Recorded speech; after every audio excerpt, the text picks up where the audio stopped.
we're here. We're all right in the Excellent. new Bally's. Yes. The Bally's.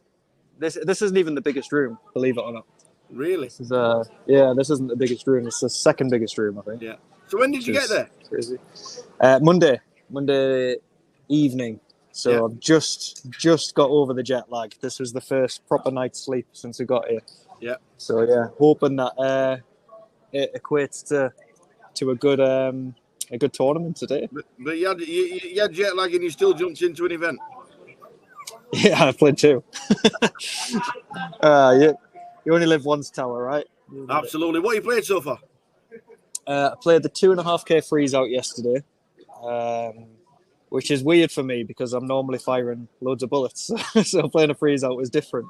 Yeah. But yeah, did all right, but then lost a couple of annoying ones. Nothing really to report. And then we're in the homecoming or housewarming or whatever it's called. The homecoming is something like that. $500, yeah? $500. There's over 3,000 runners today in day 1A. Which is just crazy. I think this one is the first biggest test for the new venue. Yeah. How's it holding up so far? Really good so far. Like, it's much better than I thought it was going to be. Yesterday I was in the Paris side for the 2.5K freeze out. Yeah. And that's the biggest room. That's where most of the day ones are going to be. And that was brilliant. The layout's really good. Yeah. The registration queues are pretty short. The toilets are massive. There's more than one working urinal, which is better than the Rio last year. So that was really good. And we're down Bally's End today because this day one's so big, they've had to use both rooms. And I've re-entered this one, and I went to the cage. Took me 2 minutes, and then took me 2 more minutes to get seated. So it's really good so far, and I'm enjoying it. Like. So is that one big room, or is it like the old Rio when it's got the Amazon room there, and then there's a room there, and then there's a room there? So that's where it's a bit different. So Bally's and Paris are connected. Yeah. The Paris room is maybe a 5-minute walk from here, because you have to go through Bally's and then down the connection bit. And then the Bally's side, there's 2 rooms. There's the one big one in Paris, and then there's 2 in Bally's, which is this one, and then the. It's called the CBS Studio, where they've got 5 feature tables, and all the other final tables are played in there, and maybe some of like the day 3s and stuff are in there as well. So it's a really good setup from what I've seen so far. Like, it doesn't seem to be any teething problems that everyone expected. Are you actually like underground, or is it on the level floor of Bally's? It's on the level floor of Bally's. So, you know where you come in. You know the side entrance where all the cars go? Yes. You walk in there, turn left, straight line, and you're straight down to this bit. So easy to find? Really easy, yeah. I went straight in through Paris yesterday because I knew I was in the Paris ballroom. But if you come, just go into Bally's and you'll find everything straight away. It's really well signposted. World Series signs everywhere, so everybody can just really navigate it really easy. Yeah, the World Series cafe's still here, where it's about $20 for a hot dog, but the rest of the food stuff's good because you're on the strip, so it's pretty easy to get everything, which is it is good, and it's pretty cheap. Like the majority of stuff nearby, it's just as long as you don't go to the World Series cafe, you're all right. Yeah, just going backwards. The flight, the baggage, the PCR tests, was it all straightforward? Yeah, we flew from Heathrow. You've just got to show proof of your test, and that's it. We didn't get it done at Heathrow. We got it done the day before in Leeds, and you just show it. You've got your result on an email and show it, and it's pretty straightforward. Like, I know a lot of people are worried about, we've got to show our vaccine certificate, and we've got to show our test. Yeah, it's you get to the airport, and it's done within like a minute, because it's just where you go to drop your bags off. You just show you just show your stuff, and face covering's optional when you get there. Yeah, it's just like back at home. You don't have to wear it anywhere. We didn't even have to wear masks on the flight. So yeah, everything's just as it was, apart from we're at a different venue. That's it. Yeah, and it's it's really the good. room. Quickly show us the room. Look at this. Look at this. Oh my days. That's amazing. like I say, this isn't even the biggest room. I don't think we're able to get into the bit where the feature tables are now, so I'll have to maybe take some photos and send them over to you. But yeah, all in all, a very, very positive experience, barring the lack of caches. But hopefully that'll change. How long are you there for? I'm only here 10 days, so I fly back next week tomorrow. But then I'm coming back out for the main event. Come back out for the main in July. So you've got a promo. I have got a promo. Is that why you're going back? No, I'm coming back to play the main, but the promo I'm very, very excited for. For those of the people that are watching that maybe don't know, I host a home game on a Tuesday night, and fellow sponsor Pro-Katie hosts one on a Wednesday. We're going to run a monthly league, so it runs on a calendar month. So this one in June coming up, there'll be 4 games, and if you top the league over those 4 games, you will win an entry into a final. And in that final, there'll be 2 Vegas packages up for grabs, where those 2 winners will come to Vegas next year to play in a World Series event with Team Grosvenor, which is going to be really good. Very much looking forward to that. And actually what we're going to be doing is, I just said, if you top the league, it's actually going to be the top 3 people in the league that get into the final. And in that final, we're giving away 10 grand's worth of prizes, the 2 Vegas packages, and then a load of 225 tickets as well. Yeah. Because we're going to be running a load of satellites for Vegas for people to come with Team Grosvenor. So even if you don't win one of the 2 packages up for grabs, you still got a chance at getting in and qualifying again. So yeah, really, really excited for that. Very much looking forward to hosting it next year. So everyone, you just need to play on a Tuesday night. And for the ladies, you can play in mine, but you can also play in Katie's ladies game on a Wednesday as well for another chance to win. So yeah, best of luck to everyone that's going to take part in that. Talking to Katie, it was her 40th the other day. Have you seen her? I did. I saw her on her birthday. Awesome. She went to bed at 11:30 because she's getting old now, you know. She's getting on a bit, so she can't hack it anymore. But no, she's having a great time. She's out here with her mum and sister. So she's not playing loads of poker at the minute. No. But once her mum and sister go home, then I think she's going to be getting right on it and playing all the World Series events. I know she came here last night to have a look around, and I think the excitement was sprung on her. So she's looking forward to it now. Excellent. How's things in Luton? Luton's good. It started well. Tim Chung's won the high roller. When doesn't he win? When doesn't he win? Ever. When is Folding Kings pre? Exactly. 100 for day 1A, so tomorrow should be really busy. I reckon over 350 for the main easy.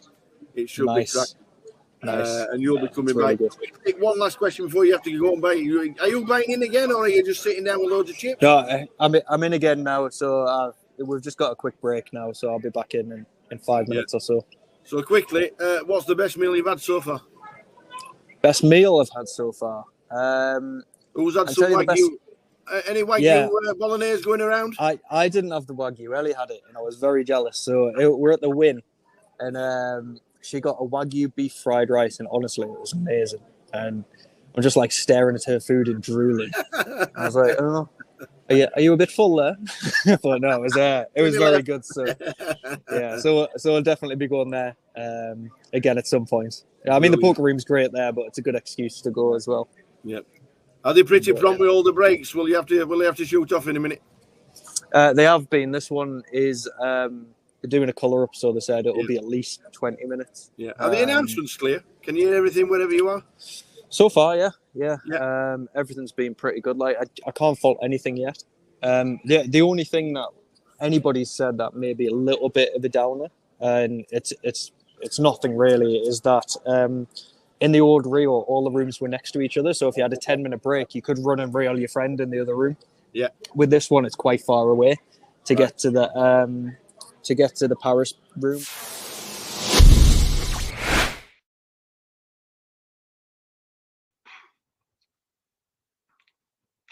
Welcome to another hour with the Tower, and we have had to go to Vegas for the next special guest because Regarded as the best online MTT player in history with 16.5 million lifetime total earnings under the legendary nickname Moorman 1, which now means you know who it is. 5.9 million in lifetime earnings, holding 2 of the 3 Triple Crown. He's got a World Series bracelet and a WPT. He's 9th on the all-time money list in England, but that doesn't matter because for an hour with the tower, it is the one and only Mr. Chris Moorman. Thanks for having me on the podcast, Phil. Oh man, how you doing? How's Vegas? Yeah, good. Like it's getting hot here actually. Oh well, obviously it's summer, but actually it's not as hot as it normally is for the the World Series every summer. It's been quite chill. It's actually you can go outside and not sweat your balls off, so it's been nice. How's lockdown been?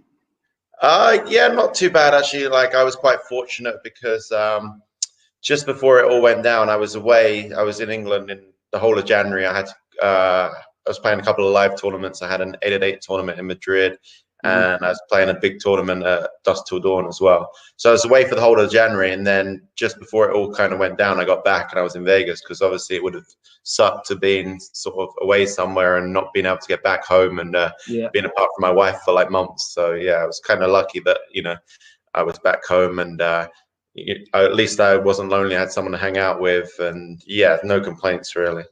You've been in Vegas a couple of years, all right? Yeah, like on and off. I kind of split my time between traveling the circuit still and and like staying here. Brilliant stuff. We're going to start basically at the beginning because how did you learn? Where did you first start playing poker and when was it? God, it feels like a lifetime ago now. Guess it was like I was at university at Essex University studying economics, not doing too hot, like kind of failing. I was getting distracted. Like at the time, I was getting distracted by pool. I'd always played pool growing up, and then we at university I joined the pool club. We had a pretty good team. We played in the national championships every year, and I guess this was it was up in Derby, I think, the national championships, and we'd gone to Derby, played that year. I think it was my first year at university. And on the way home, one of my friends saw in like the student newspaper about this free tournament on Victor Chandler Poker that all students could play. It was free to buy in, and the winner would get. I think the winner got the equivalent of about $500, but they also got a seat in this big live tournament in London. So me and my friends didn't even know the rules of poker at this point, but we decided, okay, we'll give it a spin. It's free to enter. It was on a Monday night, so there was not much going on campus that night. So me and my like 4 flatmates went on Yahoo because it wasn't even Google back then. We went on Yahoo, printed out a set of rules, started playing amongst ourselves with like two pence coins, and yeah, just played the free roll every week. And first sort of 5 or 6 times did absolutely nothing kind of thing and lost every hand. And then I actually came second one week for like $120. Obviously, I was gutted to come second because I missed out on the live seat, but still $120 was good money to me. I was a broke student. So now I had the dilemma of whether I cash out and sort of take my money and run or sort of play around with it and see what happened. And I was really 50-50. I kept asking everyone because I didn't want to be determined as a gambler kind of thing. And in the end, I just decided to sort of have fun with it. And it went from there, really. You've turned into, obviously, the early days of poker, you've turned into the number one, an absolute phenom. We've looked back at your pocket fives. Do you know exactly or roughly how many online cashes you've got on pocket fives? There might even be more that's not been on there, but would you like to have a guess? God, I don't know, like maybe 10,000. I don't know. It's just 11,594. That's to date. So that's a lot of poker, yeah. A lot. That's a lot of poker. That's a lot of cashes, by the way. Yeah. That's a lot of cashes. Your first on there is 5th for 13,000 in July 2006. I'm not being funny. That's 14 years ago. Yeah, that's not a bad first cash either, right? where is it? Apart from the years, where have they gone? 13,000 as a first cash. Was it instantly? This is going to be bankroll, or are we just going to squander it? Well, actually, it's kind of funny because I'd been playing poker for quite a long time at that point, and I was playing mainly cash games on the Victor Chandler site.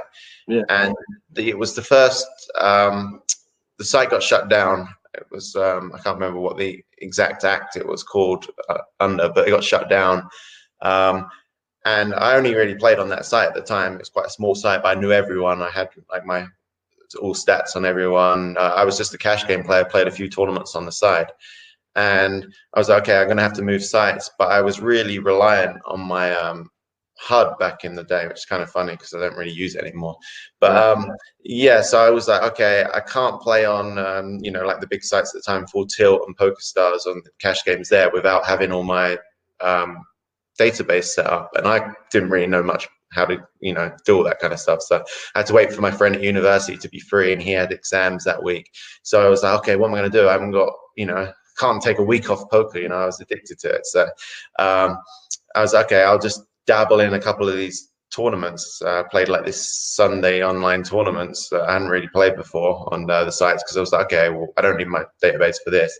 And I played them, and I was like shocked at how much worse the players were in the tournaments and the cash games. And obviously I had that 13K score that day. I came fifth, I think, or something like that in the big Full Tilt Sunday tournament. And from there, I was kind of hooked on the tournaments. I really enjoyed just the different dynamics, different stages of the tournament. And before that, I'd just been playing cash game, kind of building my bankroll. I'd done pretty well, but the games were starting to get a bit stale because, you know, with cash games, you always feel like you have to keep moving up and up when you're doing well. And I didn't really want the swings of, you know, even if you're the best player in the world, you're playing big cash games, you're going to have crazy swings. So yeah, I just got hooked on tournaments. And then even when I got my buddy to set it all back up, I tried to start playing cash games again, and it just wasn't the same. And yes, that's how I really started, really, because at that point I'd been playing cash for maybe over a year and been doing well. But obviously, cash and tournaments, there's different, you know, levels of. I was just going under the radar, kind of thing. Did you multi-table? Was it mad? Did you have screens absolutely everywhere? Oh yeah, I was one of the biggest multi-tablers. I was just like, you know, my philosophy was like, if you're not in it, you can't win it. But like, also I didn't really have a timeout and stuff. I was 99% of the decisions were like real quick for me. I was always been amazing at maths, like one of my strongest point. And so like, I just would put different tournaments on, you know, I had like 2 screens, and I'd put them at different parts of the screen, which ones were important to me, which ones were getting deep. And so I just did it like that. And I played, you know, would pay more attention to the ones that were obviously deep in the tournament, and I would late register a lot of tournaments so that I just didn't miss the tournament, but I could still play and just come in a bit later when the blinds are bigger. Yeah. So basically, it more or less gave you the impetus that this was the career and this was it. What were the parents like? What were the family like, or did you keep them under the radar for a year or two? Well, yeah, kind of pretty funny. Maybe a year or 2 or 10 almost. No. Well, because what happened was I was playing at university and sort of going to less and less of my lectures, doing really well. At first, it was just sort of a bit of fun, and then I was making some serious money, and I was like, wow, maybe I can do this for a career. And then it almost got to the point where I had to do it for a career because I basically had to drop out of university because I got so far behind. I tried to stop playing and, you know, catch up with my studies, do my dissertations, which is like 10,000 word document on your subject. But yeah, I just couldn't get past the first sentence, really. So I went into the I went into the like dean of the university and told him that I was gonna sort of leave my degree, and he was like, "Oh, what are you gonna do?" And I told him poker, and he kind of laughed in my face. And the only person I really told outside my friends was my sister, and was my younger sister, and I got her to because I had to confide in someone, and I knew my parents wouldn't you know, probably jump at the chance their son's going to be a gambler and play poker. But at this stage, I didn't even know if I could do it myself. I was, you know, I'd had a few good months and stuff, but yeah, I didn't know if it was sustainable.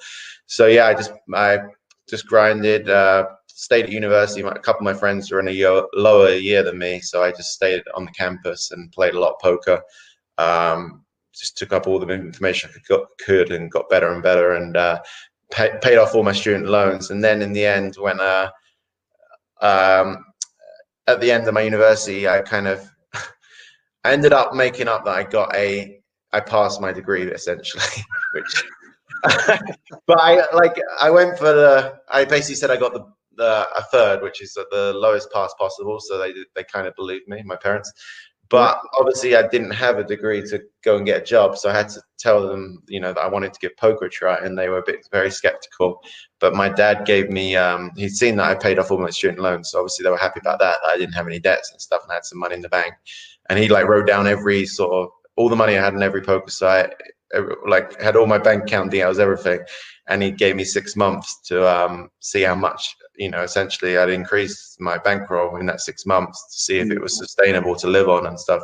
So that 6 months, at the time, I guess I was 20, 21 years old. And I was just all my friends are going out on a Friday night, and I was just I've got to stay in and play poker. I have to play every day to just, make sure I hit enough money where my dad's going to be impressed and let me do this as a career, not send me back to school kind of thing. So I really didn't want to go back. And luckily those 6 months went really well. I qualified for my first ever World Series at that point, got smoked there. So that was a bad start because obviously, Vegas always gets you do a bunch of money there. So then I had to grind it back even harder. And that 6 months went well, and just kind of went from there really. But it wasn't actually until my second book came out where I kind of said some of these stories and stuff that my parents didn't know. I never told them that I hadn't got my degree until 2 or 3 years ago. So I had to break the news just before the book came out. But luckily, it all worked out in the end.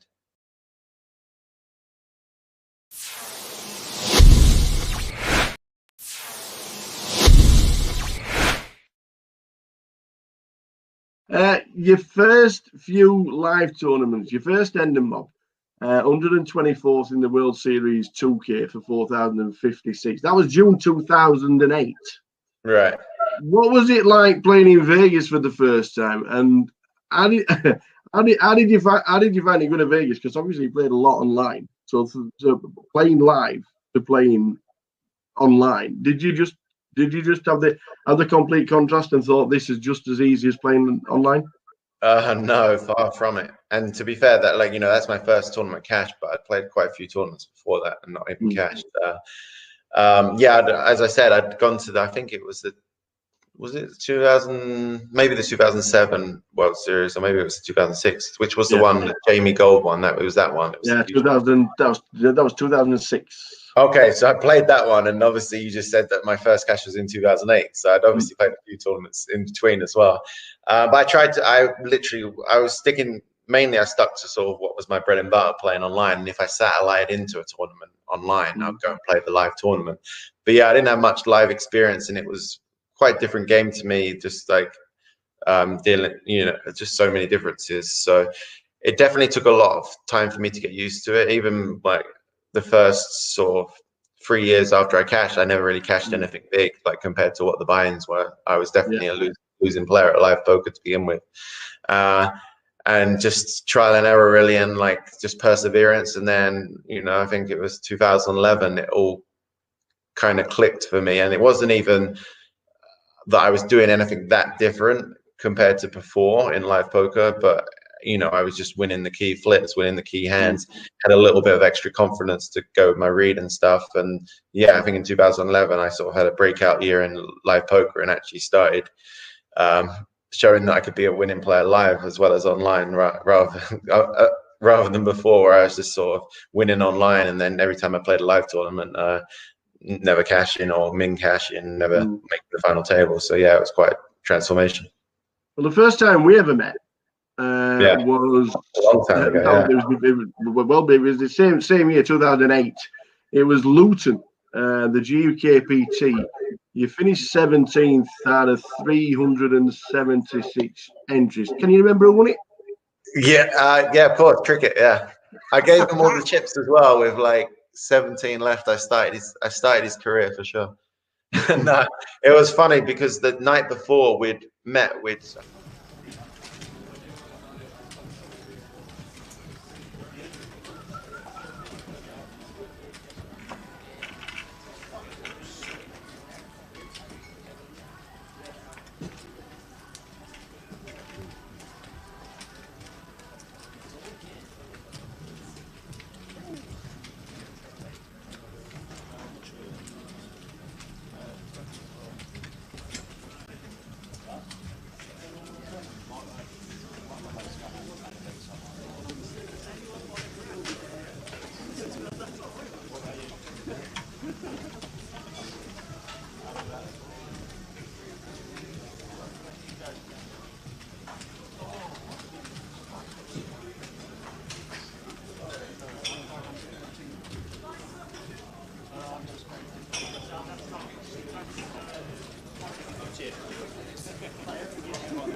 Not bad.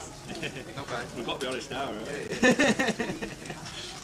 You wicked man.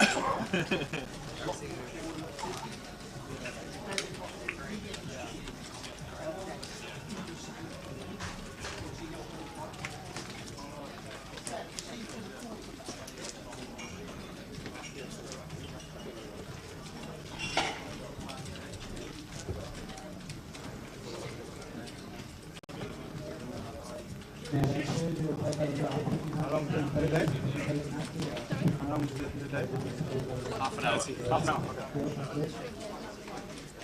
You can't watch the stream while you're on here, though. Yeah, I'm not there. Yeah.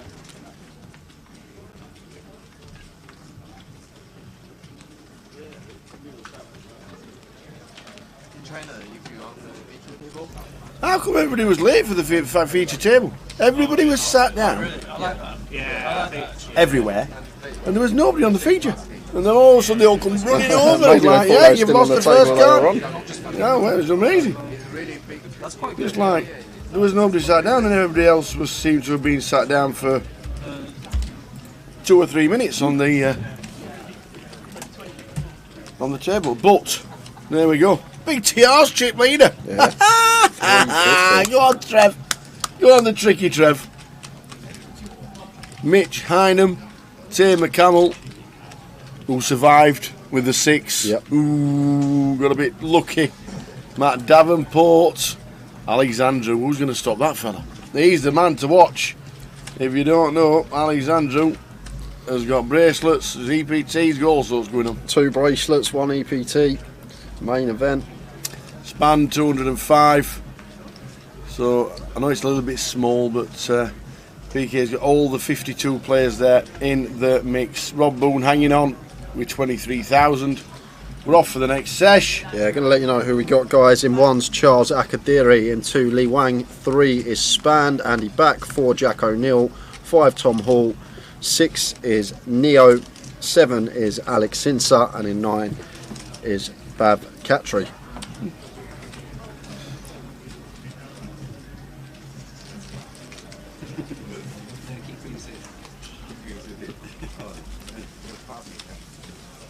No, it's for you. That was when you were getting it. Oh, you're wishing for my Alright. No, that's different story. And only for him. That's the table we've got. We'll let you know about bust outs as they come. Yes, started this session with 52. 5 and 2, 52. Welcome back, chat. Welcome back, chat.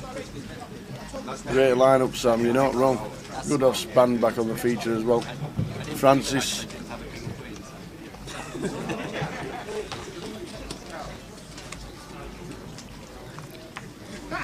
Ace Jack of Spades, 4 Span, raising to 6.5. Yeah, it's a great lineup, Sam. Looking forward to this session. Kind of, yeah. It's a bit more dangerous with the festival. It's not so one of the people that's celebrating. Some bastard. someone else who lives in the advantage just turns into like. Lee defending in the big. Spand flops best on Ace 10-4. Probably just going to be Seager and end of the hand.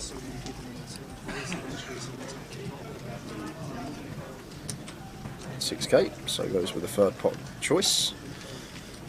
Quick fold from Lee. It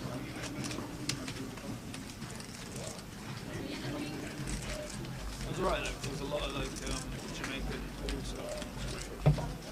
Thank you. So it smelled good, the music was playing, that's decent vibe. Too early this year. Yeah, just about. Oh, I don't know. A lot of people like drinks, just in the street. Well, last year we were here, there was stabbing about. Yeah, that's true. That was big afternoon. Well, normally this is the session we get into the money. Yeah, exactly. Well, 16 or But 17. today has been relatively quiet. It's been very steady, hasn't it? We didn't have an influx of knockouts in the early stages. It was dribbles and drabbles. So Oh, you got to that though? Oh, wow. we'll see how it goes on. What we do know is we'll get into the money today at some point. Just started level number 15 of the tournament. Good lines of 1.5, 3.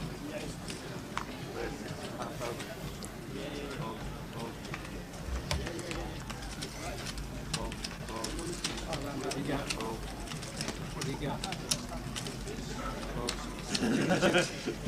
Chicken inches. Jack opening here, 26.5k and spanned with the suited 10 deuce. Happy to defend here, getting this price heads up. He's too tired, he's like, he's dead for the next half an hour. 689. Probably going to check this one, Jack. Board that's just going to favour span more often than not, so we're going to have lots of checks here, whatever our hand as Jack under the gun. King of spades on the turn. Span does have gut shot, however this king is supposed to be a lot better for Jack than it is for us, but may still think about leading here as a bluff with our 10 deuce with the equity to the gutter ball. Choose to lead here for 11k.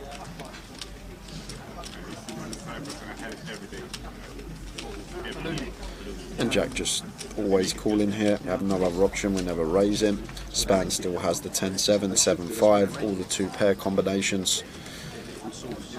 So we're just going to call here with our ace king with the ace of spades.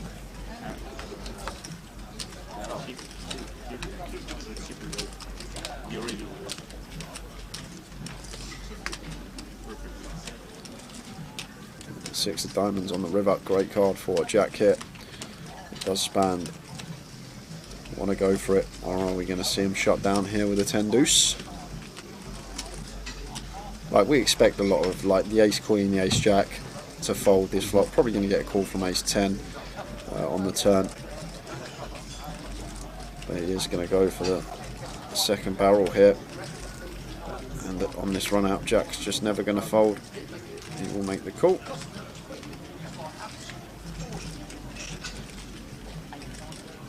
Just like the perfect run out for us here with ace king after we check flop as Jack. Just can never fold here.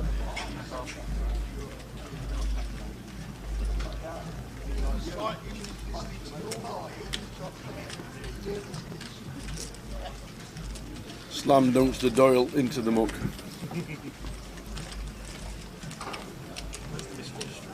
You just think you know you call it like. Yeah, no, exactly. Yeah. You just want a bit more TV time. Huh? I'm not trying to get you to fall back.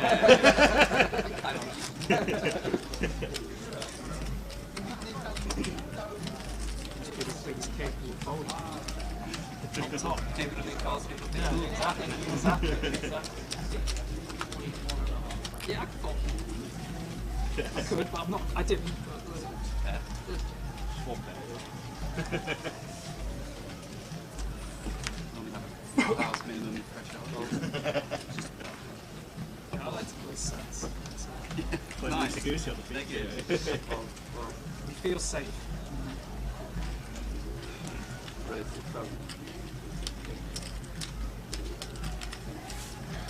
So cut off open from Charles here, and leave with the 9s on the button.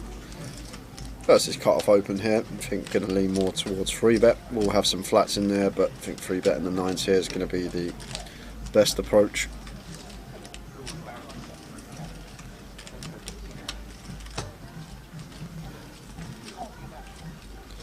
No time bank used for a lead.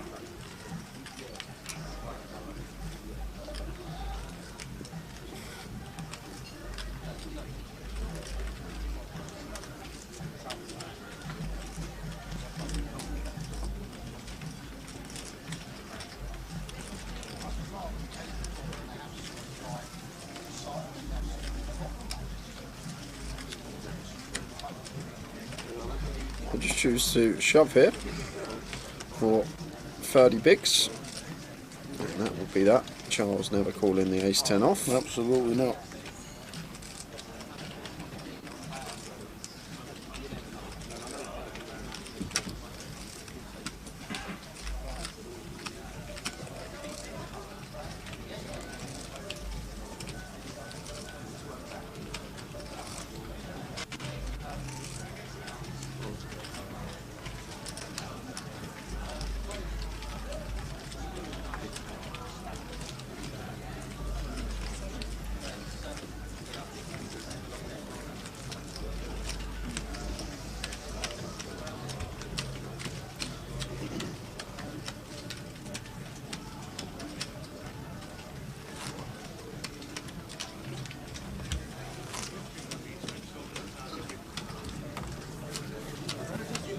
So 52 left out of the 95 that started the day. 34 get the money. Oh, was it? Yeah, the high streets. That's where I went down. Went through the mall. Just looking for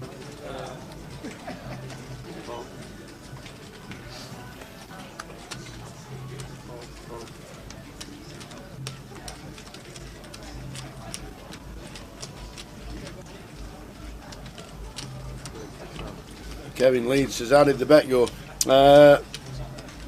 We got the first one placed, the second one's still running, and the third one decided not to show up. Not very well, but between us in the chat box we got the first 4 in the derby. Yeah, we did. We got the first 4 in the derby between us.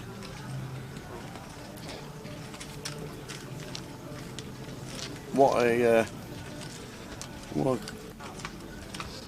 tricast that would have been, or quadcast or whatever you can do these days. See the Jack 8-7 rainbow board here. Not much for anyone. Charles does have gut shot backdoor clubs.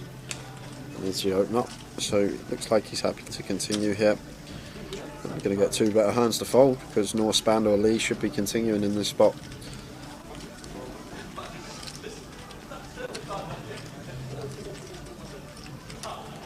How are we doing, Sam? Good afternoon to you.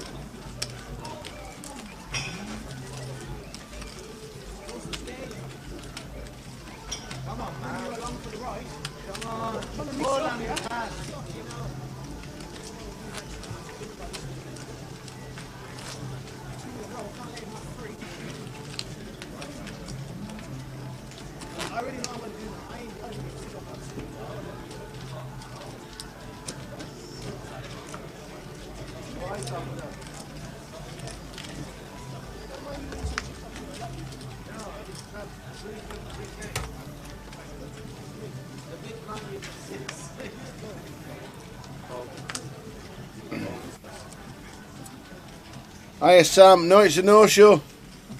All in Vin has not shown this week in Luton. Nowhere to be seen. How are we doing mid Junior on Twitch? I think this is the first time we've seen Bav on the featured table. It is this week, won the midi. This is the first time we've seen him. Well done to the Bav.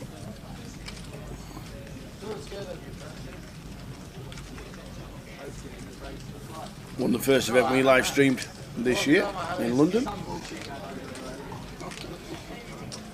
Top player, Bav. Nice lad, always smiling. Yeah, she has to shove this as Neo here. Complete from Tom Hall. We're working with 11 bigs. Wow, it doesn't shove the King 10. It's just going to be going in here for me. But Neo decides not to rip. Jack 9 deuce, 2 clubs to board. Tom might choose to lead for 1 big. With the 7-3. Just to check. Neo with his gut shot and overcard. Checks behind, takes a freebie. And here's the clubs on the turn. Doesn't change a thing. King high of Neo still best. Tom does pick up a flush draw with his 7 of clubs though.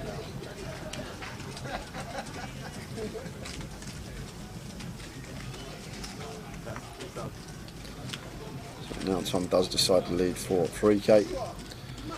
Neo here with the King 10. Obviously with the gut shot, no overcard anymore once this ace rolls off, and obviously 3 clubs on the board as well, so taking away the queen of clubs perhaps in his head, but still happy to call.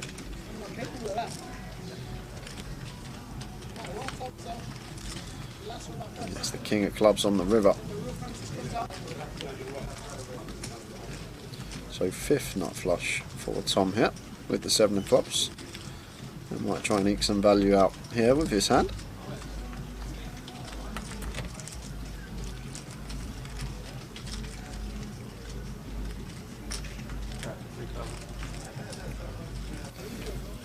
Fives for 3k, 20% from Tom here with the 7 of clubs.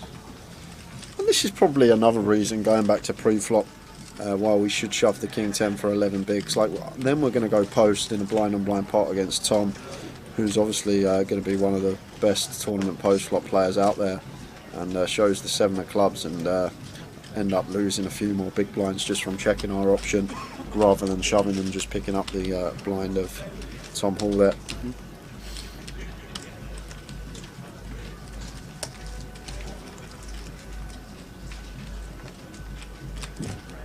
How are we doing, Gully? How are we doing, Ben?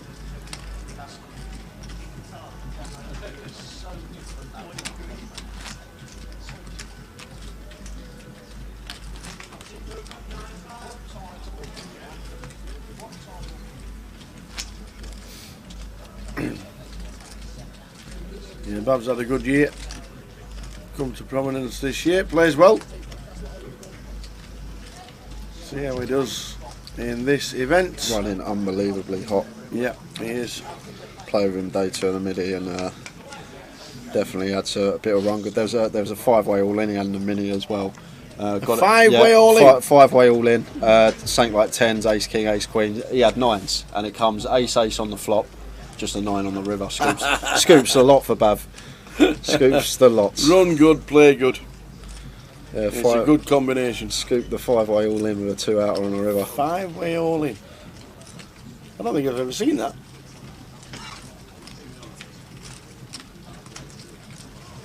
He's on some heat, I'll tell you that. This year's been some year for him. Yep.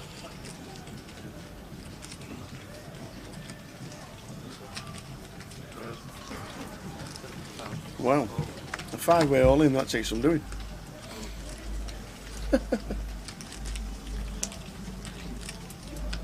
That must have been one of the hands that got him the chips to run good in the midi. It's the same with anything though, like no matter how good you are, you need to run above expectation to win a tournament. It's as simple as that.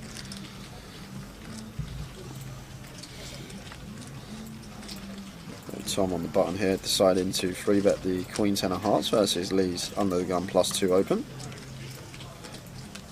Lee working with 30 plus bigs to start the hand, and decides to 4-bet rip the ace jack for 33 big blinds, and quick fold from Tom Hall. Nice play there from Lee. Just showing he's not going to be pushed about. How are we doing, Gary? How are we doing, Mr. P-Man? Mr. P-Man, good afternoon.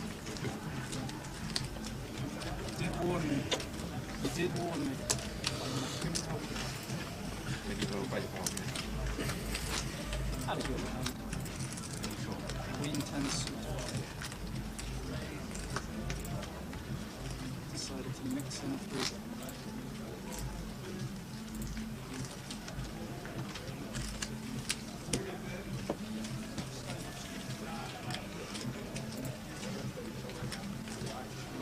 No, I haven't seen Vidus this event, Gary. Haven't seen Vidus at all. He was in Edinburgh, but hasn't made the trip to Luton.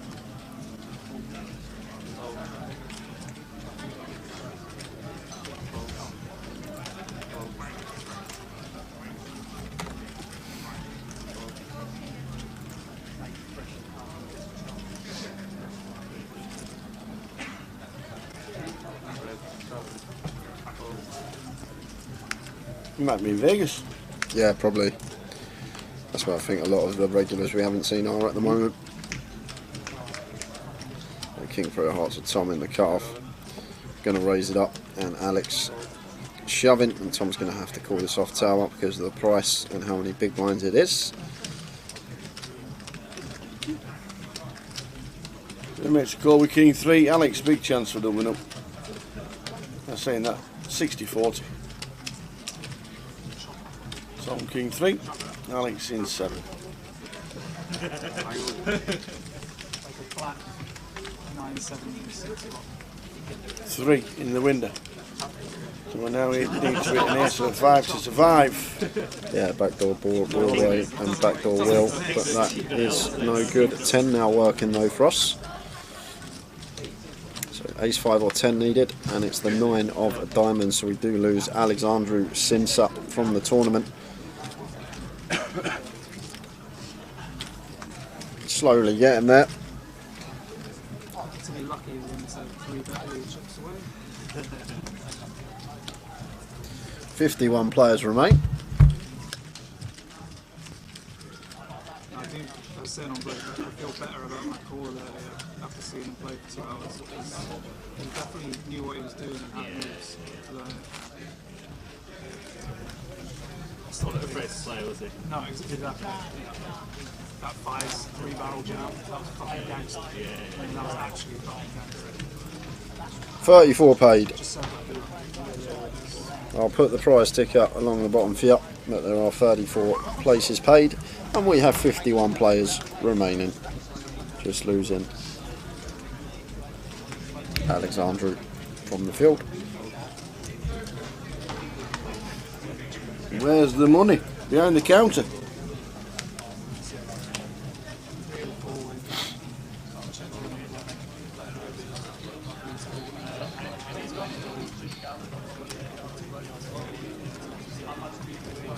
Blind on blind here, above with the king deuce, just folds.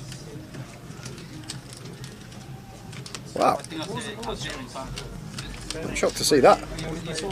Folding around tossing the small, we got a king, we're completing at the very least usually, but Bad just veers on the tighter side there.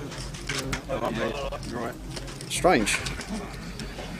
An old friend of mine, Joe Beavers, once said, the quicker you fold the small blind, the quicker you're on the button. So that might have been in the head there of Bav. That is true. But yeah, not too sure about that one, guys. Now on to the next hand. Poker Mel, good evening. Oi, oi. How are you doing, Mel? Hope you're well. What have you been up to? Enjoy the festivities and the Jubileedom? 34, yeah. It's normally around this next break. Give or take. Sometimes you go into the breaks, sometimes you more. I don't know. Oh, it's like slightly.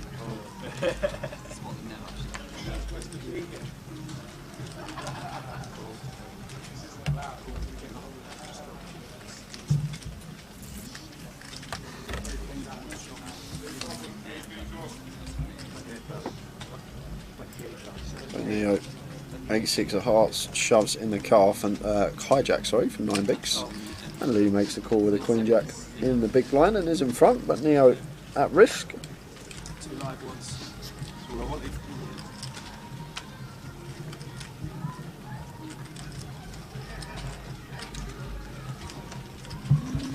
So to the flop, Neo needs help, but still 40% equity here. And that is good enough at the moment. Still needs to fade kings, queens, jacks and 8s. Won't want to make 2 pair. 7 on the turn's a great card now. Does take away the queens and jacks from Lee. So 8 and king to fade. And it's the ace of hearts.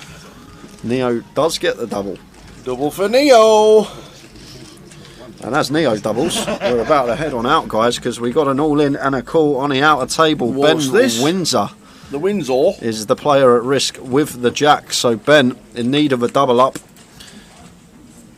And there's a jack, but extra outs for the pocket 10s. Just fading 8s for Windsor. And it's a 6 of hearts. So Ben Windsor gets a double with the jacks. And it's going to put him probably around the 150k remit after that double. 35, it's more. Wow, 35. 75, 85, 88 and off. So going to be up to near 175, Ben, after that double up. And that has left Craig. 43. Craig McCorkle is on absolute fumes. Wowzers. Unlucky Craig. Looks like he's got 1k left. Wow, very unlucky. Ben Windsor, Craig McCorkle, bracelet winner. Craig coming back into the game.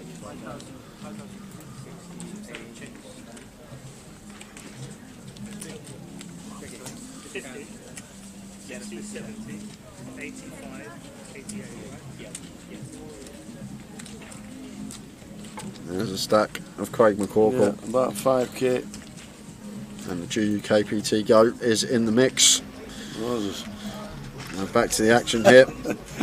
Shiv Poker says, Michael Owen said if England had scored, they'd be leading 1-0 at half time. They get paid to say this. They get paid lots of money for that. That's great.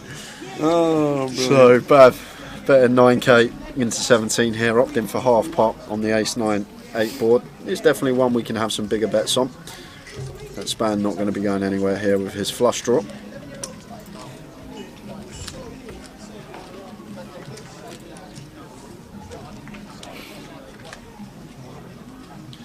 And pings it on the turn.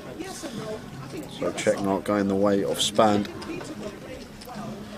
Bav not taking the bait and checks behind fairly quickly. I'm probably happy to lead here now for value of Span. Like Bav can still have ace-x here. Would probably check a significant amount of ace-x on this spade turn when Span defends out the big blind and he's going to have a lot more spade combinations.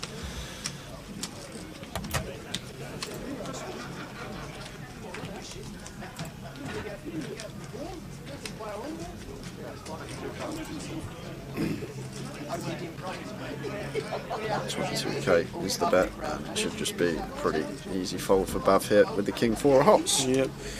Mel, don't get bank holiday, so was working, but going to see the Lion King tomorrow at the Playhouse, which I can't wait to see my wee boys face at. Hope everyone is well. Awesome.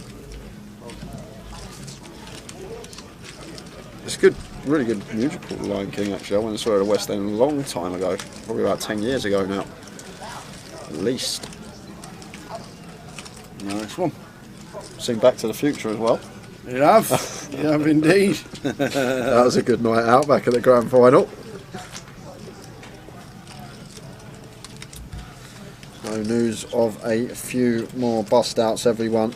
We have just lost Sanjay Patel, Callegro Morial, Sven Moormans and James Golder. Sven's gone. Have all just exited, so we are down to 47, just like that. 47 players remain, 13 spots off the money. We are getting closer and closer to that 2k plus bubble.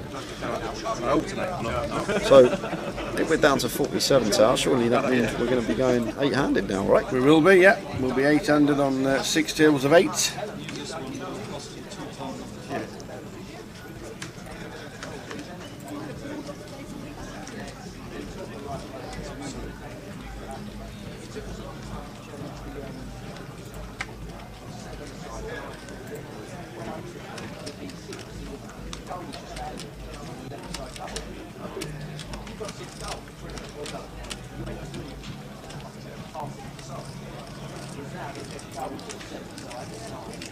Assuming Heller lost a big one just before the break, but he is still going along nicely.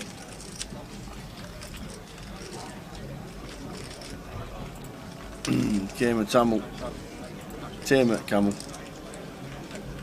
hitting a miracle 6 on the turn to keep him in the tournament, and it was a chunky pot as well against Stu. Span raising it up with the king, queen, 3x blind and blind, and Jack can't go anywhere here with a suited king, has to call with position. Might even mix in a 3-bet blind and blind with this one as well some of the time. Oi, oi, oi, any spades about? A flop for Jack. We're just flopping the stones here. And like on a 2 to a flush or rainbow board, I'd probably check here as Span, but I think with 3 to a flush here, we're going to fire once, deny equity to single spade hands. And goes for just north of third, 8k into 21. And Jack here, just going to call, I assume. Blind on blind, Span's range can be very wide here, so we want to keep some bluffs in, maybe some hands with like the bear jack of spades to potentially call up on a spade turn or river. And there's the call.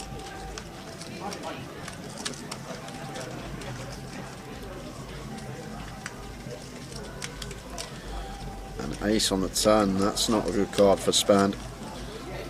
Makes it less likely that Jack is going to be holding an ace in his hand.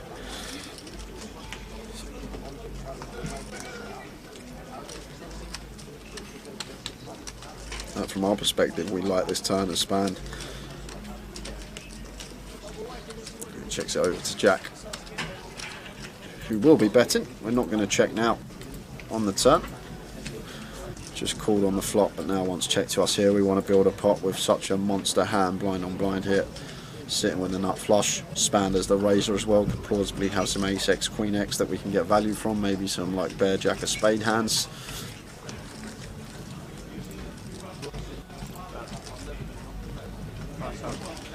It looks like 25 into 37. So 2 thirds. Sizing of choice from Jack here on the turn. And can't see span folding just yet, tower. I think we're going to have to call once more here with our king, queen. It'll be a fold if he makes it. Wow, good fold, sir. Very, very good fold. Just lets the king, queen go there. And very nice fold from Andy back there. I would probably be doing another 25k chips in a blind on blind situation, but really good read on the spot. Just gave Jack credit for a hand and not doing too many chips.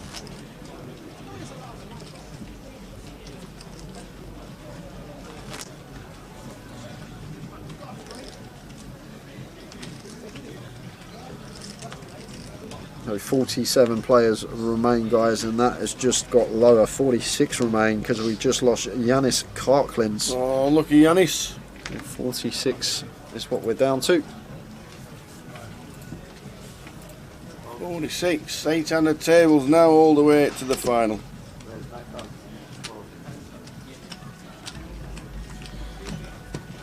Raggy just comes to the table and opens the old 3x with the jacks.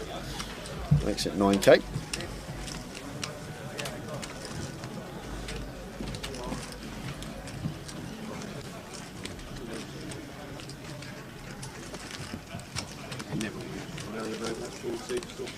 Spraggy has aged. It's raggy, there's no S in front of it.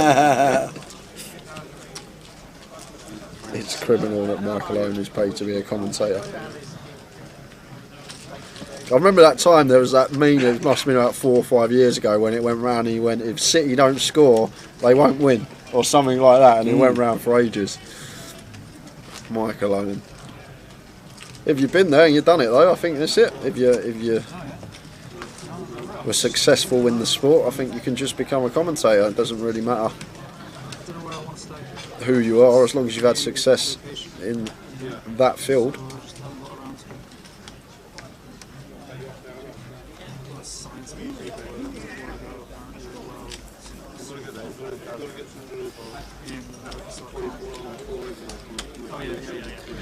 Will the GUKPT return to London? Yes, it will. We will show you where we're off to in a couple of weeks' time. The Raggy 3x open once again, this time with the 7-6 of spades. And Lee here with the ace queen and 30 bigs, just going to rip it in here after an open and a call, and an extra 2 big blinds in there because of the 3x open of Raggy in the flat. Just gets that one through with the ace queen. Really do like that shove from Lee off of 30 bigs after an open and a call with the ace queen suited. London, you say? London? London? Did someone say London? London 10? Shall we go to London 10? Well, here we are, my mate. Up there, apples and pears and all the way all day down the street fleet. Where's this day? So we kick off on the 22nd of June with the Midi Satellite. Midi starting on the Thursday, running through to the Sunday. In between that, Mystery Bounty on the Saturday, which I'm sure will be well attended. Mini, as always, starts on a Sunday. That's a 3-day event. And that will bring us up to the Wednesday, where we've got the high roller, PLO 456, cash out satellite, and then on Thursday, when the main event begins, it's £1,000 buy-in, so a bit smaller than this one. And we've also got the high roller day 2, which may be streamed. Maybe. And then we move on to the weekend. Saying that, just go back. It says Wednesday, the high roller. Oh no, that's alright. It's alright. It's alright. Forget that. Sorry about that. Sorry. Carry on. And then down at the bottom on the Saturday, £200 turbo, and we've got an additive to the schedule, the PLO high roller, little £1,000 buy-in one starting at 5 o'clock, and then on Sunday, main event day 3 as always. Are you playing any then? Nope. Why not? I'll be in hunt of a $1 million bounty tower. Is that what it is? Yeah. Is that what Jim's bought? Oh, no, I meant the next day. Jim's bought $1 million. Don't tell everybody that. You'd be having kittens at home. Yes. So there is the schedule for London, guys. And he ain't with us. The man sat to my left, he will be in Las Vegas bracelet hunting. We'll be chatting to him every single day when he's in Vegas. We're doing a live feed to wherever he is. Jim Marlowe, if you're successful, you become a commentator. Just wondering, how did you swing your gig, Jay?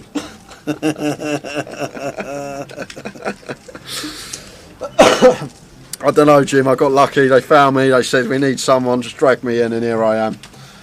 Oh, God. Hurt my chest, that did, laughing so much. I was wheezing. Shiva, I'm going to be on Birmingham. I'll be there on Thursday playing. Wednesday, I might pop in because it's literally right next to where I live, and I think the missus is going to be playing the satellite, so I might pop in on Wednesday, but I think I'm going to be playing Thursday. There you go, Jim Marlowe's seen it. $1 million bounty in the £330 mystery pound bounty. Jim's just got up off the floor.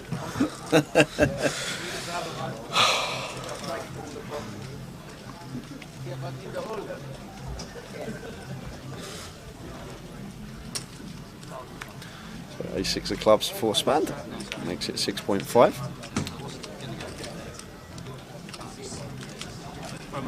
Same in. I saw a couple of things on Facebook and I was like, man, I'm free as well, aren't I? Freedom. What a flop for Spand.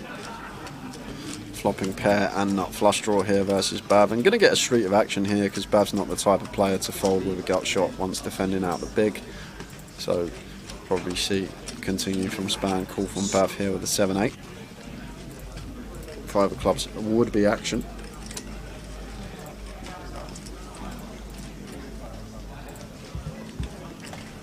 So 6k size and a choice. Third pot from Span.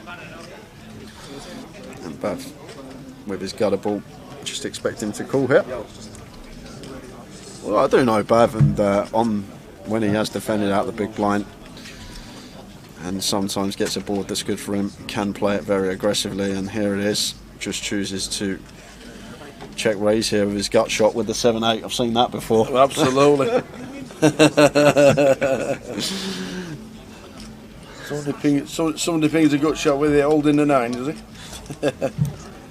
And Span just got a lovely hand to continue with. Never going to be going anywhere here. Yes, we can be behind, but we've just got heaps of equity with the nut clubs. How are we doing, Mick the Mock? Evening all, work done, beer o'clock. You deserve it.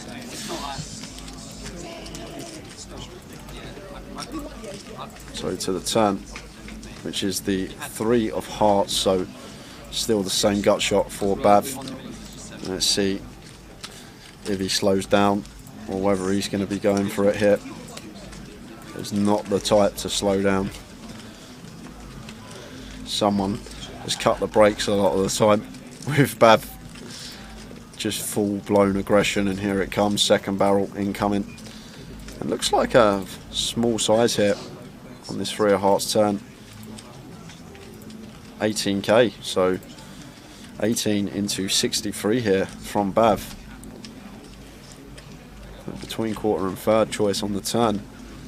We're never folding out a queen with this size, but maybe trying to make it look value-y here, like we want to call that we are firing for value. 5 of clubs, one-time dealer. Queen of spades, unfortunately. And that's a great card for Span, because now Bav has to shut down. Just cannot bluff this river now, because Span can have ace, queen, king, queen, queen, jack, queen 10. They're going to play them all in the same manner, and has to shut down here. And Span going to take a nice little one back over the 200k mark. Back Bav down to 100k.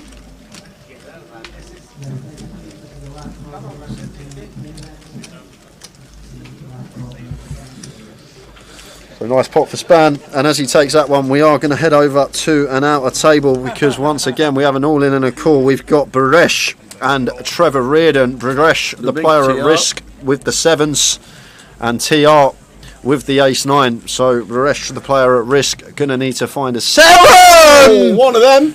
Wow, 2 outer. Sit down, son. Stays in the tournament. Take your seat, sir. Oi, oi. Sit down. What's that? 25, 40, 50. That's 60,000. Great. Taking off big TR. Great to head to the outers for some all-ins and calls approaching the bubble. Unfortunate for TR, but she's still got heaps in front of him. Not really too much damage done to his stack. Unlucky TR. Unlucky.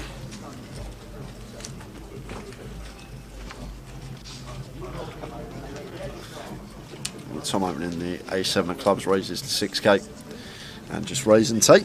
Dodgy Rolex. How's the mystery bounty work then? Do they spin a wheel or something for bounty value? No, it's done by an envelope. So they get the prize pool clarified, they figure out how much is in the bounty prize pool. They will then get envelopes made for each individual prize. The envelopes will be put in like a, what's that thing called? A turn-around thing. Like the thing that turns around and you put envelopes in. Tombola. Tombola. And then you pick the envelope out and there's your bounty prize. It might just be in a bucket. Yeah. No, it was in the tombola in the 888 one, wasn't it? Oh, right, yeah.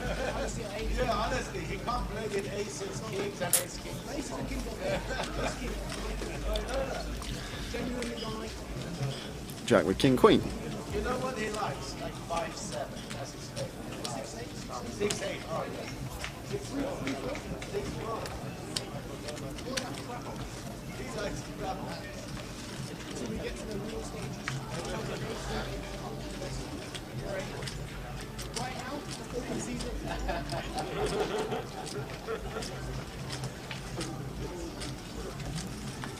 So he's Jack 4 Lee in the big blind, facing this +1 open, just going to defend here.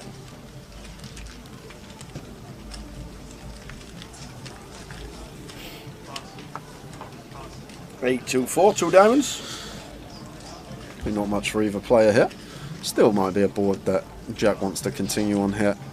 8-4 deuce, 2 diamonds. Fairly close. I think we can go either way with this one. We can either check or fire. Don't think there's any clear-cut decision. He's opting for the C-bet. And Lee will call with the ace-jack here. Still ahead of plenty of hands at open +1. All the king, queen, king, jack, queen, jack, jack 10, so on, as well as some like suited 10-9, and then worse ace-x. So going to be calling as Lee. And finds a jack on the turn. I'm going to love to see that.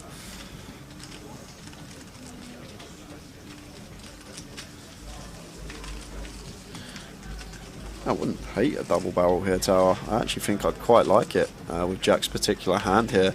Start folding out all deuce X and 4X of our opponent, as well as some like 5-6, 5-3, ace-3, ace-5. Like the wheel draws more importantly, because we are actually losing to these.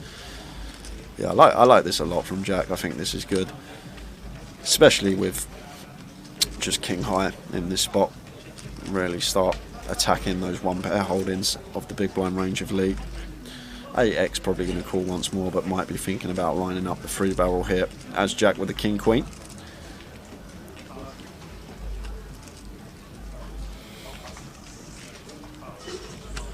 So Lee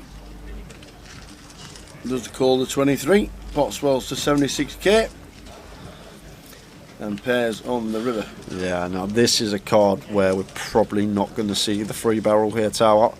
Like deuce X and 4X I think are going to fold the turn, but the thing is I think 8X is going to call once more here once his jack rolls off, as 8X of diamonds is a hand as well that Lee could definitely have in this particular spot.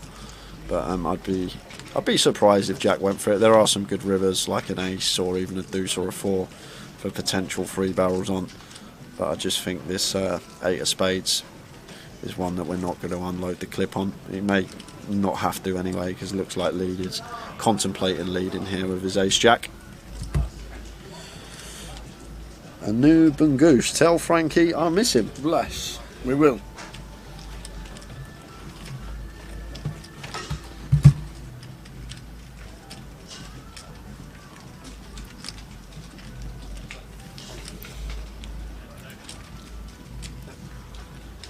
He does check.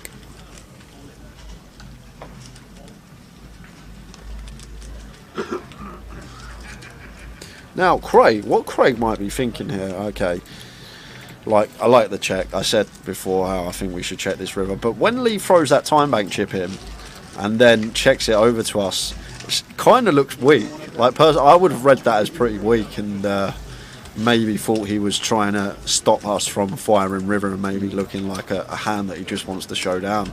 And maybe I read into that incorrectly, but that's what I would have perceived it as. Once Lee tanks, throws a time bank chip in, and then checks it over to us, it's like I just read it similar to as when your action's on you and you reach for your chips and your opponent gets their chips and put them in front of them like they're ready to call. But didn't fall for it. Jack O'Neill is in seat number 4. Yep. Why is there spam in the chat? There's bots, things called bots that we have to delete, and sometimes they're just not quick enough. Unfortunately, somebody sat there botting away. Botting away. Aye. Botting away, I like it. Gary Miller, no, the mystery bounty is not in Luton. The first mystery bounty will be in London at the end of this month.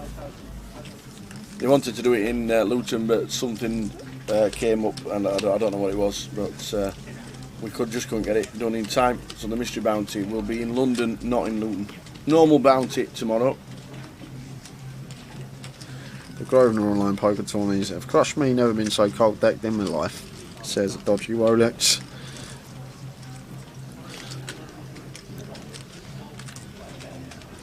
Imagine the worst you've ever ran over like a few month period. Trust me, you'll run worse than that in this game.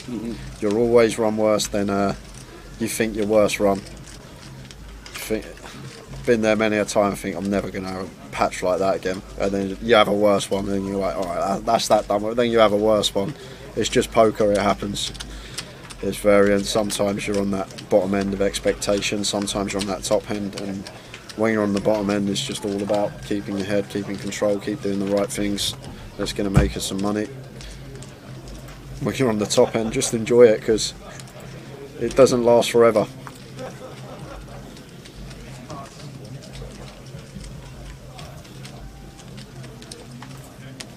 And win your all-ins, yes, Shiver Poker, that does help.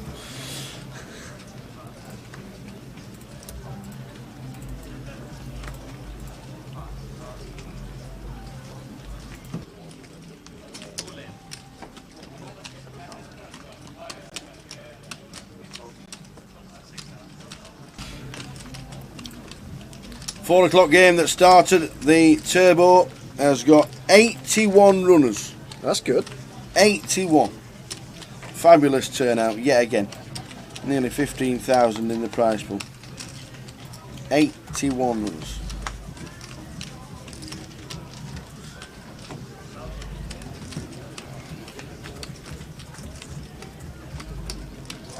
So Reggie opening +2. And we see a defend with the Jack 9 off, and Jack 9-5 for Lee is the board that he loves to see. And Reggie going to check call here. Definitely could have continued here, but opting for the check call instead. Was 2 overs and gut shot, and a queen on the turn. Going to spell trouble for Reggie here.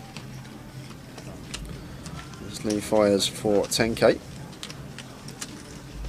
6k again on the turn. Wow, has he gone too small? Literally went sub 20% on the turn, Lee. And then once again, 16k on the river. Small size in throughout. That is going to get the value from Reggie with a king queen. And Jack 9 off pilled on the button is rewarded on this occasion.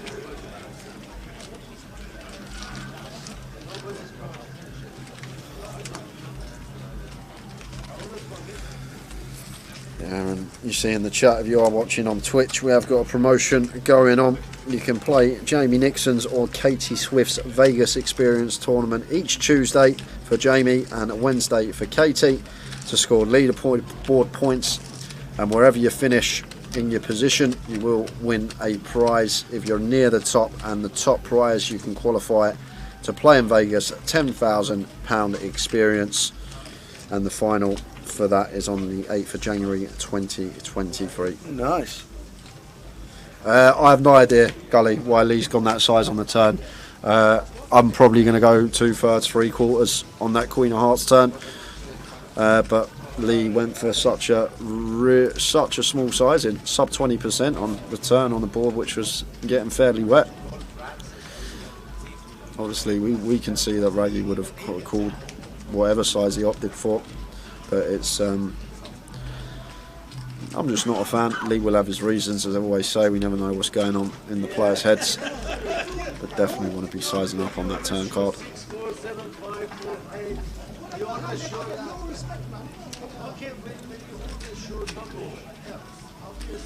Any challenges on today? Do you mean giveaways, Makenery?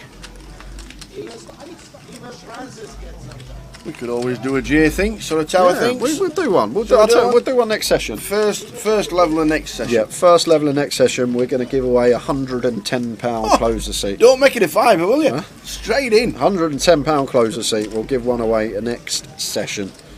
So we've still got an hour 10 left of this one. 20-minute break, and then we will do the giveaway. So an hour and a half.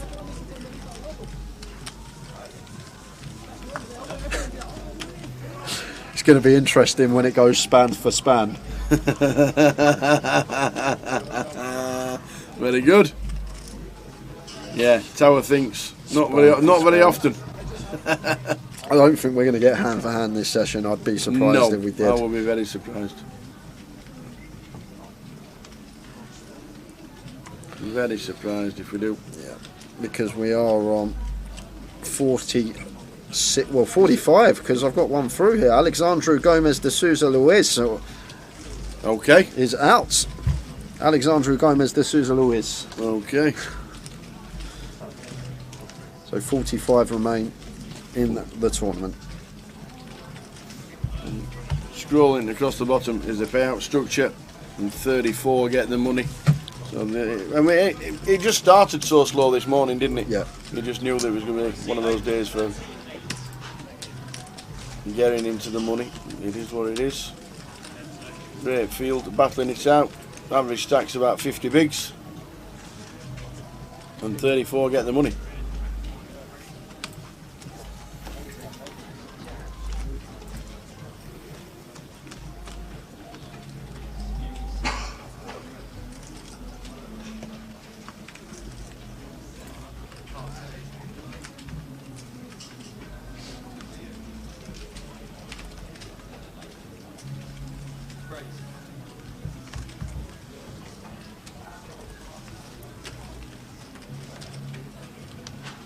So Aces making an appearance first time this session. Charles, who's the beneficiary, raises to 6k.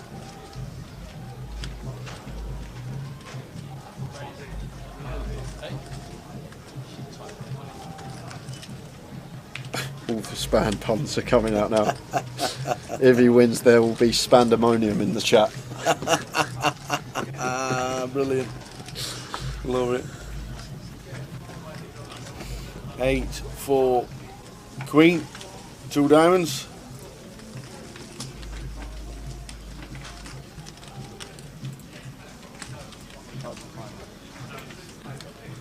Reggie has a gut shot here. And backdoor diamonds. So probably going to check court once.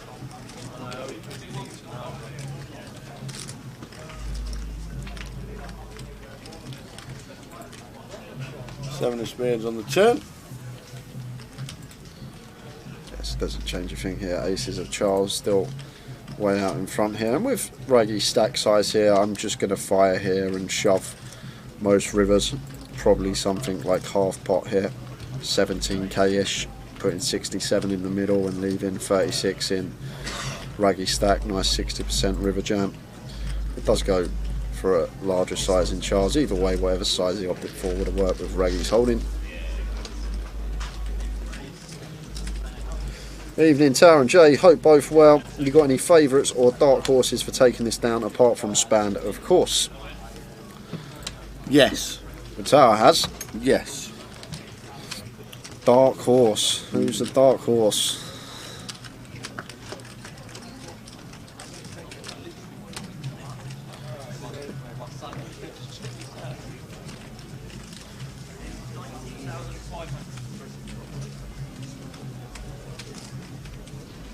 be 2.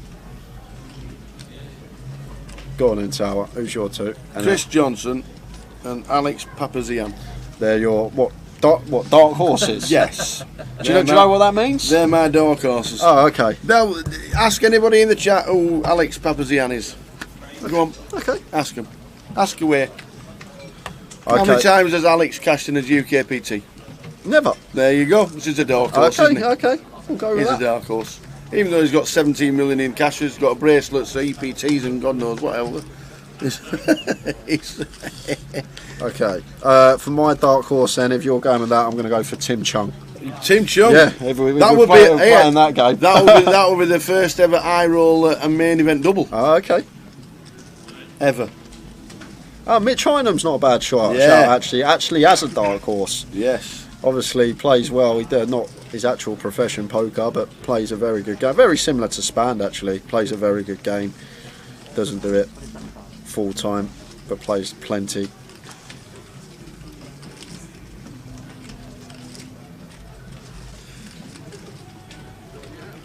He wouldn't tell us the origins of the nickname Span, so someone needs to find out. There has to be a funny story behind it, says Stevie K. As we see Bav 3-bet the Jacks and just get it done versus Jacks Hijack Open. And Lambent are never back against Ben Windsor. Lovely bloke. Used to play with him when he was just a kid at the casino at Ramsgate Seafront. Could see that he was going to go far and be a crusher. Yeah, Ben's some players. He's had countless results over the years. 3 GUKPT mains, 2 grand finals, countless cashes, won plenty of side events. Will be the GUKPT GOAT for a long time.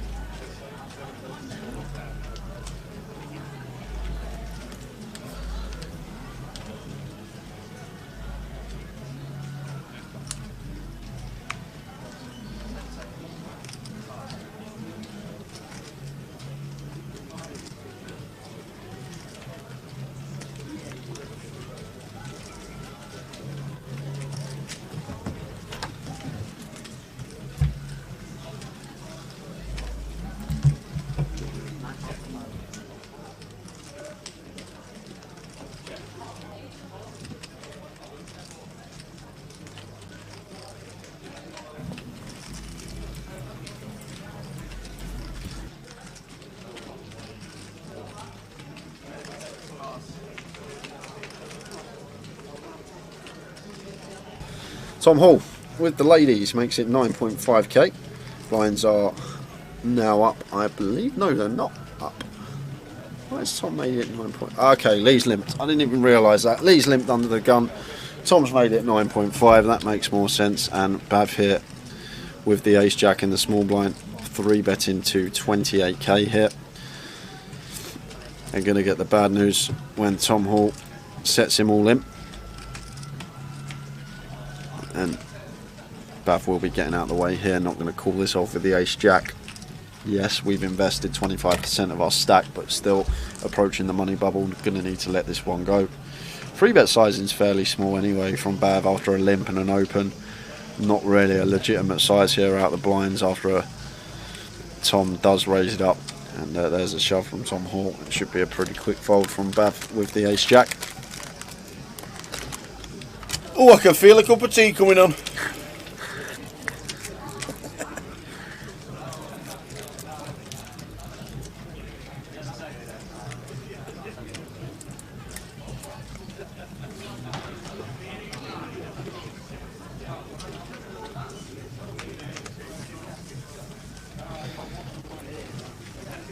It does fold.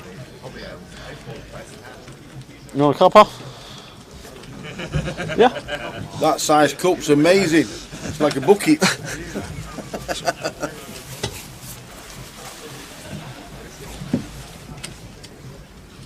There we go.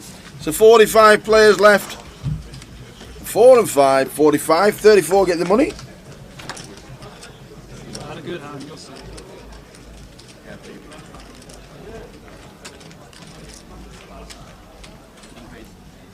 Not quite that good. King Queen reach out.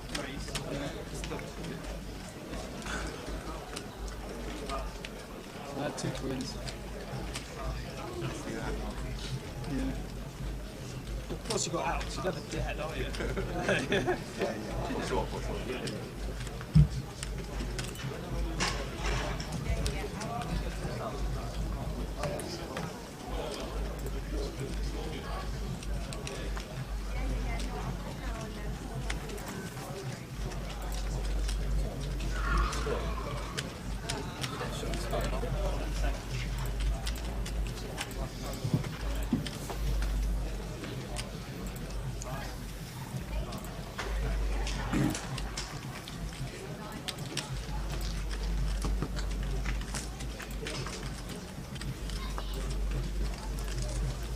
Any royal flushes about? Shame. 10 Queen King.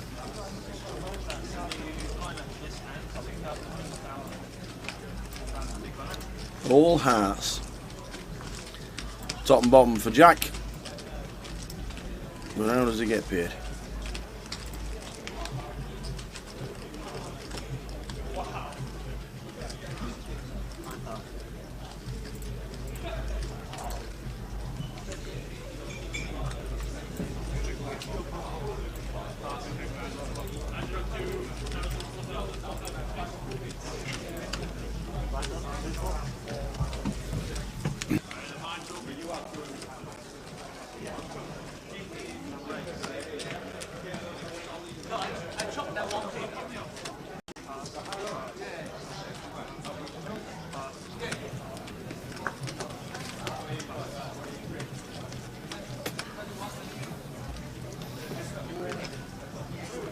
£6:30 in the evening. The next session we're going to be in at £110. Close the token away.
Oh, we got some bad news on the outer tables from our American friends. Man, Matt Ski Mask, Matthew Skeedus, who has all the family watching in America, and they love the live stream. He's been eliminated in 45th, which means we're down to 44.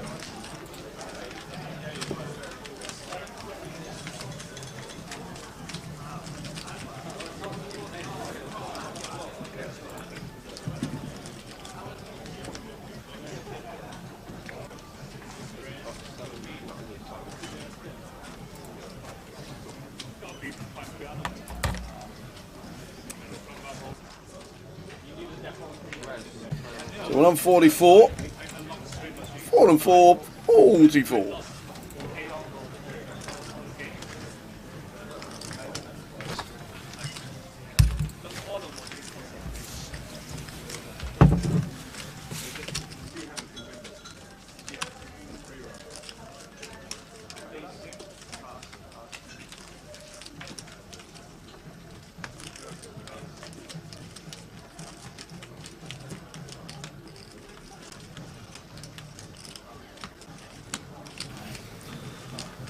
T-Boy's back. Nice big cup for your tower. I'll tell you what, there's two different size cups. You have to put them down. To be honest, there was no cups. There was no cups. You gave me that one. Oh, maybe they should get a pot washer. Run out of cups. Get somebody sent down from the White Lion.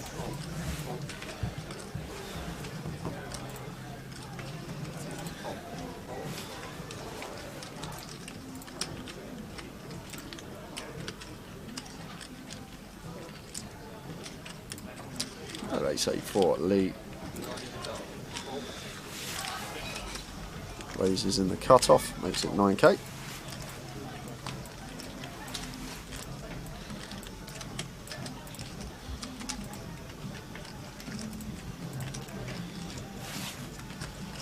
The level number 16 of the tournament has been the level where the bubble goes most of the year.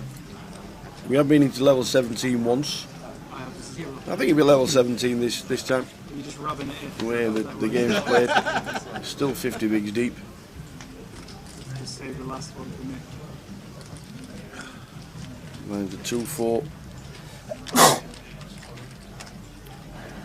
Average stack is about 170,000.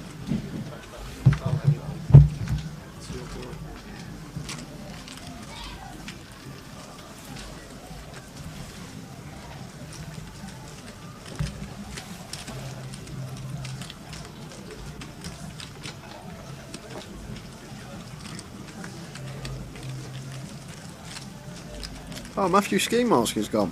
Yeah, we just said that. Yeah, I was on the T run. I've just seen. Just mentioned that, young man. All this fun, we still watch it. Any stream free ruffles. Yeah, we'll be doing Tower Thinks or the J Thinks. We'll toss a coin for it. You have to think of a question just in case. And no silliness. Can't have an answer that I don't even know exists. Well, you've done it to me. I didn't. You did. I didn't. You just should know your geography. Who knows the population of a country that sounds like a musical instrument? Seriously.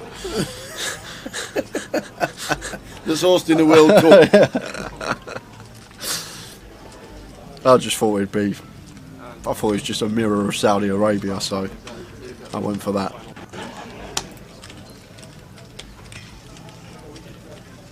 How's the cricket going, by the way? Have England lost yet? Everyone that was watching it has fell asleep. I've already told you that. Well, they would have told us otherwise. They're all asleep. They're all asleep watching the cricket. We're on 44. 4 and 4, 44. That's what I'm looking forward to when I get to Vegas. Rolling 44 on the craps table. It's a hard 8. Nothing but a hard 8. Oh, yes. You love your craps. I do.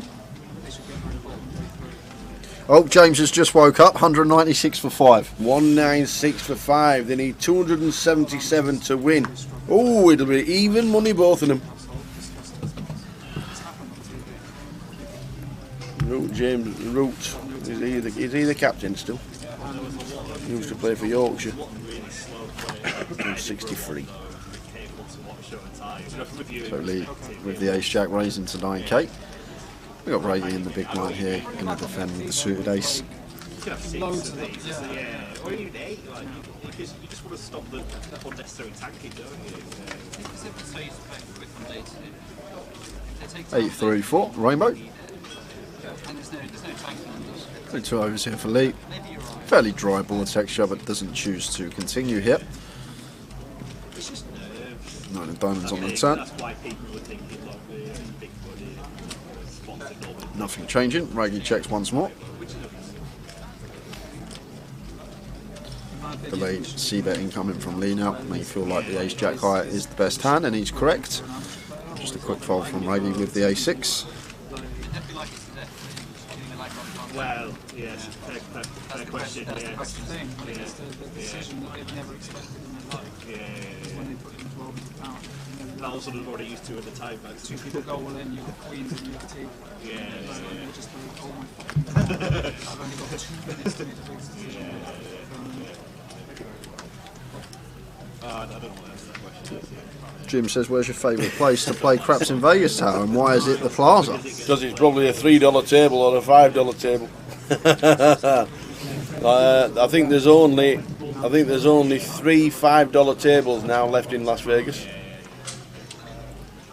Creating a non-hostile, welcoming and safe to play environment. The craps tables in Caesar's Palace are $25 minimum bet, $50 minimum bet, and $250 minimum bet. That's per one number. The $5 tables, unfortunately, are just about a thing of the past. If anybody's out there in Vegas that knows where there is one, let me know, because I'll be there.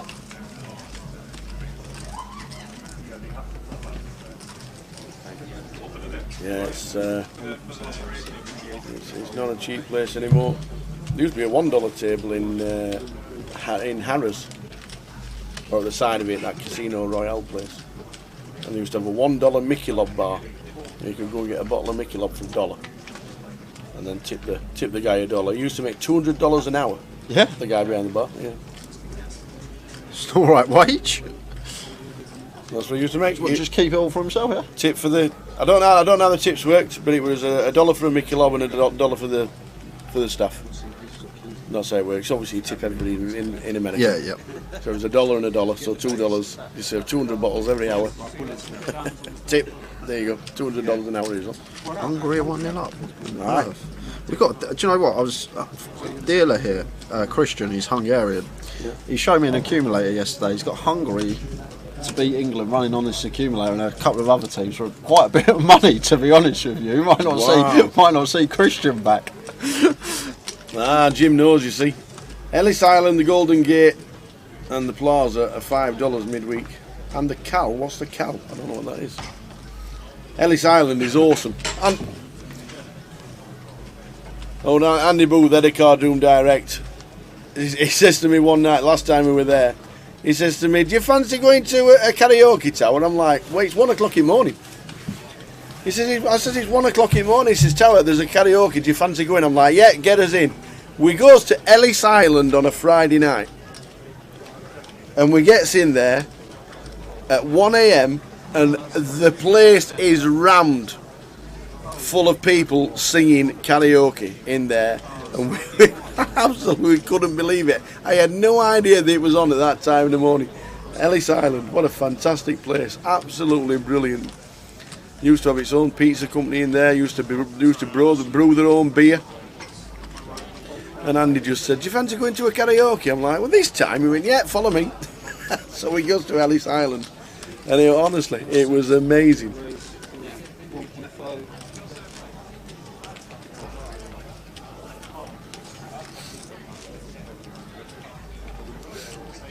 I've not seen the hand with Ivy, with Phil Elmuth. Jay, when he comes back after just nipping to the loo, yes, I'm sure he'll have seen it. We're looking at Bav, he's all in for the final 114,000. Jack won't be calling. So Bav scoops in the min and back up to 126. But yeah, it's Ellis Island, 1 AM. Friday night, there's a karaoke blurting out. It was awesome. So Jim says Ellis Island, Golden Gate, and California downtown behind Circa. All right, cool. We'll check it out. I don't mind travelling around and walking around, finding new places.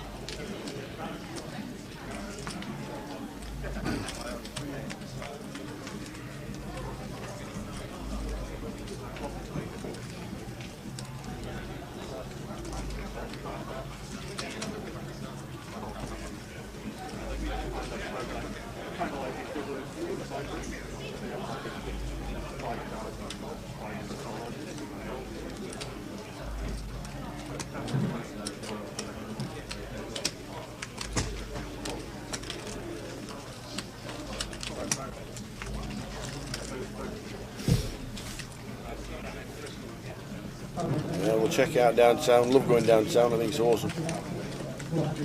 Golden Nugget have a fantastic festival on as well. If you want to play down in, if you want to play downtown, Golden Nugget have some great tournaments on. How many times have I been to Vegas? 11, I think. First time was 2004. 2004 was the first time. Was the last time it was held in Binions, the World Series. 2005 was the start of the Rio era. 2004 was the first time I went to Vegas. Obviously didn't realise, not be knowing then that the World Series would be moving. I was there in 2004 for the final time. It was in Binions, which was amazing. And I've been 11 times in total. Obviously not been able to go since 2019 because of the pandemic.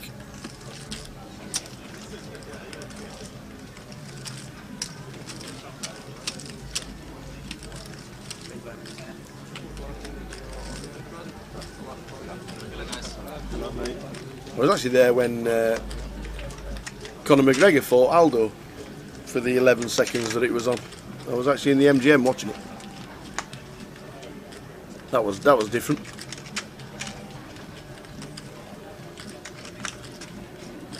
Am I up or down in Vegas? Obviously down. I don't play too many tournaments, to be fair.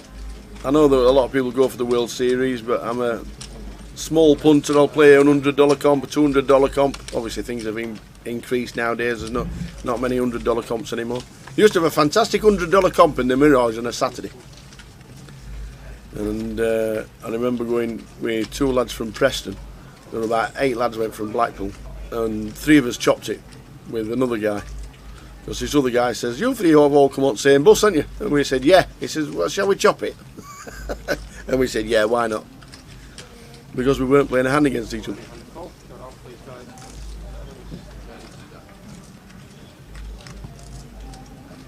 Jim Marlowe says, the stage door opposite Bally's, the side entrance just behind the Cromwell, still does $1 Bud and Mickey Lob. Top place when a Raiders game is always. Do you know what?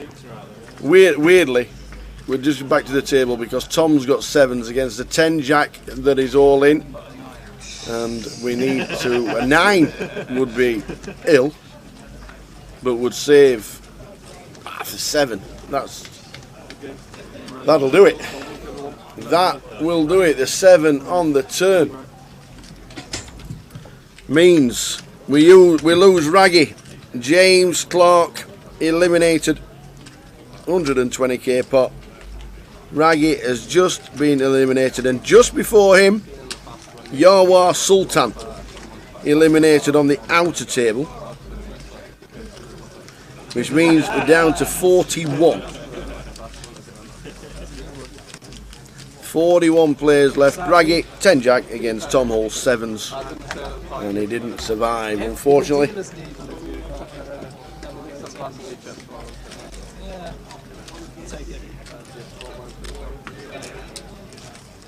Yeah, they used to host a fantastic $100 comp in the Mirage on a Saturday, and chopped that once and cashed it a couple of times, and they've now got rid of the card room completely in the Mirage.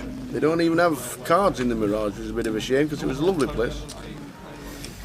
I know Andy, who's head of card room director and our boss, he loves the Mirage, and it used to be a great game to play cash and chill out. But there's no cards in the Mirage anymore, unfortunately.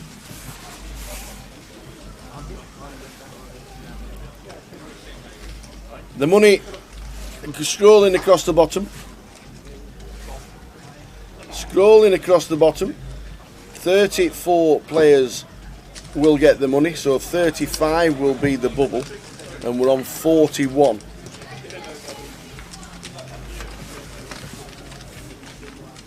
We are on 41.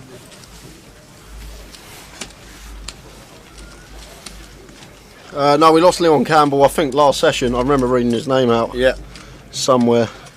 Yeah, it was quite a while ago, actually. It might have been first session, actually. There you go. It was first session. 10 minutes before the first break, we lost Leon. Yeah. And now Raggy just being eliminated means we're down to 41.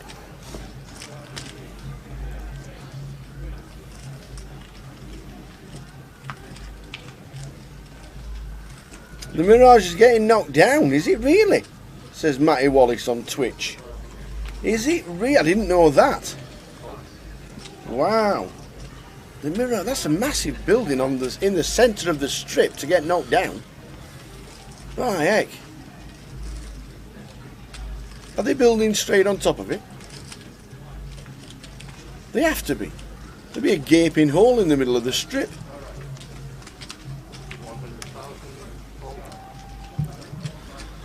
Well, just seen Andy Hill stand up there in the background. No way. Yes way. Oh no, you're joking. Did you see, what, standing up and collecting his belongings? He was there. He was in seat 1 on the outer table, bottom left of your screen, and that seat is empty now. So Andy Hills is out. So leaves us with 40 players. So very shortly there should be a table breaking and some consolidation. See it there, top of your screen. Table breaking, big TR on that table, and we are down to 5 tables of 8. Wow, we're getting a player or 2. There you can see big TR putting the old cardigan on and moving tables. So we're on 40. The Mirage is becoming hard rock. Don't think it's getting knocked down, getting rid of the volcano and building a guitar-shaped tower. What else is?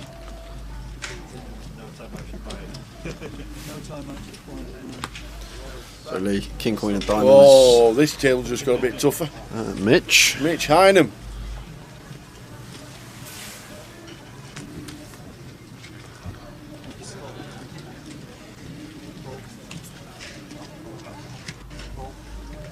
And the guy that doubled up off Trevor Reardon is coming in to see 8.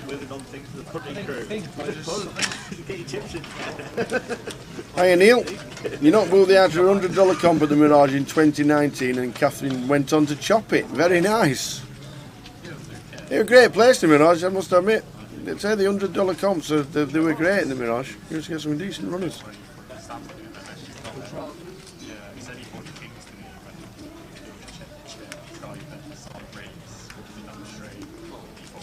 That's the line in Rounders, isn't it?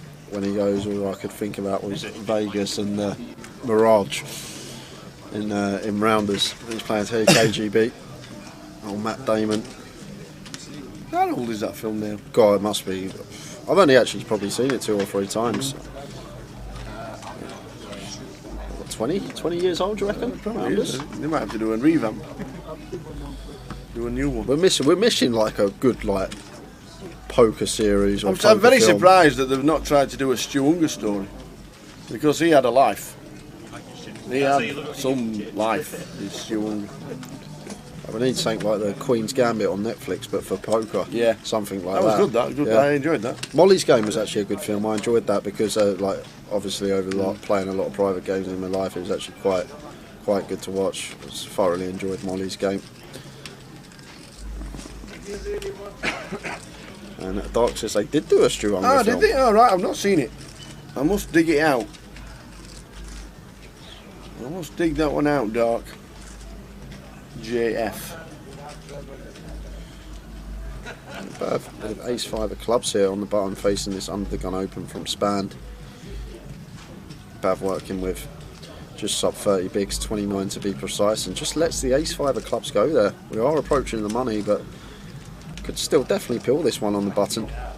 Bav veering towards the tighter side, with his stack pretty locked for a min cash if he just wants to fold his way and wait for 6 more bust outs.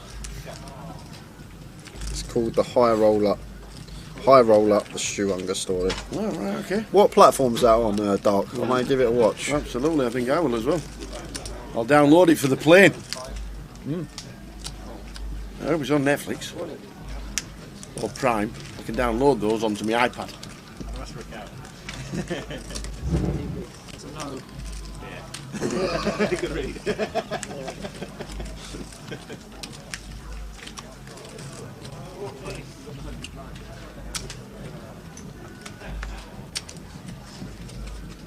One bit too low. One bit too low.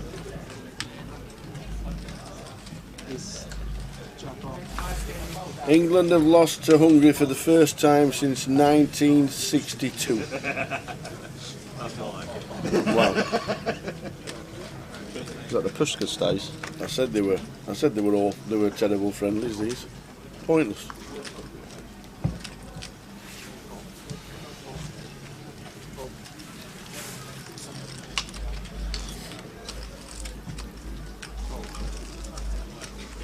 But it also shows England don't have depth. And that's a worry. Do you know what? It's actually crazy because you look at our team on paper with some of the players we got, some of the youngsters, some of the superstars. Yeah.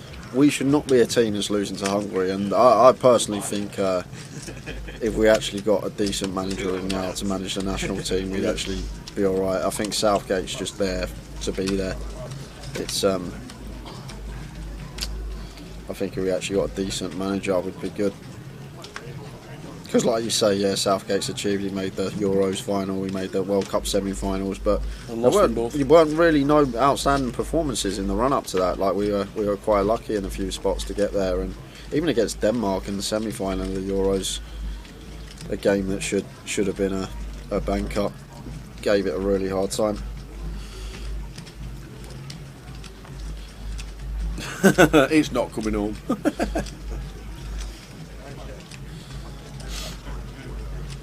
Wayne Rooney should be England coach, says Big O Boom. Well, he took Derby into League One. Well, apart from points. About 50 points they took off for administration, didn't he? You fancy going to Qatar? Really? Could never be in Qatar. Queen 3 for Span in the small. Just calls. Is Mitch checking his option? More often than not, I think we're going to check here as Mitch, but approaching the bubble, he is going to take the aggressive route here. And makes it what looks like 15k, so nearly the full 4x, 3.75. Span just out of the way with a Queen 3 suited.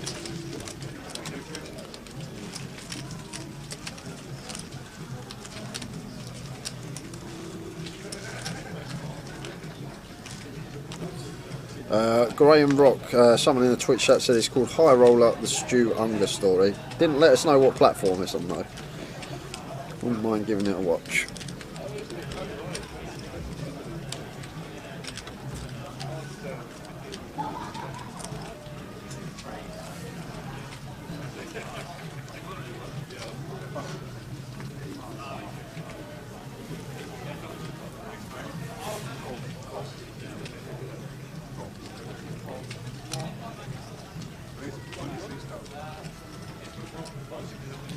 And Jim Marlowe said he thinks it's on Prime. Thank you.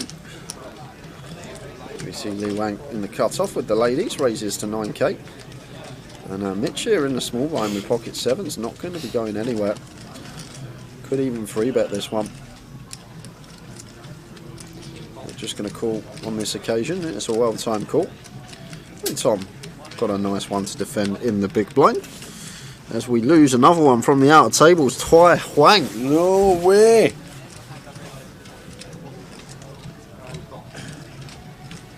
Tai Huang was the stone bubble of the midi, final table of the mini, and just coming short here in the main event. As we see the ace-6-4 flop here.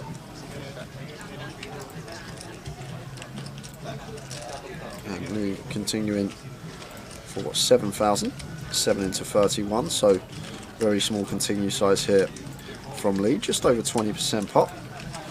And expect Mitch, I was about to say, expect Mitch to call once here, but just fold to sevens, and it's a well-timed fold. Like cut-off opening range here of Lee is just going to be very wide here, and this is a ball where he's just going to continue almost always. But Mitch, discipline and correct laydown. Tom Hall coming along with his 6 and backdoor clubs. 4 on the turn. And probably where we're going to see Lee start checking here now.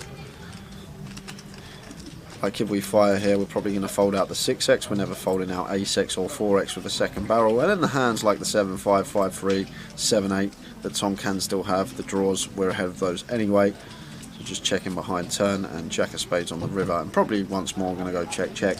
Be a bit too optimistic to go for value here as Lee with the queens, because we're only targeting specifically a 6, and we also open ourselves up to potentially getting check raise from Tom Hall.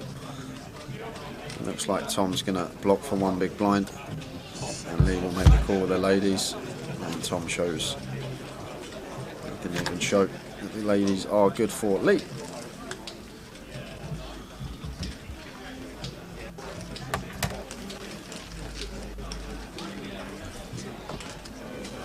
$39 with 34 getting the money.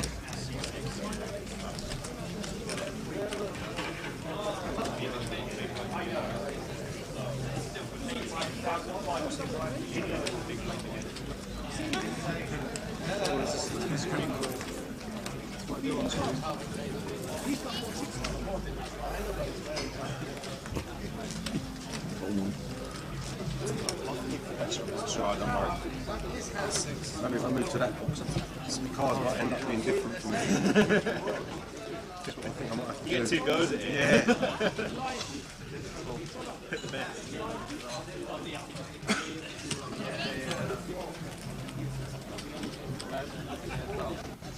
Yeah, cheers, Graham. Someone let me know in the chat that you can find it on YouTube. Stu Unger story. You have to buy it on Amazon Prime.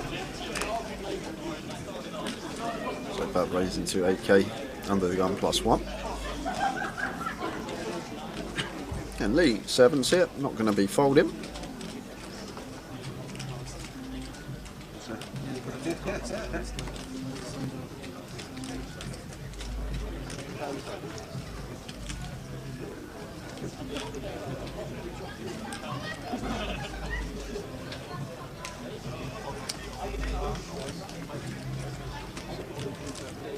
Raise to 15.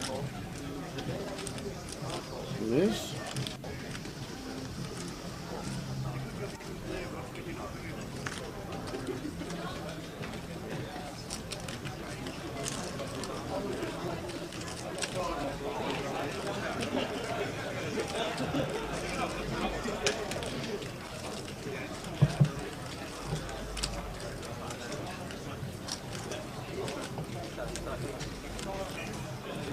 So this is Strange Tower. Lee basically clicks this 2x free bet here, and when we go this sides, we're just never getting folds from the opener. They have to pill any two that they open once they get in this price, and 7s is a hand that is happy to take it down pre, because we want to deny equity to like the King, Queen, Queen, Jack, Ace 10 off, all these type of holdings that we're 50-50 against. Really checking the 7s behind on the 9-8 deuce 2 diamond board. Yeah, so diamonds on the turn. So Bav turns best, and Lee does have the 7 of diamonds redraw. Probably go check, check.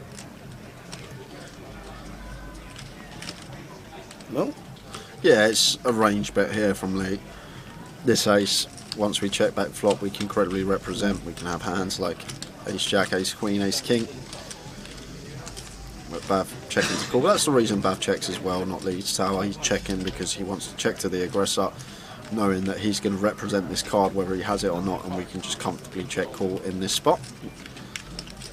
So 74k in the middle.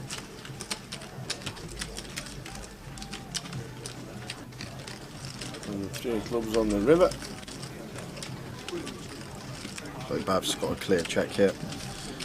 Can't do anything else. And then Lee snap checks behind, shows the 7s, and the Ace 4 is going to be good for Bav. Nice little one to pick up. Approaching the money as we have 39 remaining. We are 5 spots off. We only have 30 minutes as well before we head out on a break, guys, for 20 minutes. So if somehow we lose 4 players in those 30 minutes, we will not have a break. Lost one. Oh, we have lost one. Oh, it's getting closer. Adam Bonham. Adam Bonham out on table number 12. Which means we're on 38. 3 and 8, 38.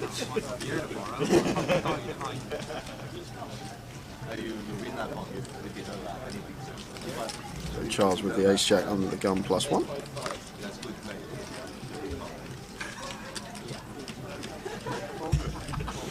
Raises to 8.5.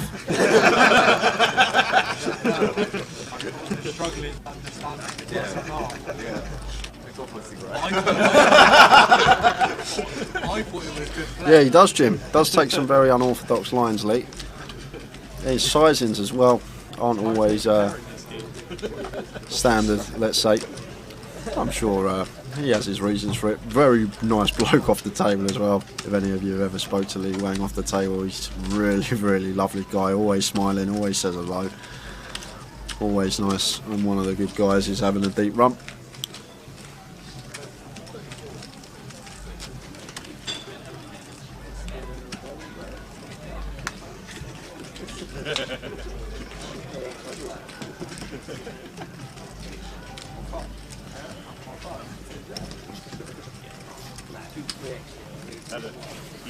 You make your light open, and it clicks it, so you have to call. It's like, why?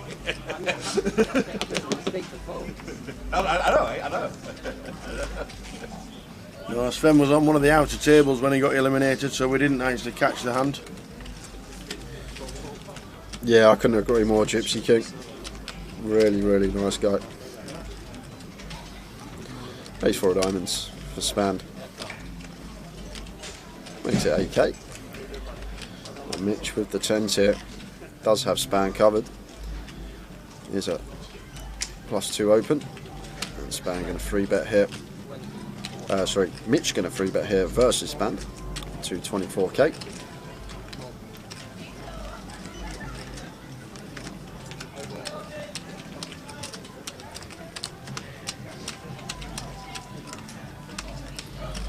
Now, interesting spot for Span. Usually this deep I'd probably be peeling, but this close to the bubble when Mitch has us covered and we're basically a lock with our stack size. Just going to get out of the way, out of position, and Mitch takes a nice little one.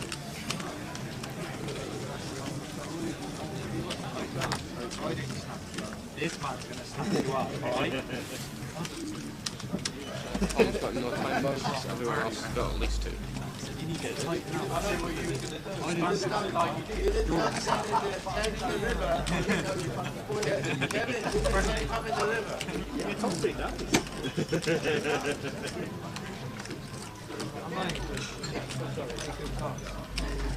You span opens. I'm just going to...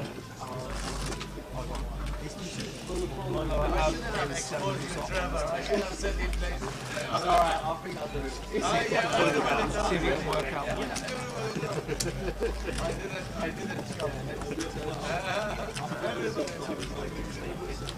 No, I'm really sorry. Yeah.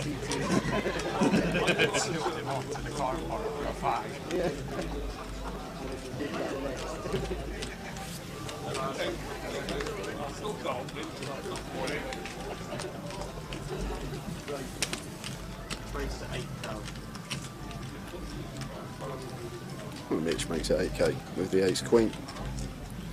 And Tom with the deuces.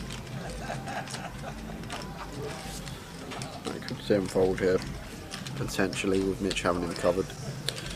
Approaching the bubble, Mitch opening +2. That is going to make the call. I think either's going to be fine. Tom obviously one of the best going post in the UK, so happy to play post in position versus the opener, even with a couple of ducks. And Charles defends the big blind with the ace 9 off. 7-7-4, 2-heart board here, so no help for anyone. 7-4-7. Mitch looking like he is counting out continued chips. Does continue for 10k. Third pot from Mitch. And the deuces of Tom. Obviously can be the best hand, but in terms of equity we want to be folding. Speak about it a lot, calling with underpairs on these paired boards. Basically in terms of equity here we're either going to be drawing to 2 outs, which is going to be around 10% with 2 cards to come, or we're going to be basically flipping against 2 overcards, because not only do they have the 6 outs of the 2 overcards, they have the 3 counterfeit outs and then also the backdoor counterfeit outs as well. So taking all those things into consideration, just better to let the pairs, small pairs go on those boards when you don't make a set, rather than getting yourself potentially in some sticky situations down the street.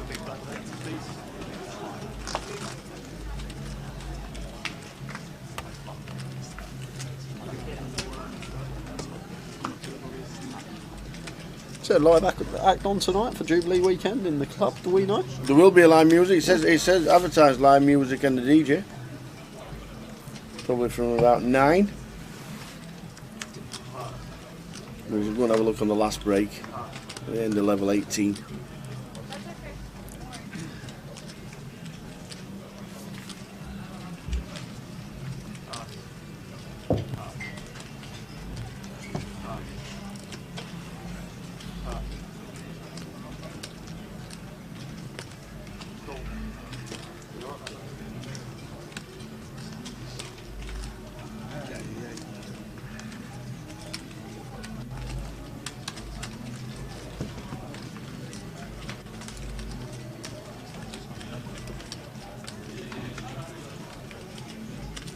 Ace King 4, all clubs. 9 of clubs working for Charles in seat number 1.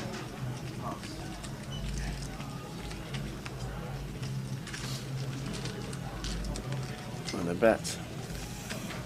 And a win. You're right. I didn't realize, I just raised 15. I should go more. That's by 15. That's my mistake. Yes, and double is my Yeah, exactly.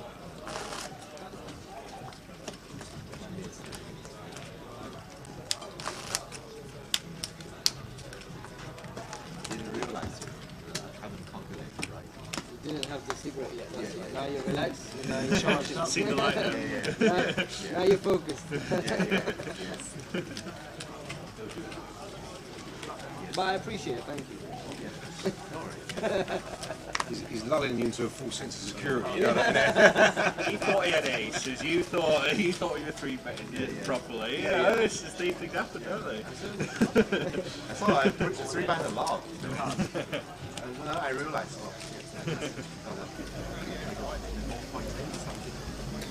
Neo, Jack 9 of clubs, shoving for 8 bigs, and Bav, I saw him with the Ace Queen.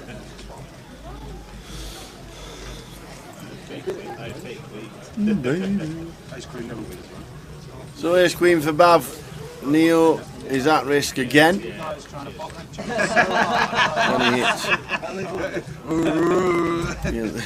Bab's already passing him the 39 to the 34,000. That's no help for the Jack 9 of Neo. We've still got clean outs though, Jack on 9 and some runners with 1 club on board. Oh, oi, there oi. it is. Here we go. So just fading Ace Queen and 10 now. Deuce. Oh, you're kidding! It's never easy, is it? Ace from space. Oh man! And we do lose Neo Fios, Neo Futu, putting us down to 36 players, guys. 36 remaining with 2 off the money.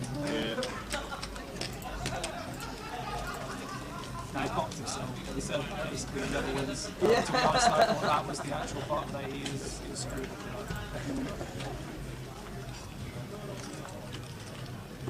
See, open or feature. Sorry? She'll be going anti, please. Sounds dodgy. It's been like filming my whole card system. Did you? I ain't got it yet. Huh? I ain't got it yet. Yeah, you know there's cameras up here as well. So I told you I'm tight. Even on the bubble presentation, raise 10,500. Jesh been fairly quiet. They're going to raise to 10.5k here with the King Queen. Found the 2 outer to keep his tournament alive earlier. Got it in with the old 8%. 1 and 12.5 times he would win the hand, and he did win it, and he's now back in the mix and approaching a min cash. 4-3 clubs here for Mitch, not going to be folding this one even versus a slightly larger open of 2.5x.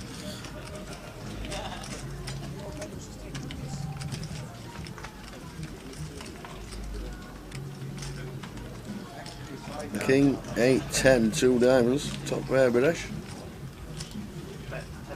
Just continues, and a quick fold from Mitch. Absolutely.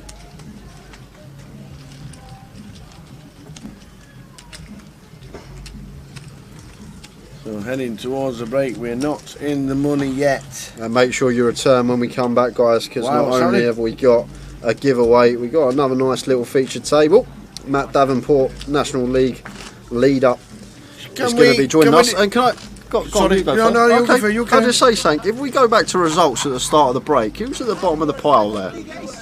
Rob Boone, 23,000. Rob Boone is going to be joining us after the break with over 200,000 chips. What a session for Rob Boone! Oi, oi, oi! He's the still Booney in boy. the mix. The Booney boy. So we are going to have a giveaway as well, guys. £110 closer tickets. We're going to either do Tower Thinks or I Think. So we'll probably flip a coin to see who asks the question. I think we need to flip one now. Shall we flip one now? Because during the break, okay, we can determine the question. There's only PK got money. Yeah, PK's the only one that pulls the coin out.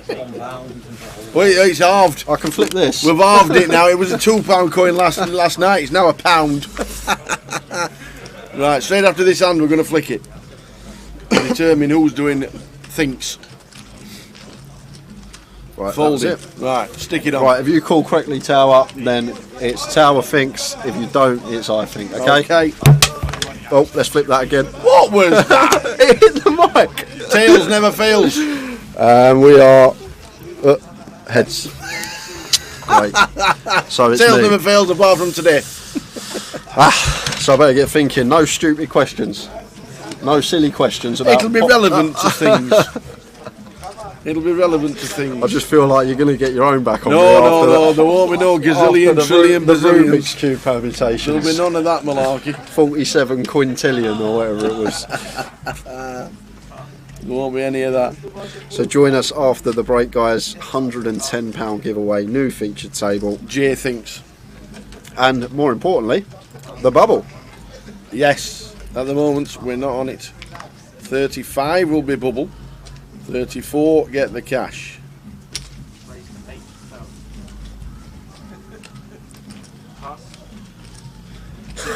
Paul Smith. Interesting fact, Mitch's girlfriend has won more tournaments than him. That's true. Migley shipping the Irish Open Ladies comp over in Ireland. I was there. Jumping around on the rail. It was awesome.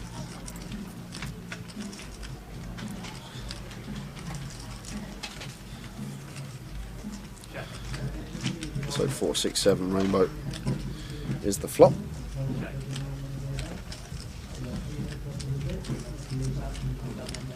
Eight on the turn, that's top set.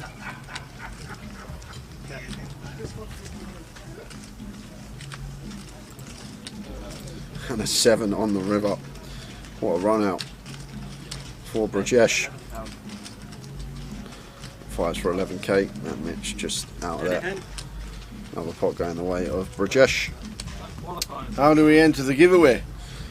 So, what will happen? Every Tuesday and Wednesday, we have 2 home games. We have Katie's. No, the giveaway. I was asking. Someone asked about the Jamie Nixon's one. That's Oh, what I right, thought you sorry. meant. Yeah, Graham Rock. I was answering Graham's question about the giveaway for Jamie and Katie's home games. Yeah. That's on Tuesday and Wednesday. You have a Jamie Nixon home game and a Katie Swift home game, and you get leaderboard points Online, for obviously. online on the Grosvenor client. You get leaderboard points for finishing in that, and then what will happen?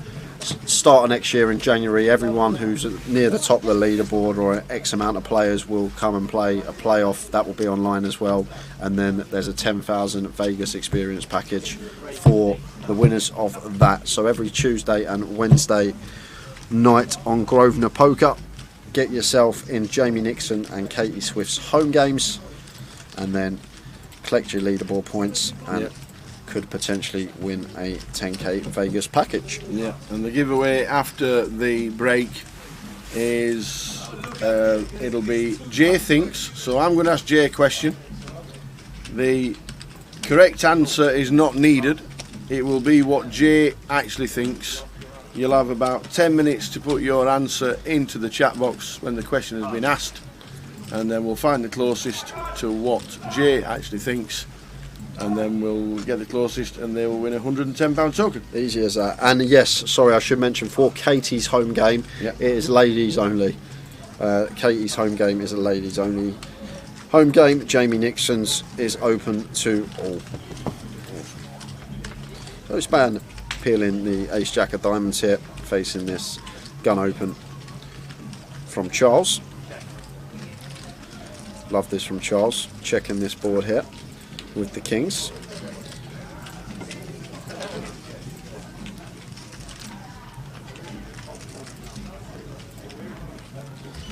And Span's going to take the bait. Span does have some nice backdoors. Firing for 13,000 into 26, a half pot sizing from Span, and Charles just happy to call here with the kings. 4 of clubs on the turn. Doesn't change anything here. King's still the best hand. I guess Span's going to have some 5s, 6s, 7s, 8s, 9s. All these type of holdings. 7, 8 suited, not going to be in there, I don't think. I'm not sure Span's going to peel that versus gun open from Charles in the hijack. Pretty close whether he would or not. You can definitely rep a set here, Span. It decides to check this one behind, and a 5 on the river here, Tower. So we're straight on the board.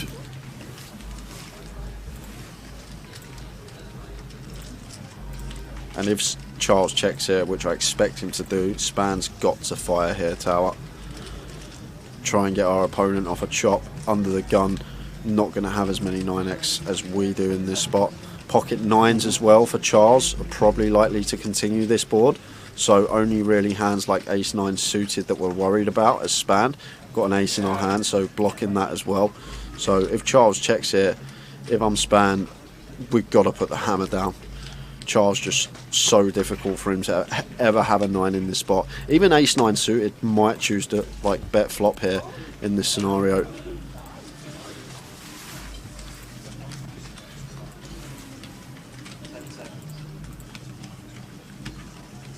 Looks like it's going to be Charles. Yeah. He's used 2 time banks. I'm deciding what to do.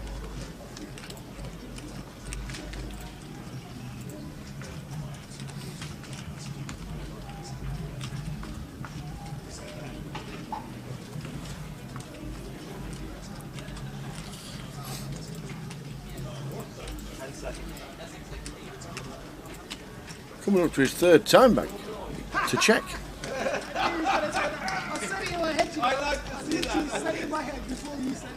He's all in. And a snap fall from Span. 2 time banks used. Fair enough. Span could definitely have 9s, 8, 9 suited in this spot.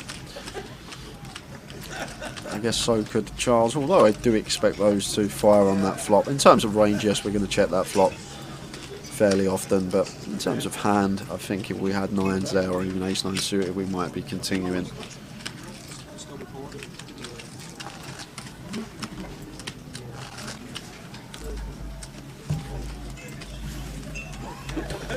Seven minutes to go before break. We are going to be returning about 22, guys. 20 to 8, so 7:40 is when we're going to be back after break. As we're going to see Lee get in the mix here with ace queen under the gun. Raise to 10,000. Pass. Pass. Pass. Pass.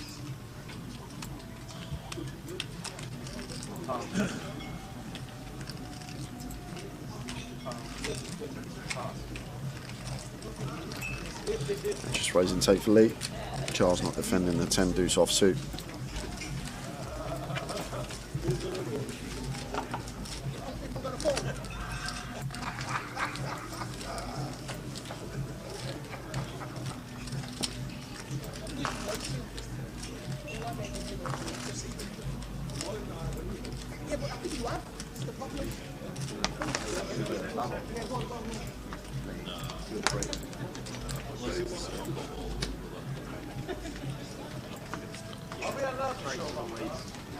So 6 minutes to go until the end of this session. It looks like we're going to be into the next session for the money.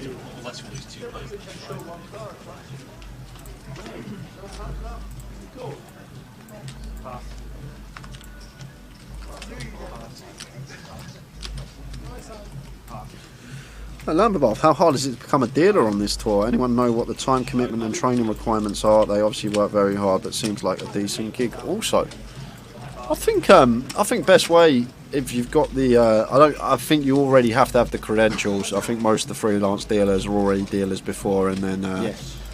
So I don't think there's training offered or anything like that, but if you are already a dealer, I think just get in touch with Mike.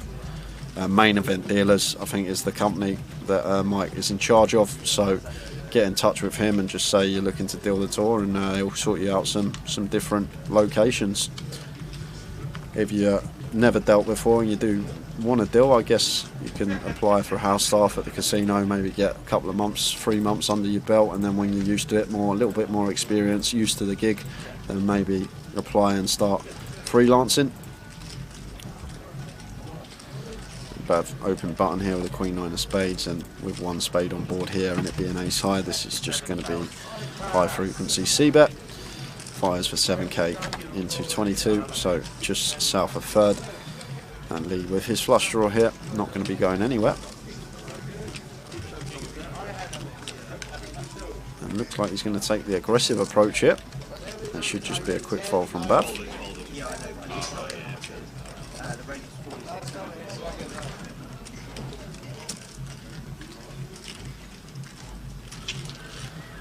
This time I finally quite remember. Yeah.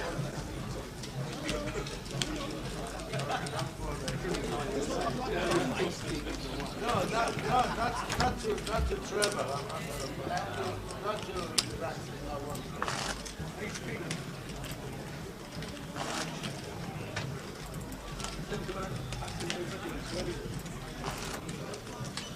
Come on, man. How many times you have aces and ladies?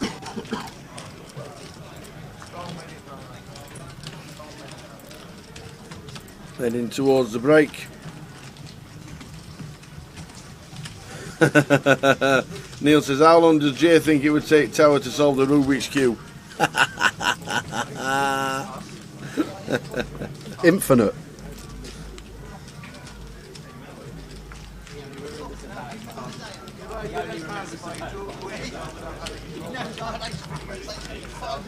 Answer will be a long time.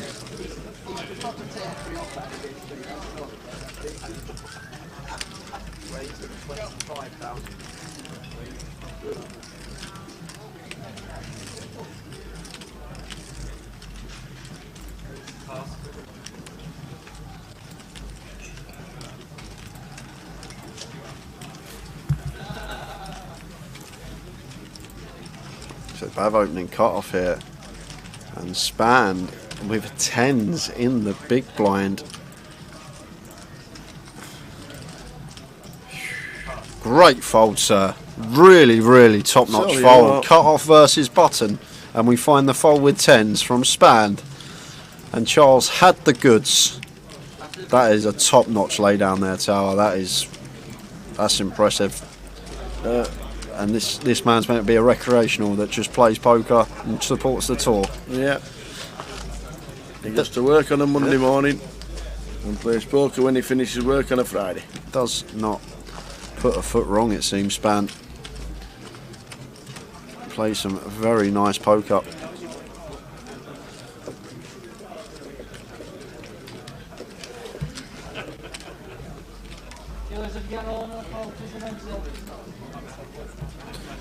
So a minute and a half left on the clock. If this goes post flop, very likely to be the last hand. And when we return, new feature table, as we mentioned, as well as the giveaway for the £110 closer ticket.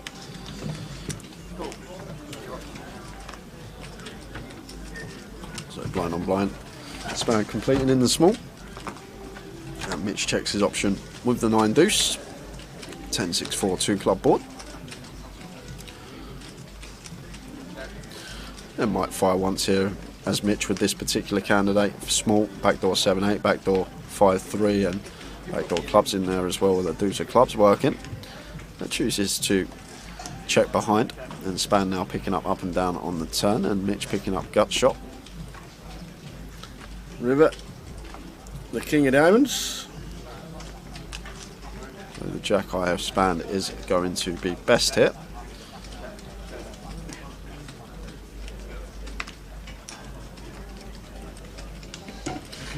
We are going to squeeze one more hand in, guys. One more hand, one more hand. And then it's break time. It is 20 minutes. 20 minutes, wet the whistle, come back. Oh, I put the payouts on for someone and I forgot it takes our faces off. Oh no. Someone's asked for the payout. So the tick up will run across the bottom of the screen. Oh, that's the chip counts. We had them there, didn't we? At one bit, but not anymore. We'll get them on after the break. 100k up top, 66k for second. Yeah. And then I think it's like 40 bag for third. It's like 8k for ninth on the FT. Min cash is just over 2k. We will get the full ticket on when we return after the break, though. We can't have both running at the same time while the comms cam is in use. 100k up top, plus a bit of change. I think it's £100,850. So we're on the break. This is the final hand of the sesh. Chip counts on the way from the remaining players. At the moment it's, what is it, 38? 37 it says on the 37 screen. left. 37. Span's off. Span is off. Get me out of town, he says. It's actually not 37 Tower because we lost Andy Christoforou a couple of minutes ago, so we are actually down to 36. So we're going to be coming back after this break with the bubble. 36 remain, 2 off the money, giveaway to come. Lots to look forward to. See you then. See you in 20.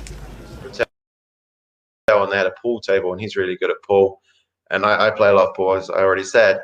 So we played a few games of pool. I was chatting to him, and actually he's and his friend, who actually I knew more than Sam at the time, Pete Linton. And yeah, then we happened to both go deep in the tournament, and we played a huge hand.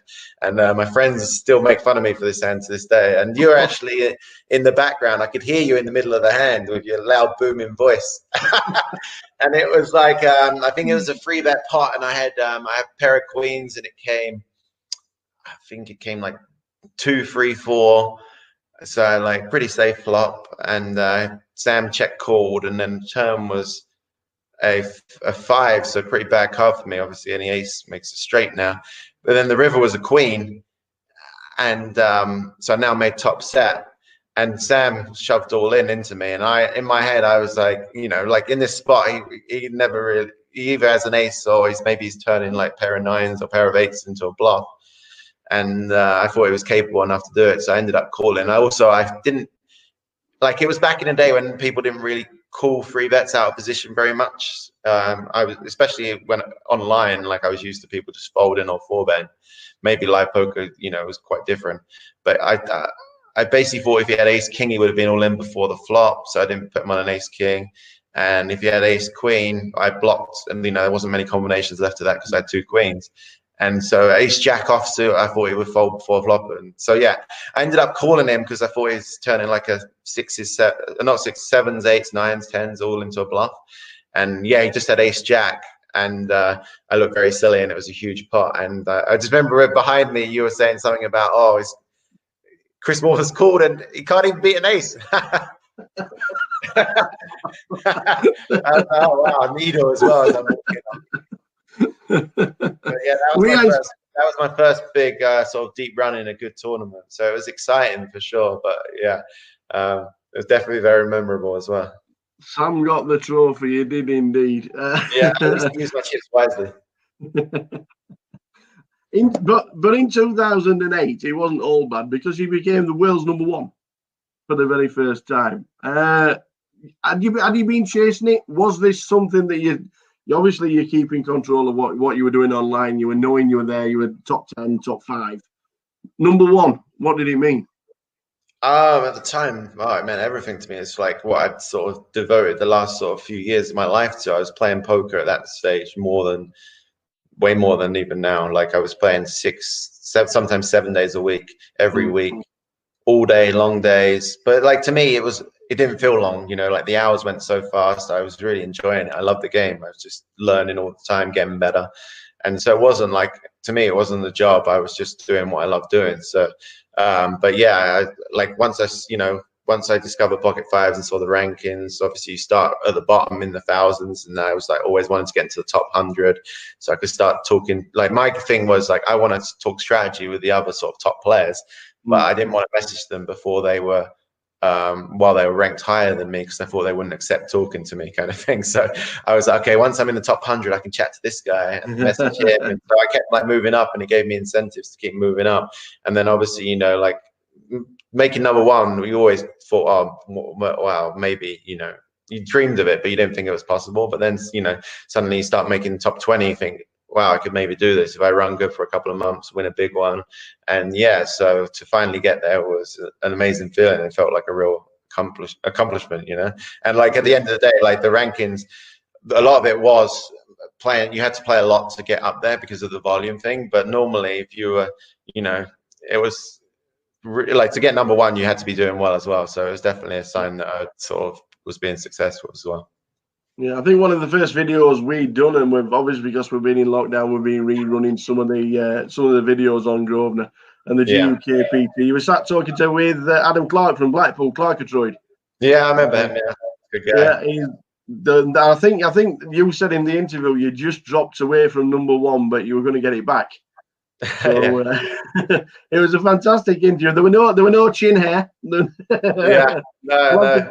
We'll try and dig it out for you and send a link because it was a fantastic video. You and Clark were just bouncing off each other because obviously you knew a lot about him playing so much volume online. Yeah, I think that was the first time I met him as well. So I sort of played him online. So that's always exciting when you got to meet people in real life after you played a lot against them online and stuff. And you know, it was weird. Like even though you sort of didn't know each other that well, like you kind of if you felt like you knew each other for years, kind of thing. Like I met a few of even at my wedding, like a couple of guys who are like in my groomsmen party. I met them through, you know, I met them 10 plus years ago through poker, and we've stayed close friends ever since. Yeah. Now we can't not have an interview with Chris Moorman and talking about the father in the GUKPT circuit. Yeah, he'll be like, why are you in Manchester? This is one of the greatest little stories of a GUKPT title. I do believe it was a birthday present. Is that correct? Yeah, belated birthday present because I was at the time I was living in Australia, and my dad's birthday is on Valentine's Day, and so I didn't get back till I guess I got back from Australia in like March, so it was a month after my dad's birthday, and I was like, oh, what do you want for your birthday? And he was like, oh God, it's gone now, you missed it, blah blah blah, moaning.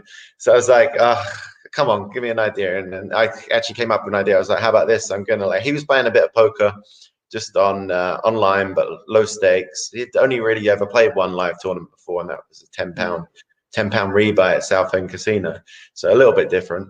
But I was like, how about this? I'm going to go up and play this tournament in Manchester. It's £1,000 to buy in. I'll buy you in, and like we can work out maybe like a backing deal or something. I'll buy you in, and no pressure. We'll both play the tournament and go up, have like a father and son bonding weekend kind of thing, and just have a good time and have fun with it. And he was a bit reluctant at first because he didn't want to embarrass me, and he'd never really played live, so he was a bit nervous. But in the end, he agreed to go, and that was good for me as well because I don't drive, so he gave me a lift up there. Ulterior motive. Yeah, it was an expensive Uber, but whatever. No. So anyway, we both played the tournament. This was at the stage as well where still dusting hard in live poker, never done anything good. And so I'm thinking, okay, this could be the one for me. And anyway, we get to first break, and he's enjoying meeting everyone. He's meeting all the lads, kind of thing that he's sort of followed online because he really enjoyed railing me and stuff like that. So he met Trig, a few of the other boys, and on first break, we were all chatting, you know, how everyone does. Oh, I'm up to this chip stack or whatever. And he's tripled up. I don't even know how. He must have been getting out of line for sure. But I was like, okay, you need to chill out. Like, you've got some chips now. Just play patient. It's a long tournament. It's a marathon, not a sprint. So I was trying to coach him on breaks. And after day one, we both made it through, and we were both actually top 10 in chips. So that was really kind of exciting. So like, we're up for a few hours at night, sort of chatting like two mates kind of thing, adrenaline's pumping, trying to get some sleep before day two. And then day two comes about, and I ended up losing a big hand. I actually get knocked out 5 before the money, so I was a bit gutted because I was thinking, oh, this is my tournament kind of thing. But I regrouped, went to the bar, got a few beers with a few of the guys, and then went to rail my dad because he was still in. And you know, at first he just wanted to make the money, he had a decent stack, and then after that, though, he really wanted to make the final table, and that's where it kind of started going a little bit wrong because he started changing his game, and he played too tight, and he was blinding out, and he got down short. And I tried to tell him on the break, okay, if you get anything, you're going to be big blind after the break. If you get anything in the big blind, just go with it. You know, you're only down to like 8 big blinds or something like that, I think. Yeah, so it's like anything half decent, king 9, whatever, go with it if it's a late position open. and folded to the legend of UK poker, Surinder Sarnar, on the button, and he was chip leader at the time, so he was playing very aggressive, like raising every hand. No one was really playing back at him, and he's 3.5x'd it on the button like everyone did back then. And my dad was in the big blind. He pushed all his chips in like Phil Helmuth style. I was like, okay, I'm on the round, like saying, "No, he's got a good one here. That's good, yes." And then Surinder's in the tank because he's probably pot committed at this stage. Made it 3.5 big blinds. My dad only had like 8 big blinds, but obviously he's not got a good hand by the way he's tanking. So I'm like, okay, we're going to be in good shape here. And he finally calls, and they flip over the cards. And Surinder had like Jack 5 off, and I was like, oh wow, hopefully my dad's got like him dominated, like jacks, queens, like ace jack, something like that. Yeah. And my dad just proudly flipped over his 10-6 offsuit. I was just like, what the fuck? And then before I knew it, they just dealt the flop, and it came 7-8-9. He just flopped the straight. And he was like, yeah, I told you, I knew. He's like, and then he doubled up there, and he just like turned into a new person. He just like went back to his old self, just going like playing every hand, and got to the final table, and everyone else was trying to ladder up, play ICM, and my dad was just going for it, putting them in a coffin, and ended up getting heads up, and yeah, the rest is history. Like, it was crazy because I was watching.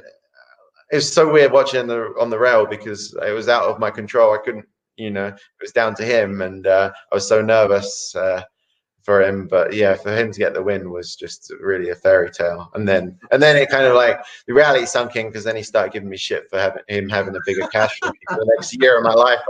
I had to like focus more on live poker, because I was like, I can't have this for forever.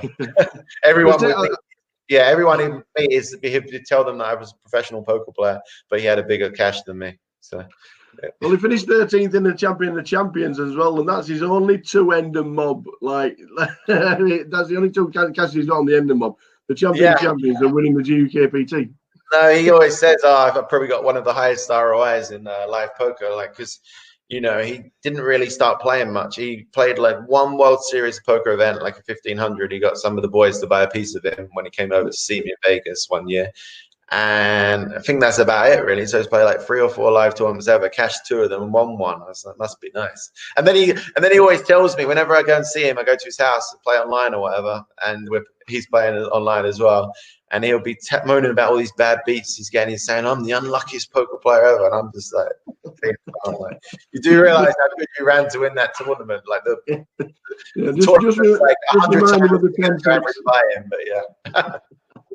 Brilliant! It was a fantastic story, and something we have actually mentioned it quite a few times. Whenever you do pop up, we're on the live stream, and we do mention yourself, and you've won something big, and we just have to quickly mention that the story of your dad is just, to me, it is one of the nicest and best stories of while we've done the GUKPTs. It really is. Yeah, it was amazing.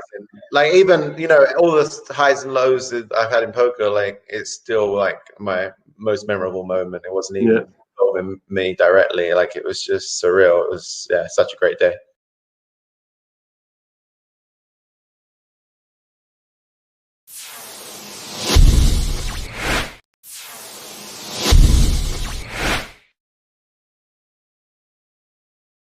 You touched on Australia. The Aussie Millions in 2011, 721 entries, final table, 7th for 173k. Were you a bit disappointed, or pretty pleased that you finished 7th out of such a massive field?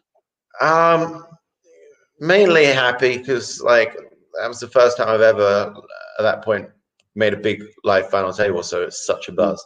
And also, like, I was free rolling anyway, because on day 1 I was chatting with Toby Lewis, and he was kind of mugging off my live game, and I asked him to put his money where his mouth is, so he gave me 5-2, I think, on making day 2 of the tournament, because in that tournament it's quite hard to make day 2. It's a long day 1, but I was like, okay, I'm going to do good in this one. He was like, no, you're not. I'm not swapping you or whatever. And I was like, what the, So we had a bet. So I bet I was like, what's your max amount? And he said 5k. So I bet max amount 5k at 5-2 that I make day 2, and made day 2 of a good stack. Actually, it was kind of stupid of me. Like, most people, if they got that much money riding on it, more than the buying of the tournament, would sort of, play tight near the end of the day. But I was telling my whole table that I had this bet. So then I was just pretending I had basically had the nuts every hand and just re-raising them and going crazy. Even on the last hand of the day, John Eames was on my table and he knew about the bet and he raised under the gun. And, you know, we always give John shit for being a tight player. He's raised under the gun. He's the only person who covers me at the table. I've locked it up. There's no need to get involved. And I just see King 4 suited in the calf and I had to free bet him and, you know, start barreling away, but he folded on the turn. So I was like, but I had absolutely nothing as well. So I showed him there and he was just like, you're an idiot. But yeah, so I won the bet and then made a deep run in the tournament. It was really fun. That tournament goes 6 max as well, which is my favorite game with like on the final couple of days. So yeah, it was really cool. It was made the final table actually with James Keys, like well-known UK, yeah, blast from the past. And Patrick Antonius is on the final table as well, and I tried to bluff him. That was my big downfall. Tried to fight. To be fair, he tanked for a couple of minutes with trips, so it couldn't have been that bad a bluff. So I was trying to get him to fold a little bit of a worse hand than that.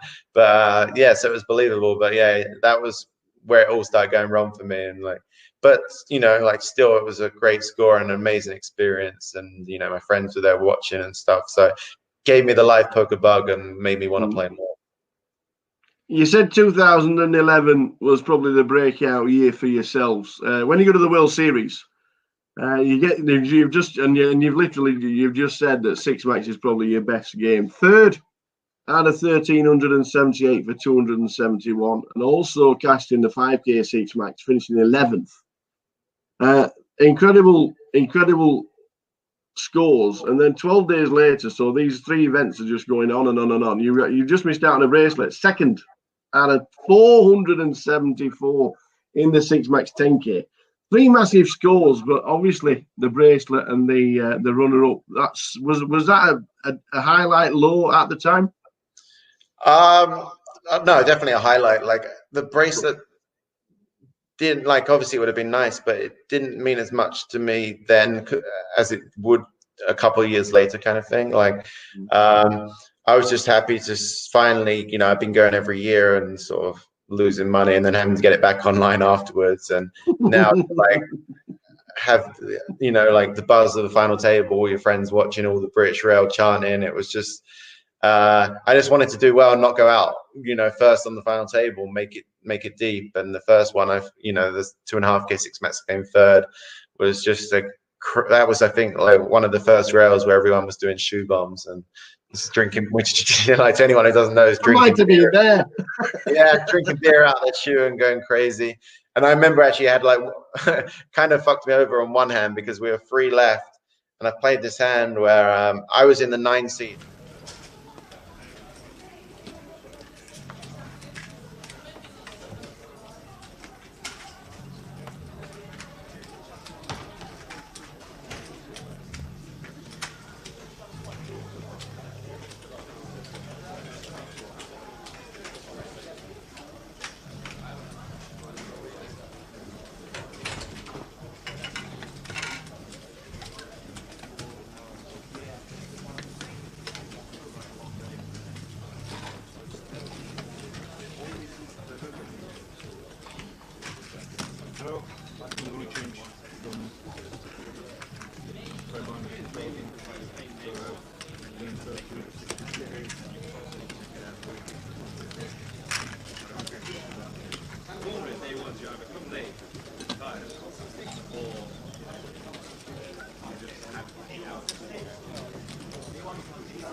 So here we go.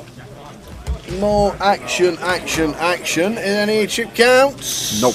Yes. Yes. Bousy, that sat down there on 36,000. Phil Tate on 44. KN on 70. Mark Holden on 80. Josie Phillips on 95. They are the short stacks. We're on 37. Is it 37? Yes. 36 because Andy Christopher chip 36, shop. So we're on 36. 34 get the money. Yeah. Which means we're 2 off the money. And the stacks down the bottom. Tim Chung, massive. Matt Davenport, massive. Big TR, amazing. Tamer Camel, chip, leader. It just shows you this game. He was 5 outs from being out the door. He had a 5-outer versus Stu McNally. All the chips were in, and just on the turn. At the last break, Rob Boone. Yep. 20k. I know. Look at that. If Bousy has anything to be inspired by, it's the performance of Rob Boone over the last 2 hours. Still in, 200k, doing it for Blackpool. Tom Hall, as always, and Spand. We're on 36.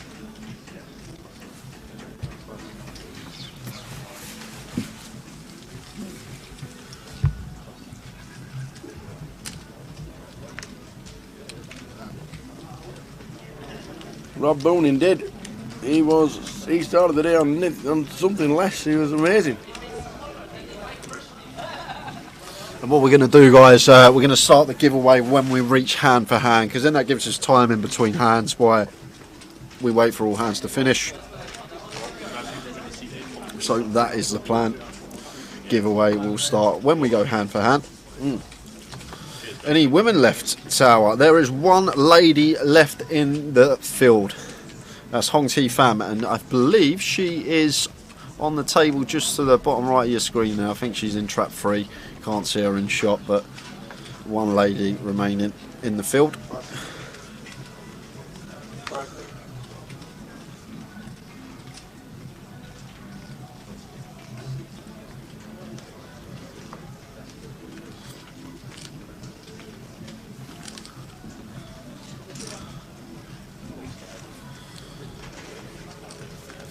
Do we know Hong Ti? Do we know much about her? No. I've seen her around because it's the sunglasses I always recognise her by. She always wears these black sunglasses when she's at the poker table. But yeah, not too familiar with her. Big O Boom.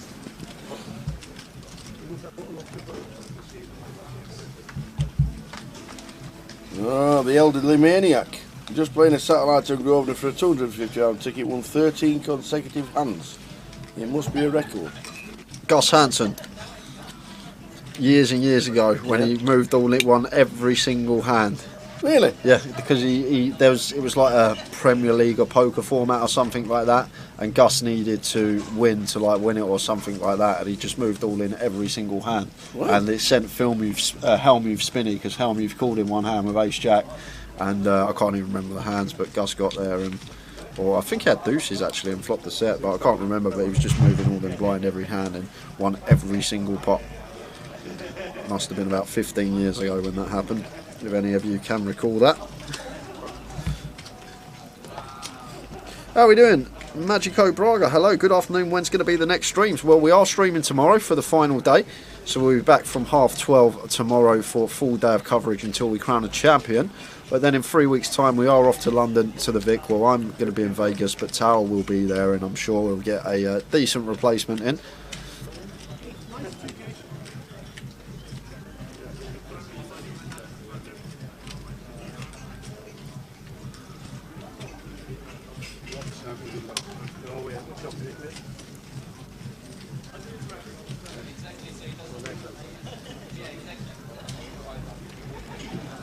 To defend against Ace King with that queen.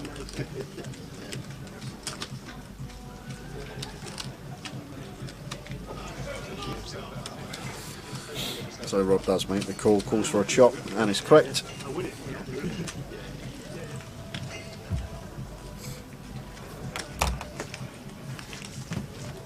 The giveaway is going to start, guys, when we go hand for hand. We don't know when that's going to be, obviously, but that is when we're going to kick off the giveaway, because it just gives us a few moments in between hands to chat.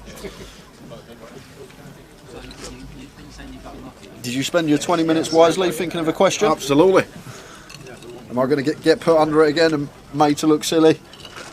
No. Oh, okay.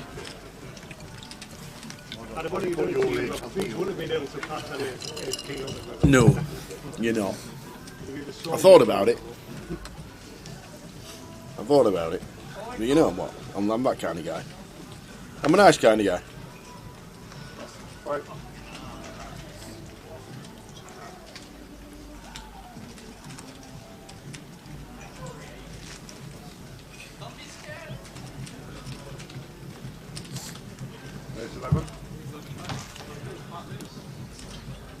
Have you got your pen? We need a big black pen. I've got a pen. We need to be able to see it on the answer. I've got a biro. That'll do.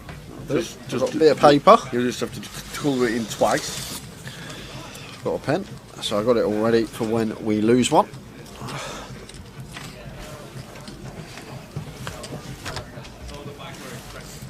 But when we lose one, well, we're on 36.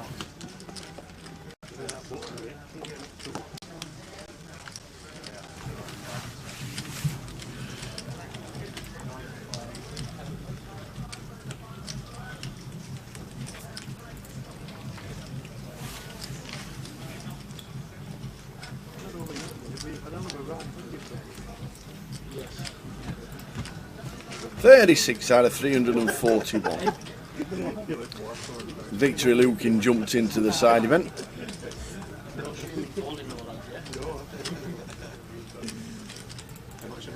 Side event was really crazy busy as well, I must admit.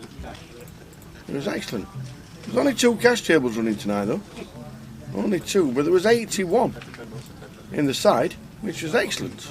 And Victor's still in.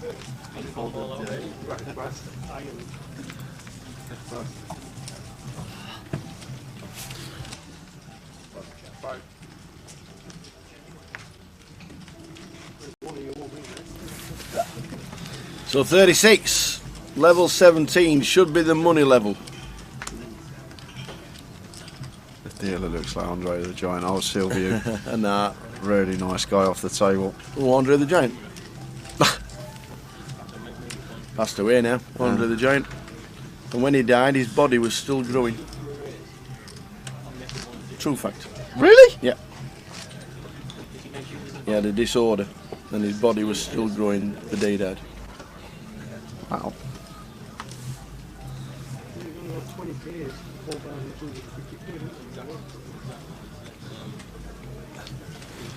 Is that the answer? 2.6 million. We don't know the question yet.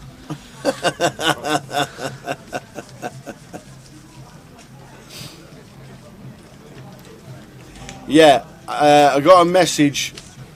We got a message saying that for the first 2 or 3 hands, we got him in as 2 million chips. Yeah, put an extra 0 on the end. We gave him an extra 0 because we like him, but it does get sorted. Obviously, relatively quickly because Simon realised what had happened. Imagine having a third of the chips in play on the bubble. We're on the bubble. 36 left. So yeah, he did realise the error and sorted it straight away. It doesn't have 2.6 million on the chip counts. Thomas had 260,000, which is obviously where we got it slightly wrong, but he does sort it out straight away. Does Simon? So I'm just looking at my 2 picks were second and halfway down. Alex Papizian, and you picked Mr. Chum. Who is Tim? 250. Oh, there we go. Yeah. Loads. Tim, 250.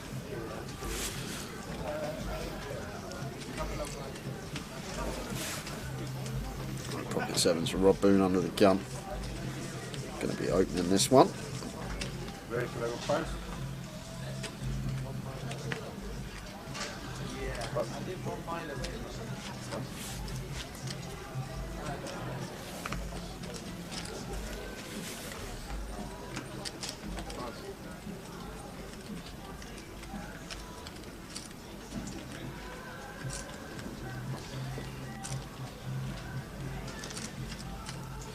Matt Davenport will be defending the 10-8 of spades, that's for sure.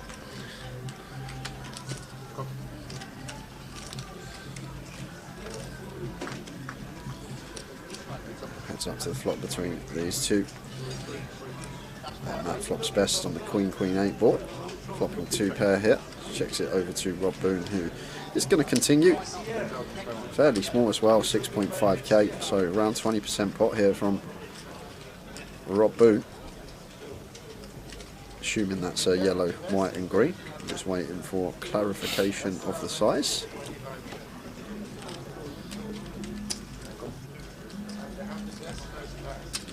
So it's not gone check check, graphic error there guys, it's gone bet call.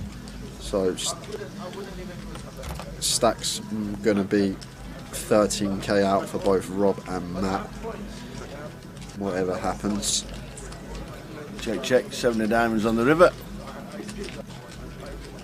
Rob just smashes the life out of this one. Rivering a boat, loves to see that. 25k into 30 from Rob Boone. So just over 80% pot here is the size of choice, hoping that we can get called by a jack or maybe an 8. Jack 10, Jack 9, all going to call flop with a guttable. Like you expect Matt to lead some river with Queen X here, so best hand he's going to have a lot of the time is a jack. Those gut shots, we can see he has the 8 on this occasion. And just lets it go.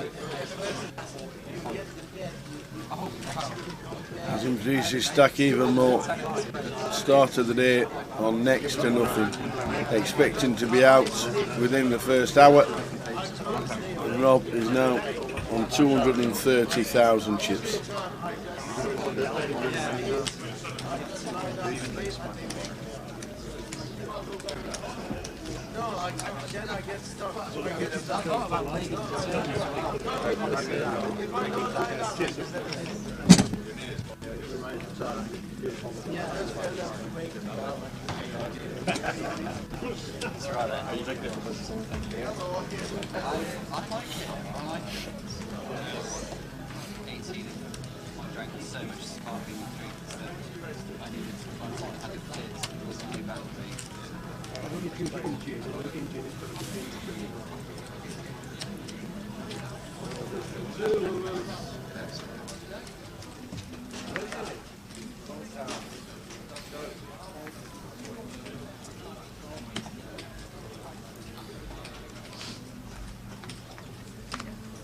We feel here just limps with the aces here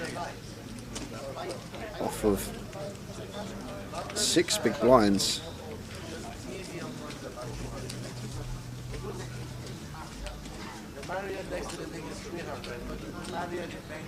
I'm not a fan of this tower, I'll be honest with you. I just think we've got a shove here as Phil with the aces. Yes, we want action, but we've got 6 bigs here. Just getting the shove through is going to put us up to near 10 bigs. And the problem is, Rob Boone checking his option and getting to realise equity, well, it doesn't matter anyway. It would have gone in, but just like say if Rob's got a random, like say 7-5 off or something like that, it's still going to have like around 20% against us. And near the bubble here, just picking up those blinds and ante is going to be massive for us. And Rob raises, Phil sets it in, and it's aces beat jacks. All in and a call. So Phil take. They've been asked to announce, even though we're not directly on the bubble. It has been asked to announce all in and the calls everywhere in the room. Yeah, so it'll be a nice little double for here, Phil, if you can find it. 2 off the money, won't want to see a jack, and that's pretty clean. Just fade in a jack and some plausible runners. Yeah, 9. 9 would be sweaty. Oh, wow! 2 off the money as well. Ouch! And it's a 10 on the end. 2 outed on the turn. He's got over 90% going to the turn. Oh my days, man. And it comes a jack on the river. He'll be telling that one for a couple of weeks, I think. Jeez. That's a bit brutal, that tower. 2 off the money, which means we're down to 35. It's bubble time. L bubble A time. L bubble A time. Wow. We'll get the chat up ready with all the chats collated into one, and we'll get ready for the giveaway. Tower's got his question, we hope. I'm ready. You ready? Are you ready? Yeah, we're ready. We've got to wait for all the deals to finish anyway. Right. So, right. I'm going to make it easy. Okay. Because you got face on last time. I'm just going to say the rules before. It's 1 guess per player. If anyone guesses twice, it's disqualification. You cannot win anything. Wait until I've wrote my answer down, until you get your answers in the chat box. We are going to give you guys 10 minutes till 1:15 to get your answers in, and then we will reveal the winner. And Tower just about to let me know what the question is. Don't get face on like you stormed out last time. None of that. I made it easy for everybody. Really easy. Okay. And I mean really easy. Okay. Really easy. The question is, Jay thinks, how long is the M6? In miles, obviously. Don't answer. Don't answer until he's wrote it down. Any answers now, you're void. And you want my answer? Wait a minute. Don't ask. Don't write it down. Don't do anything. Don't put no numbers in the box or you're out. Jay's not written it down yet. You got 10 seconds. And 9, in miles, I'm guessing, 8, yes? Yeah. 7, 6, 5, 4, 3, 2, 1. I'm in. Get your answers in, guys. You've got Get 10 minutes. your answers in You now. want the closest to what's on this piece of paper. You want the closest, not the correct answer, because the correct answer might not be the right answer that Jay's got on his thing. How long is the M6? What Jay thinks, not the correct answer. Good luck, everyone. Good luck, everybody, and I am now scrolling fastly. Don't forget, it's what Jay thinks, and he doesn't drive very often. It's worth. He goes on the train a lot. £110. And he goes and he flies everywhere. He does not drive. So it's not what the correct answer is, it's what Jay thinks, and don't forget he only had 15 seconds to write the answer down. I tried to make it because he got face on last time. Yeah, that's a fair question. The question is, Jim, how long do I think the M6 is? Yes. How long does Jay think that the M6 is?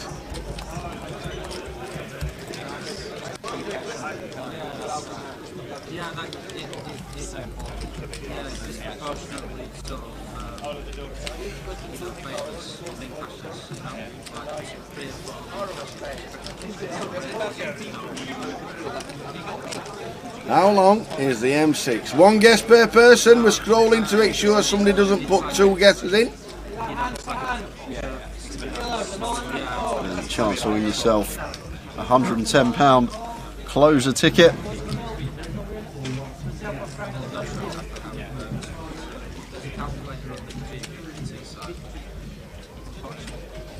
And obviously, if there's 2 with the same answer, it's not the first one to answer. We'll do a flip of the coin. And if that does happen as well, when we get a tie, we give the person that comes second a £30 token as well. So if 2 people do guess the correct answer. Does Jay know the M6 goes all the way up to Scotland?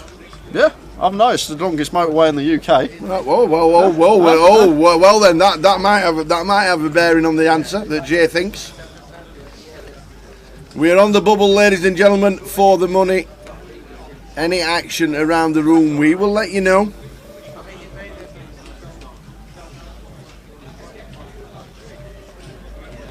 And we have 4 minutes to go until we get the answer from Jay. No harm in guessing. You have got 1 guess each.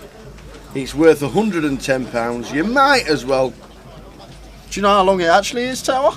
Yes. Yes. And I actually knew the answer as well, because I'm a stupid nerd like that when it comes to that. and I probably drove the length and breadth of the M6 with my knees. Oh, okay. Just that peaking.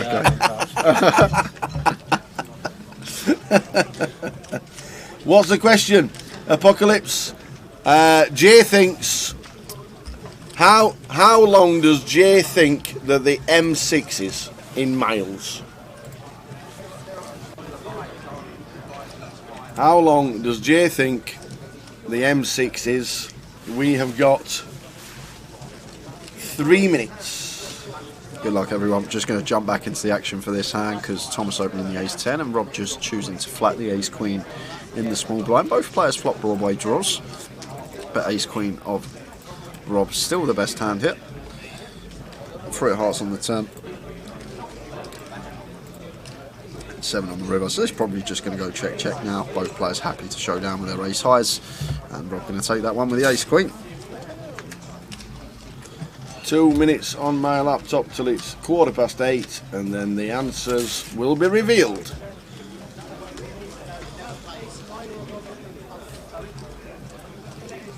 It's great how many of you guessed though. We've got probably well over 100 in there. Easy. In the chat box, close to 2.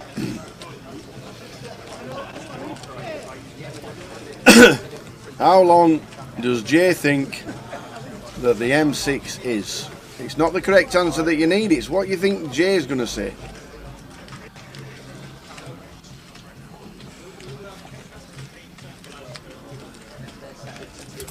I was waiting for somebody to say 500 miles when I wake up.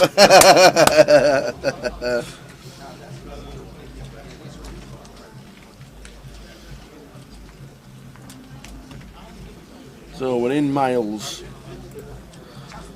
Thomas, ace-10, same hand as last time, we'll be opening. Yeah, one answer only, or you're out, says the Dark Angel. Good evening, Donna. Average older gamer says, isn't the M6 about 230 miles? Yes, it is. It's actually 232 miles. But that is not the answer that we want. We want to know how long Jay thinks that the M6 is. We have 1 more minute. So after this hand, we'll go to the comms cam, we'll reveal the answer. Yeah. 1 minute to get your guesses in, guys.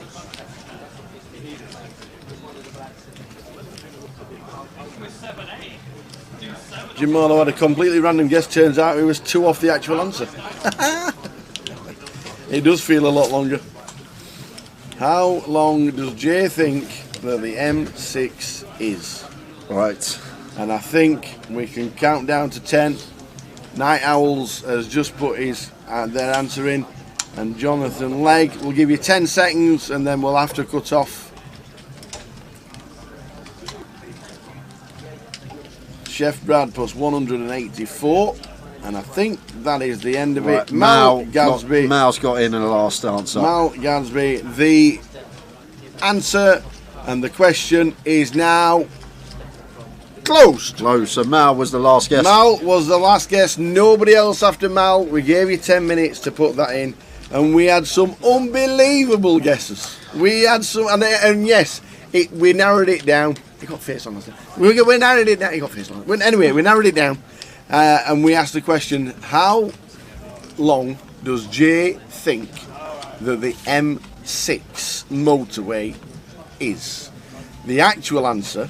I'll tell you my thought process. No, that's fine. I'll tell you my thought process. Yeah, the actual answer is 232 miles. Answer. Okay, yes. That's the actual answer. Your thought process? I used to drive to Devon a lot when I was like 18, 19, and I know the M4 was 200 miles, and then I knew the M6 was the longest motorway in the UK. Okay. So I've went for quite a bit above the 200 miles of the M4. So I was just wondering at which point of the M6 do you drive? Yeah. I know. Yeah, but that's how I thought of it. That's how I come up with my answer, and we will just cover this hand, make sure nothing happens, and then we will show you. Yeah, because we are still on the bubble. Thanks everyone getting your guesses in. Great, so many of you participating. Love it.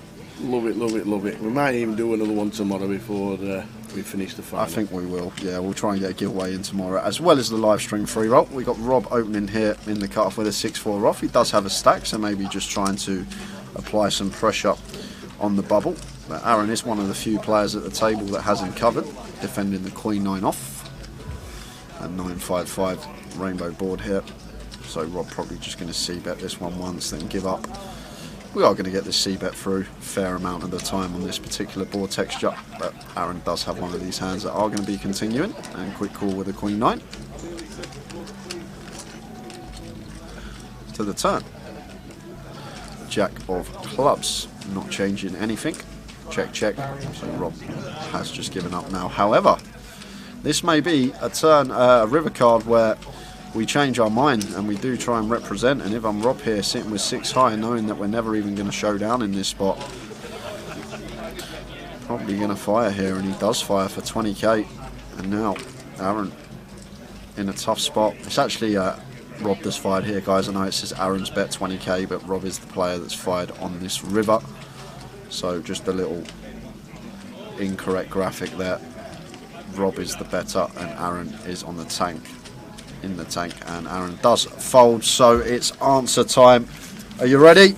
We said, what does Jay think the length of the M6 is in miles? The actual answer was 232. Jay thought 320. That's actually pretty good. And someone got it on the nose. And somebody got it spot on. So Guy Doug, G-U-Y-D-U-G, Guy Doug on Twitch. I'll tag him now.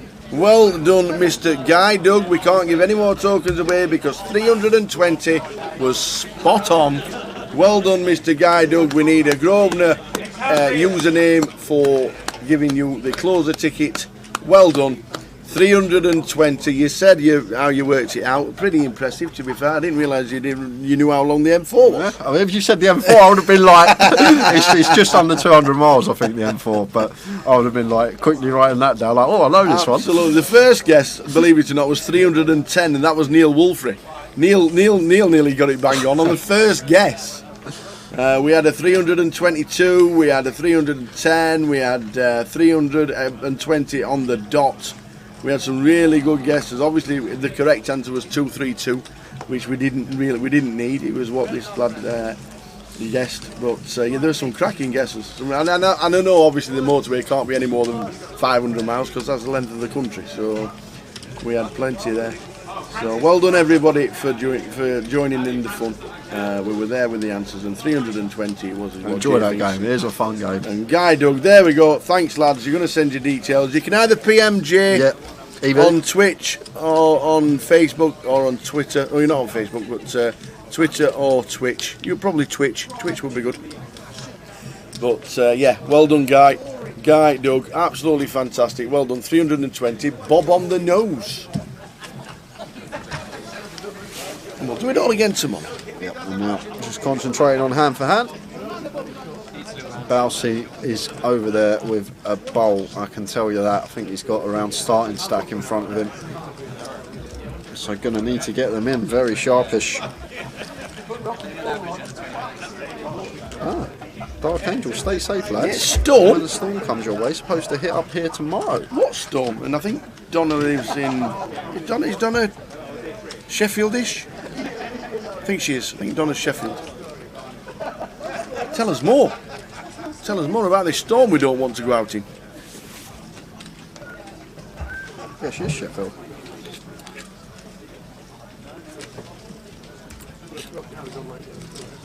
When and how often are satellites for this tour? 3 or 4 days a week online? Yeah, online. Satellites into satellites. There's steps as well, like you can get in for a fiver. Sundays are really good for satellites. Hiya, Karen. Yeah, that's exactly correct, actually. Karen Lowry says 373 kilometres. Well done to... but I don't know if you're on a delay, Karen, but we've given away the token, and Jay guessed 320, and it was exactly correct for one of our guys, Guy Doug. So well done. Karen's going to be playing in Blackpool in the deep stack. Next hand, please, shouts Frankie. Yes, just waiting. I know you're probably trying to find it, Guy Doug, but if you can, either whisper me on Twitch or just post it in the chat so I can just get it sent off to the online team. Yeah. Those tickets will come into your account Monday as well, guys, so they're not going to be in straight away. You'll be there, but you will be able to obviously play the closer on the Monday. 100% rain from 1 hour away in London. Wowzers.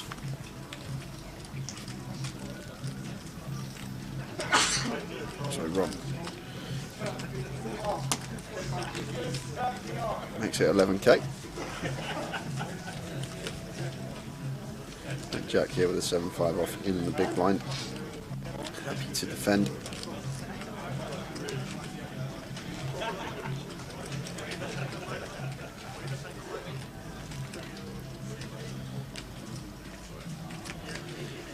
I'm just going to continue this board and that will be it. Quick fold from Jack. Jubilee concert full of wannabes, says a CFO. Didn't even know there was Jubilee concert. No. Andy Hills unfortunately bust out a little bit before the last break, around about 20 past 6 our time on the table. So 10:07, about an hour and a half ago on the live stream. Andy Hills bust out before the money. Receiver goes, I mean Craig Davids now, I thought he weren't alive, and Jim Marlowe goes, no, he's been just busy except chilling most Sundays. He's actually an Olympian as well, Craig David, if you didn't know. I didn't. Part of the archery team. He Really? is, yeah, he's their bow selector. Oh my days. I've got to fill the gap in between hands, Tower. I've got to fill this gap. Days. Oh man. We got a minute to fill in between hands. I've got to come up with something. Here we go. We'll do this. Here's where you can play rather than listen to this. It's the bow selector. This is actually what's very coming good. up. Actually very, very good. We'll be waiting to hear next hand from Frankie very shortly. The blue ones are the live stream ones. The Vic coming up at the end of June for us, and Reading South in the middle of July, and then Goliath a month later. All the events there. We know that Karen's going to be playing Blackpool Deep Stack, so she can register to Grosvenor Casino for the first time. If anybody sees it, she'll be playing Saturday, staying over Saturday night, playing the final on Sunday, winning it, and then fetching the trophy to Goliath.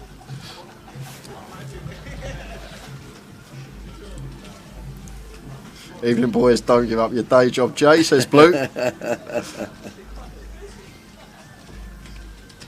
more half, please.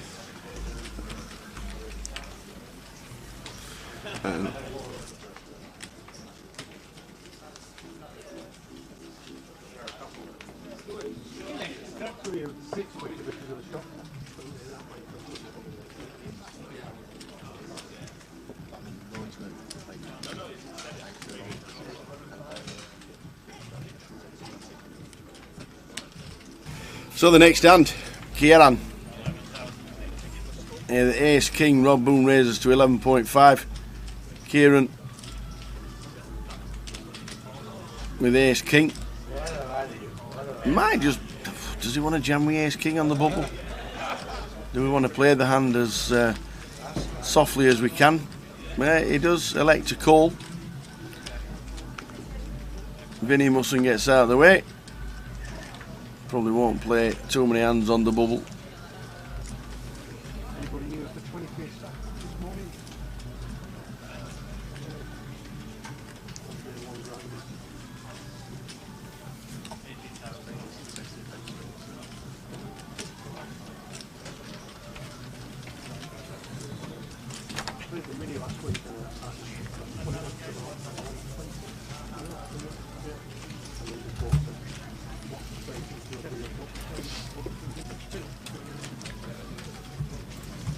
Ace, Jack Ace smacks Kieran in the chops. Cheers, Guy Doug. I've just wrote that down for you, and that will be in on Monday. Well done on winning the giveaway. And we're going to give another one away tomorrow, guys. So make sure you're tuned in for the final day. Got it spot on, 320. You did. Inside my head. Absolutely.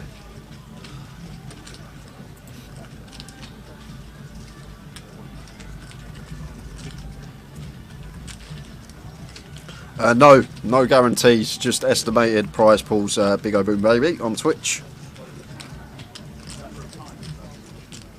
And yeah, I think he's going to smash the 1 mil. I reckon over 10,000 runners is what we're expecting to see in Coventry in a couple of months' time. Yep.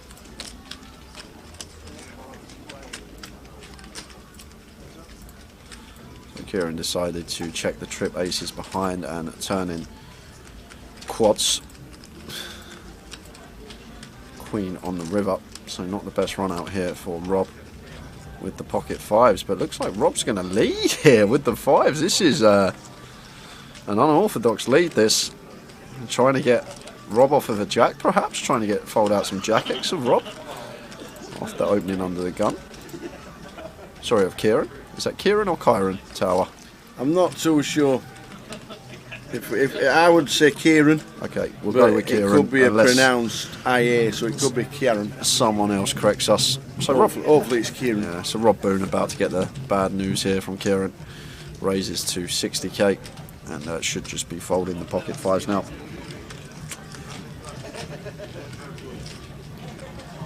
Hi Jay, will you be playing Walsall 25-25 in August? I'm not sure, it's a bit too far away.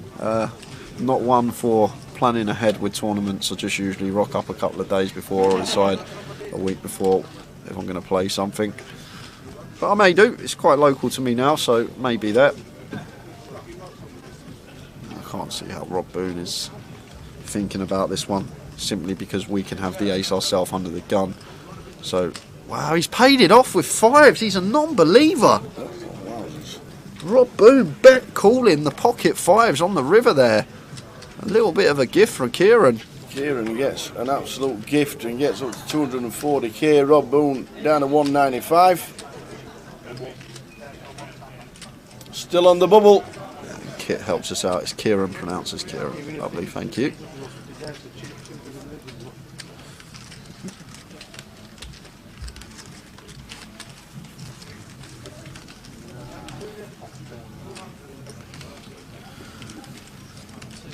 Yeah, it was a weird one. Apocalypse. Well, Tim Buckley says today, apparently down in Devon, there's over a foot of rainwater in places in over an hour at 12 o'clock midday. Wow. Jeez, that's some weather.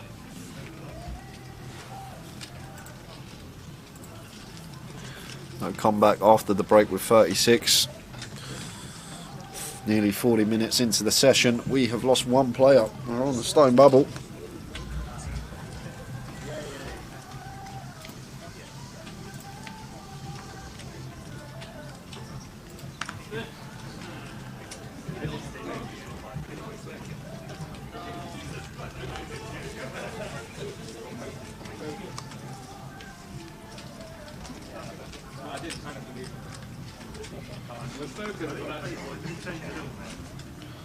So blind on blind here, fold it round to Matt Davenport, who just completes the 10-6 here, and Rob Boone with an ace in the big blind may elect to raise this one up, but he's going to choose to check his option. Can't just always raise an ace in the big blind, needs some checks as well with some ace X.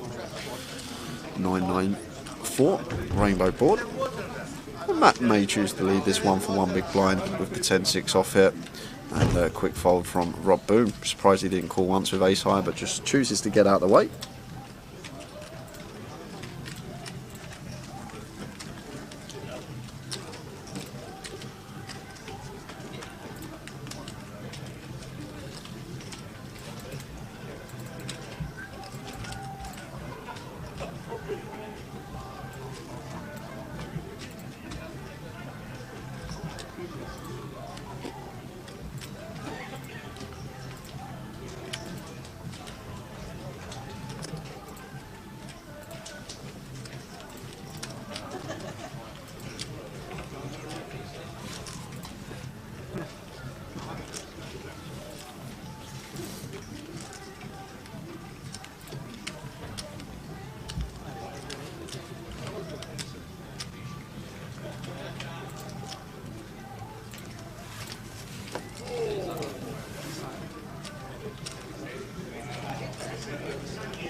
Waiting for the other tables to finish.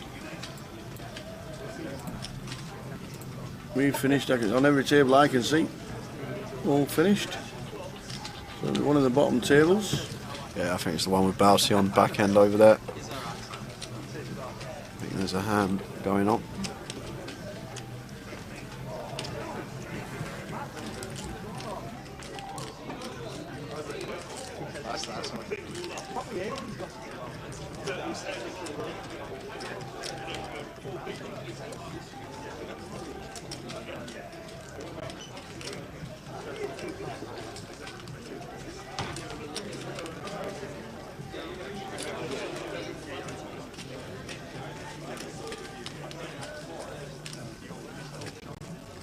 So still waiting for table to finish. We think it's Bounce's table down the bottom end. There doesn't seem to be any action down there.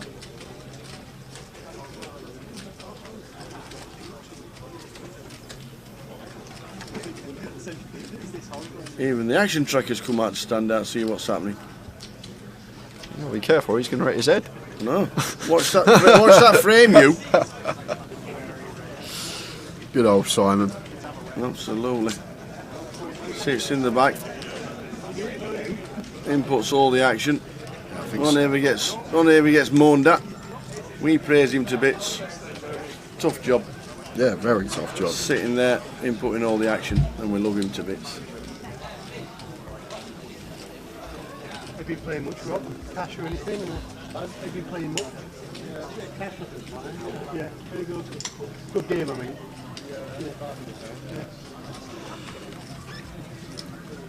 Seems to be a few about at the moment, doesn't it? Next hand, please. Next hand, please. 2.5 more sleeps. Tower, says Carl Bellis. Oi, oi. Is he going with you, Carl? He is indeed. Ah. Bright light city gonna set my soul. I'm gonna set my soul on fire. I like being able to get up and bugger off as well, you know what I mean?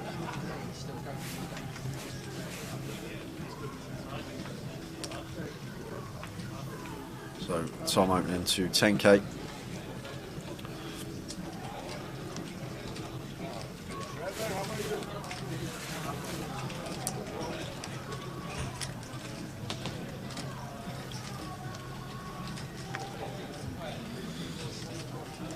Rob Pilsey A6 suited in the small. Just heads up to the flop. It's Queen Jack 10 Rainbow. So top pair up and down here for Tom. Definitely one we can mix in a check with some of the time. Betting never going to be a bad thing either. Like in terms of range, this is a board that we're meant to bet. So just firing away and should be a quick fold from Rob. Boom, there it is.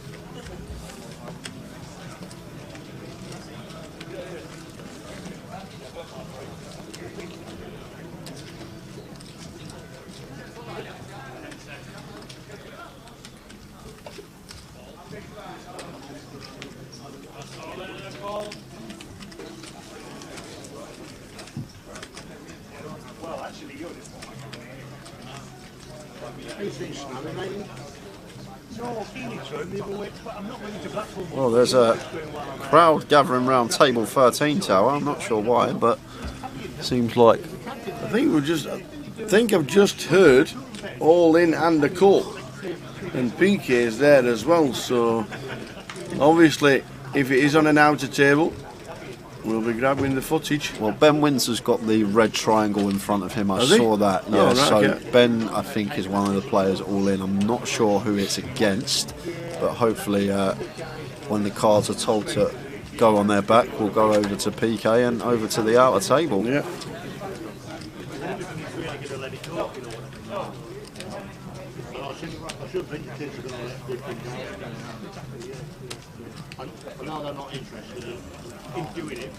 So there has been an all-in and a call. Let's go see what's happening, guys. Go on then.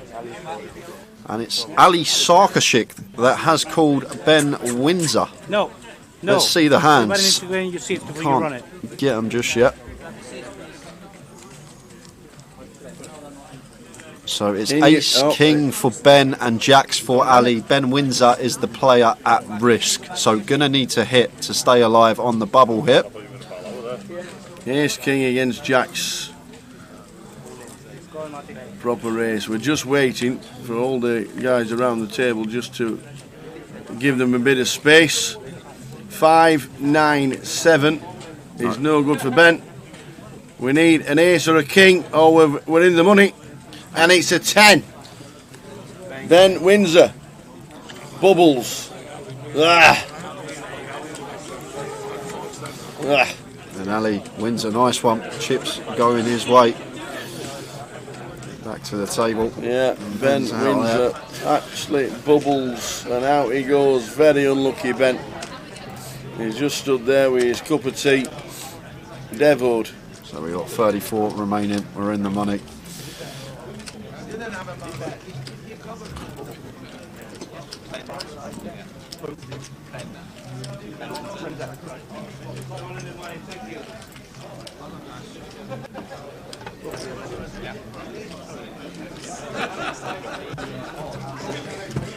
So Ben Windsor means we're on 34 and in the money.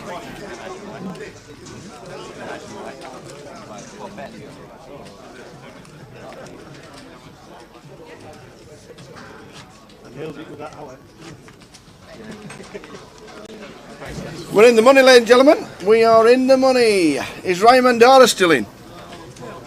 I don't think he is. I shall check my info. Ryan Mandara.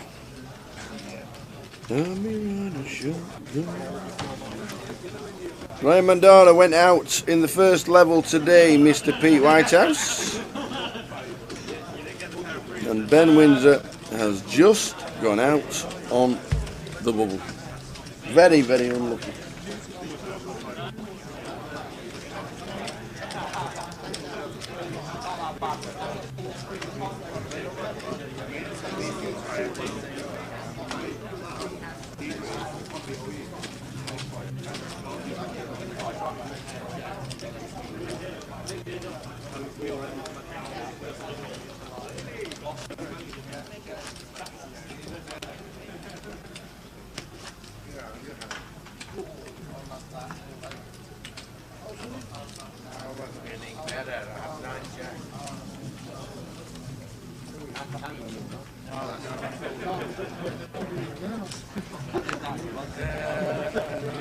No, unfortunately, Mr. M, we can't block the bots because bots just reappear and reappear and reappear. Every time one comes in, we delete them, but then somebody makes a new bot and then they just carry on coming. Not a lot we can do, unfortunately. Only happens on YouTube. If you want to watch it on Twitch, you never ever get them. Ever. So if you don't want to watch it on YouTube, and we try and delete them as quickly as possible, which we normally do. But if you want to watch it on Twitch, you don't get them ever. It's only on YouTube. Not many from Cov. Not many from Cov. If there are any locals, then we shall let you know. Mr. M's too old for Twitch.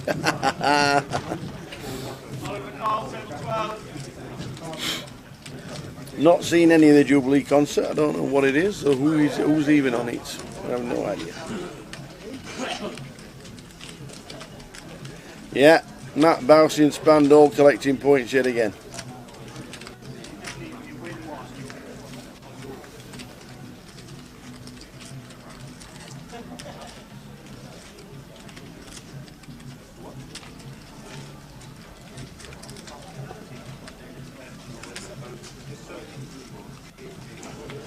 Steve says I wouldn't pay to watch any of them.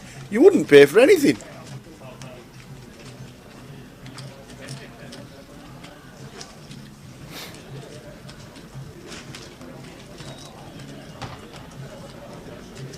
Come on, tell me who's on then. Tell me who's on. So Vinny in seat number 1. I know it says Ron, but he's from Blackpool and we all know him as Vinny.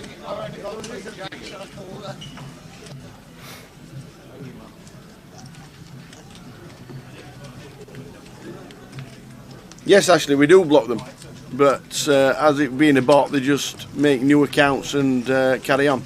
That's what they do. So every time one comes up, we block it and delete it, and then they make a new account and do it all again. That's unfortunately the nature of online tinterwebs. No, it's on his points for cashing.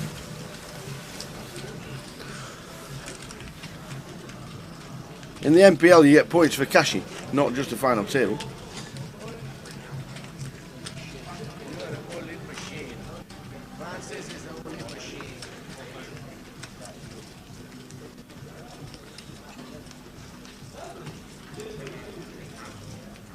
What?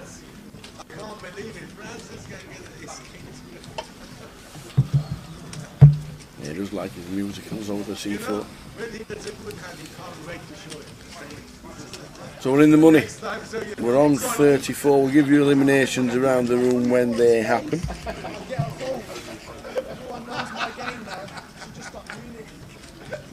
As soon as he gets a good hand, aces Will the Goliath points, if you win it, be the biggest total of the year, do you reckon? I think so, yes. Yeah? Just the way the formula's done with that amount of runners, I think it's just going to give you... And obviously this year, because you only get points when you're in the money, Yep. it's going to be, it could make a huge difference to somebody, couldn't it? You could put them top of the league. Raise and take for Rob Boone. Tom not defending the free deuce. Afternoon, Roy Keane, son. We got the first one as a place. We did an each way treble, and the other two were still running down the M6 somewhere. So yes, not good, unfortunately. We got the first one in. We got excited. We thought something was going to happen, and then it didn't. We played 10 levels today, Gilly. 10 levels. Or the final table of 9, which won't happen. So we'll play full 10 levels, finish the live stream about 12:30, midnight, and then carry on with however many are left tomorrow.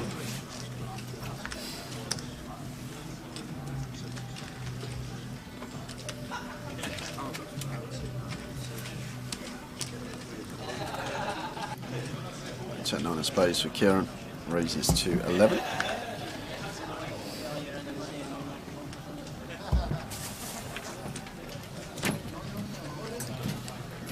And Tom not going to be going anywhere here in the small, calling the King Queen of Spades.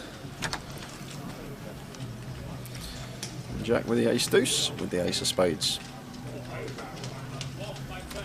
But getting this price as Jack 5.5 to 1, just under. Obviously, reason he's thinking about this is dominated spot. Some of the time potential to be dominated here with the Ace Deuce off. So much better to defend like a 7-8 off in this spot than the Ace Deuce, but is still happy to make the call and getting this price. Well, he's gone for the free bet. Wow. So versus Kieran's hijack open here. Jack decides to free bet to 37k. And times it to perfection. Because Kieran with just 10 high and Tom with king high. We actually have the best hand here, but just mixing in that ace blocker. This is going to be really low frequency, I think. But the time that he's picked has worked to perfection. Well played, Jack, there with the ace deuce off. Really nice spot where I thought it was going to be call or fold. Found the other route and free bet and won the pot outright. Yeah, Windsor was the bubble boy, Tim Nick.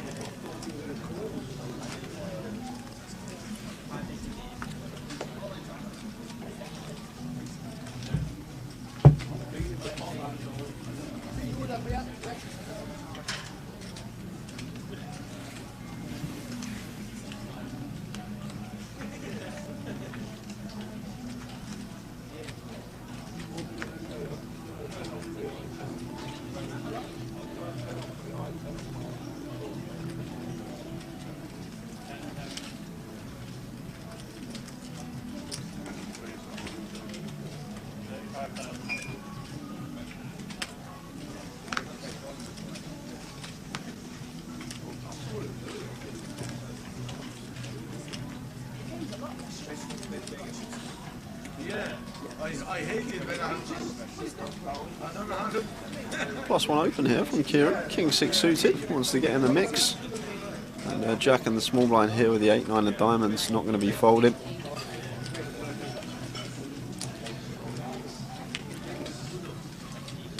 He makes the call.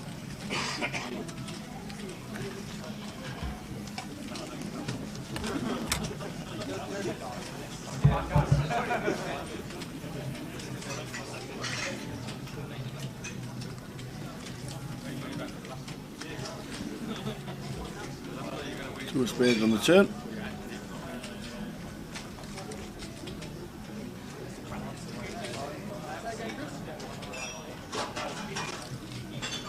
I like the check here from Kieran on the flop. Needs some check backs with top pair. This is a nice little candidate with no kick up. Now Jack going to lead with his middle pair. The third pot, and Kieran's just got an easy call here. Not going to be doing anything else but call in with position.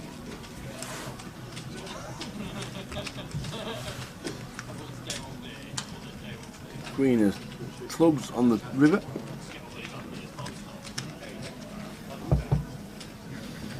You know when Carl Bellis said 2.5 more sleeps? How do you get half asleep? I'm just going through my head then. He said 2.5 more sleeps. Why not? Why half? I don't know, that's true. Half? It was half asleep. Well, maybe because in the morning when the housekeeper knock on your door and wake you up at 8 in the morning, and then you go back for half a sleep, and then that might be why.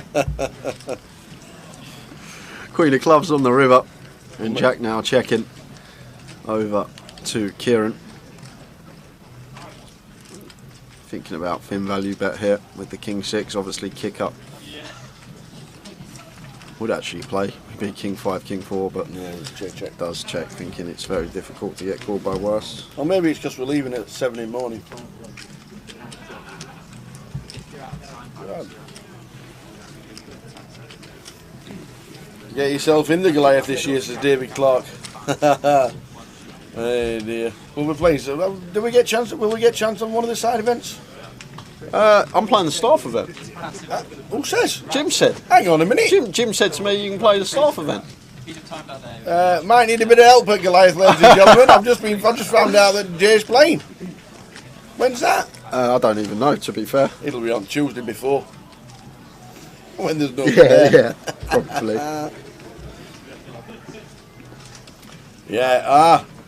They'll be too excited on Monday night to sleep and then an early start. Like it, Carl, like it. Looking forward to it, pal. Looking forward to it lots. Toys in here to say what happened on the bubble. Ace King versus Jacks. Jacks held Ace King of Ben Windsor. Unfortunately, bubbling. Ben Windsor was the unfortunate bubble person today. Eliminated in 35th place.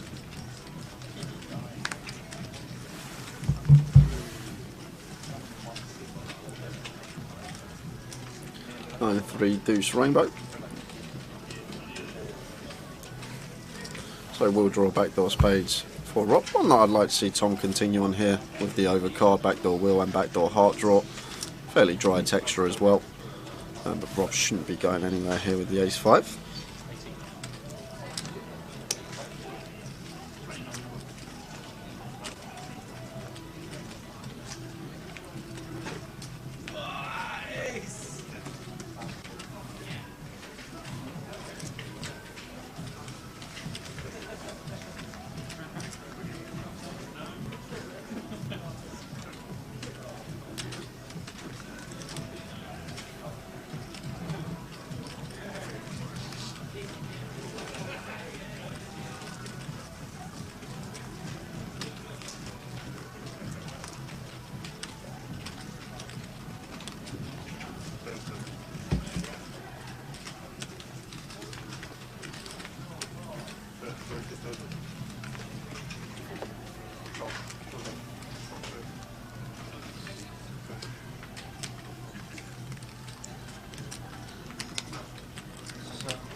How long to the break? We have got an hour. Hour from now. Blinds going up after this hand.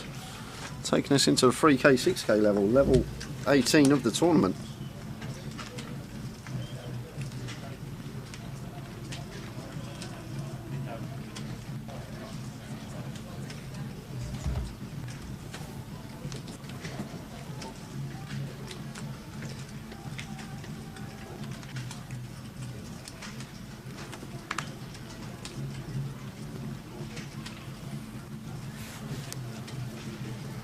Still, since Ben bust hour, you usually have a few bust outs, don't you, when the bubble goes? But there's not a single player. Not one player's bust out.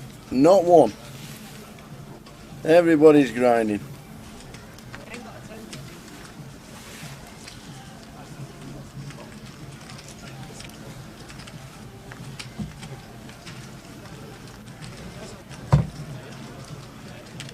So 984, 2 clubs the board. And Kieran flopping up and down, straight draw here out the big blind. Jack after opening cut off with the ace-3. I think we can check this one with the ace-3 here. I'd like to see a check. I guess we can bet some of the time, but I think we're going to be veering more towards check on this particular board versus big blind. Ace of clubs on the turn. This does bring him backdoor flush for Kieran to go with his up and down, but Jack turning top pair here. And if this was an offsuit ace, I wouldn't mind seeing a check again, but ace of clubs here, probably happy to bet small, somewhere around third, just trying to get some value from 9x, 8x, charge some bare club hands, but he is still going to choose to check. And it's a king on the river, so check mark going the way of Jack. And Kieran probably never going to bluff this once it runs out ace, king, turn river. I think it's just, we've got to let this one go, move on to the next hand, don't have to win every pot. Good decision to check.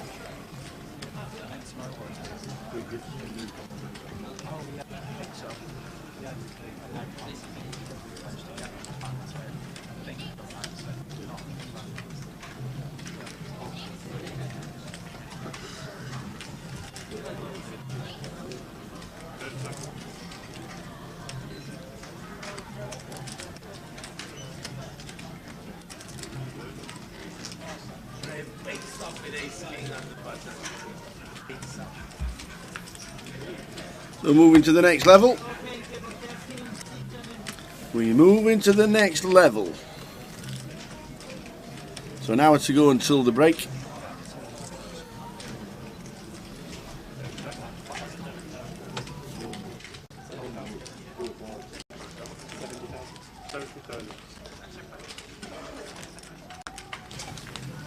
So Kieran, oh, Bouncy stood up around the background. What's up, Bouncer in? What's happening over there? PK's over there. We Bouncy. Bouncy's made the money again. More points for the National Poker League. Stu McNally still in. Bav still in. BTR still in. Wow, need to jump back to the action here because just looking at some of the names left in and thought this was just going to be bet fold and looked away from the screen expecting Kieran's hand to hit the muck, but chooses to turn this one into a bluff here with the Jack 10, so targeting one pair holdings. Don't mind it at all from Kieran here. Understanding that Jack's going to be capped at one pair a lot of the time the way this hand's played, like once he checks turn.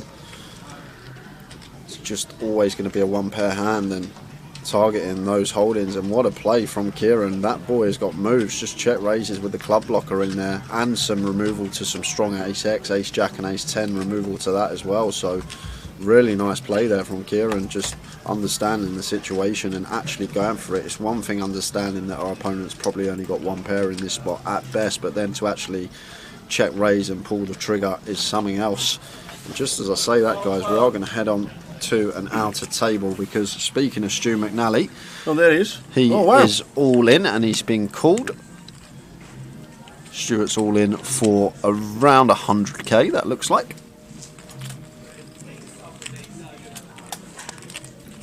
And action on Tamer in the big blind, who looks like he's got even more than the 500k that he had before Tower. There's 2 all-ins there. 350, 450, 510, about 570 for Tamer. There's already 2 all-ins. Tamer folds. So is that the boots? What we got? Ace Queen. Ace Queen. The Ace Queen. That's it. Chop it up. Chop it up, baby. Just in case. Well, Stu is the player at risk. Don't want to see a diamond! Don't. No, Stu McNally. Oh my days. All in pre. Ace Queen versus Ace Queen. Both players have a diamond. Wow. And it's just a sick one. That picture's going in the WhatsApp group chat. There's not much more we can do. It's a brutal run out. Tosses the time bank chips in.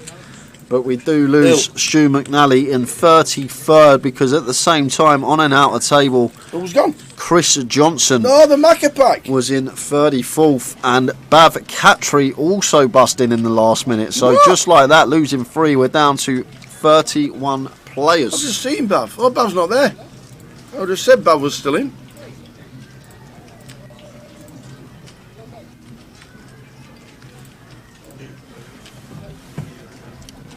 Wow. So from 34 in the money, we're on 31. Just like that.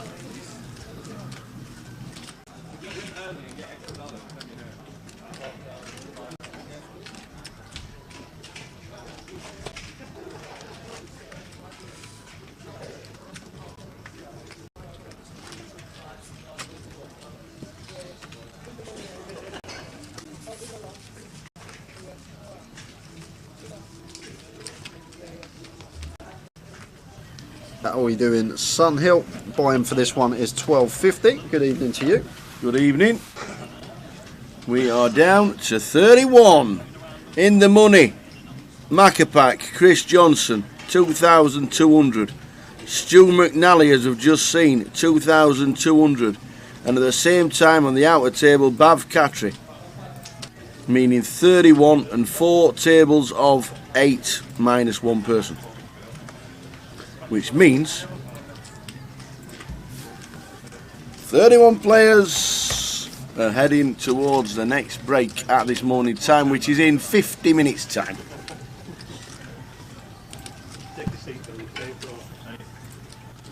How you doing, Fletch? How's the White Lion been during the Jubilee festivities?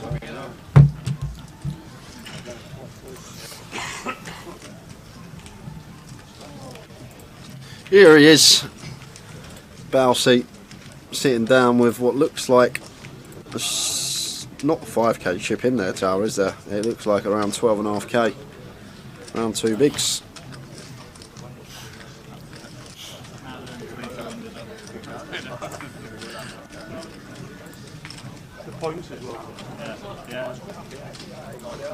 He is the short stack ninja, bow seat.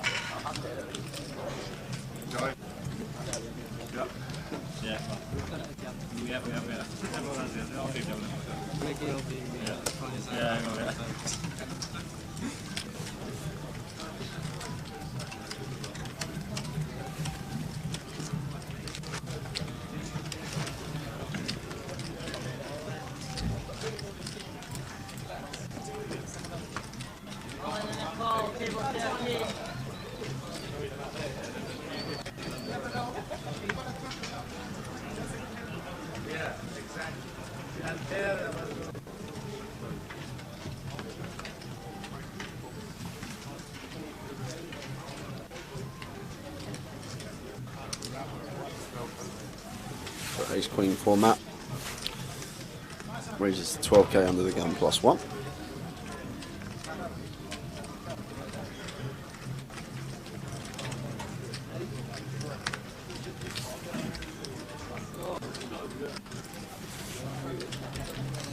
And folds around to Tom in the big blind. Looks like he's happy to defend with the ace-4 heads up here.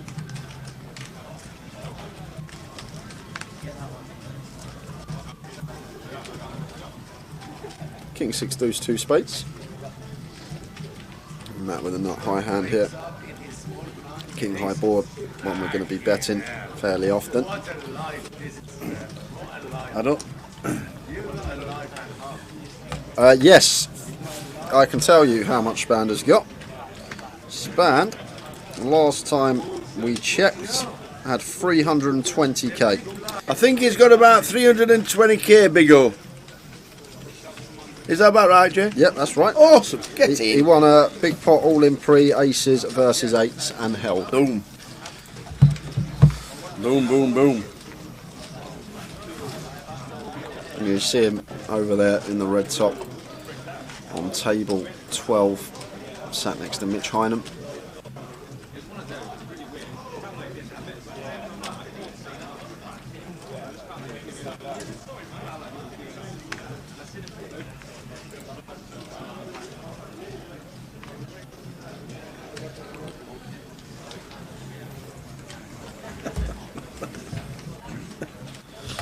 That's cracking, that one.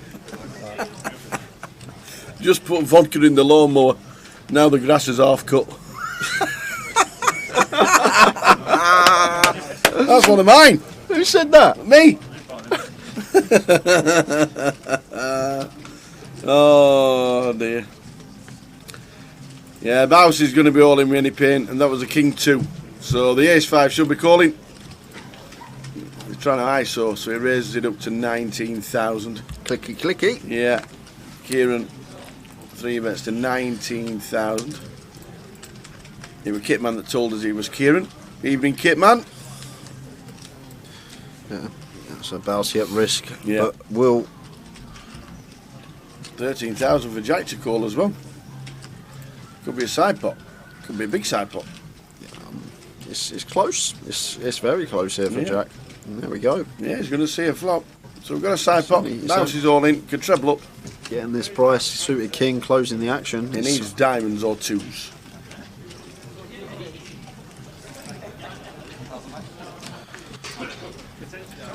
Bouncy needs to play at a risk to get up to 45k.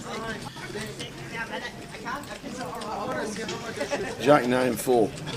There's no help at all for John Bousfield. But the good thing is he's still got the deuce. He's not dead. Still not dead, but needs a 2. Which isn't a spade. And it's a queen, and Rousey is going to be eliminated. Because the ace will play. King 2 for Bousey. He's going to check. The ace will play. Well done, Bousey. Cashed again. Got the points again. Got a min cash again. At 30th place for Bousey, because just before on the outer table we lost Francis. Francis overdone. Does that a lot when we don't see. So Francis is out, and then Bousey in 30th, which leaves us with 29. Well done, John. John at Bousfield cashing again in his GUKPT in 30th. We're down to 29. Hey Gilly, how many chips has Lee Wang got? Not sure. We'll try and find out for you. We will try and find out for you. I don't know which table he's. Where is he on the tables? Can we see? He's over there getting a massage with Cara. You see? Top right. yeah, inside of Spand. Next door to Spand is Lee Wang. Yeah. Can't see his chips from here. No, we'll try and get. He's having a massage, is he? Any Grosvenor Pro still in? No, the last survivor was Annie Hills. It was only Annie Hills and Trigg that played this one. Yeah. But Annie The other busted 2 are in Vegas. a few spots before the money. The other 3 are in Vegas. Well, Ewan McNicholas goes tomorrow.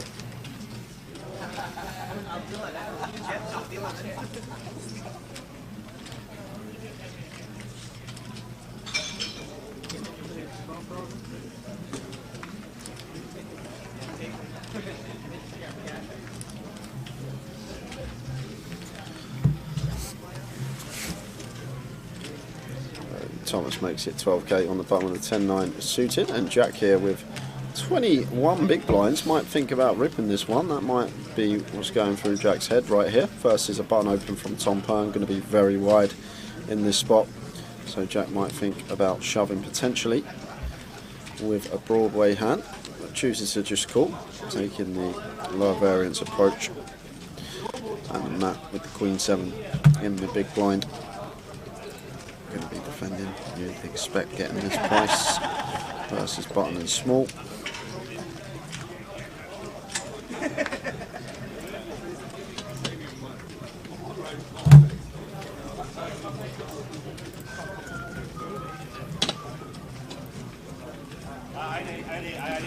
Tom Flott's best with top pair, so expect him to fire here. I think heads up versus Matt Davenport. If small blind was in, we're going to check this one because of range. We're still going to check.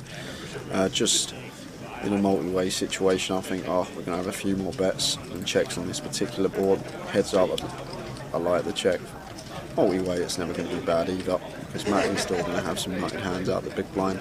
However, when we open button, we're still going to have the 7-6 suited, some 2 pairs as well.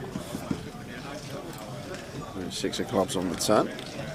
Matt Davenport loves to see that. River in the 9, turning the 9 high straight. Just having to fade a river for a chop. It wouldn't be a chop actually, because Thomas with the 10 high straight draw. Tom going to have to call here once we check back flop. Yes, Matt is going to have a whole host of 7x and whatnot out the big blind, but Matt Davenport is capable and will understand that this is meant to be his board and start firing with a lot of different hands trying to represent. On this occasion he does actually have it though. There's the call from Tom and a quick fold from Jack with the King 10. Does Tom find that 7? Does not. 6 of hearts on the river.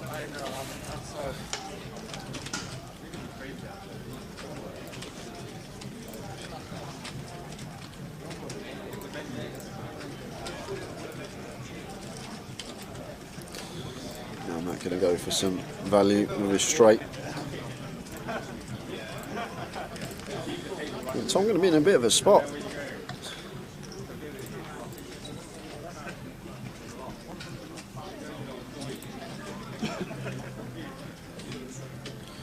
$105k here from Matt Davenport,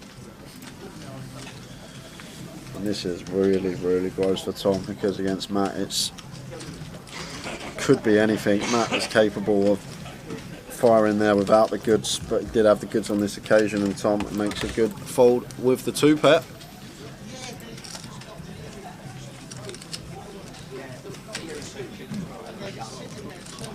Where's Lee gone? He's playing on a table by himself. He's getting a massage on the other table. No, he's moved away from Spand. Lee Wang is out, 29th. Well, as that hand was happening, Lee Wang has gone. Put the bockers on him, whoever said that, Gilly. Yeah, Gilly. How we doing, Roland the Wolf in the chat? Evening.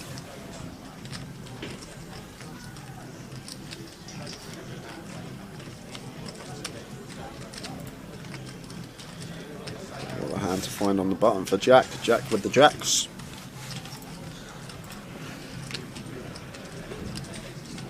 Yep, Mitch is still in, Michael, and he has got a fair few chunks.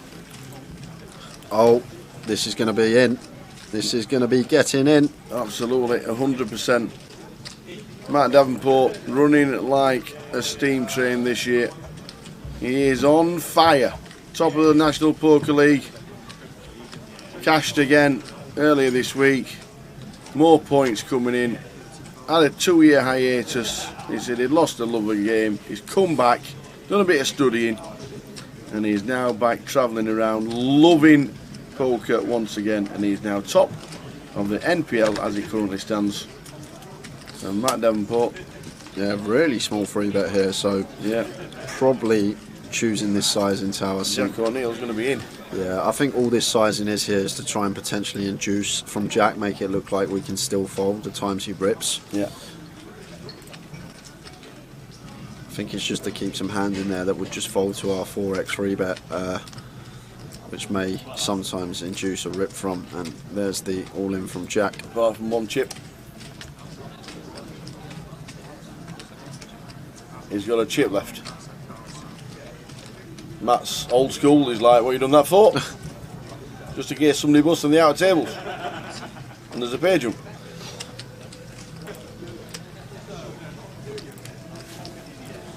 Yep. Spot on, Tower. Matt's still like, what you done that for? Matt's put him in blind.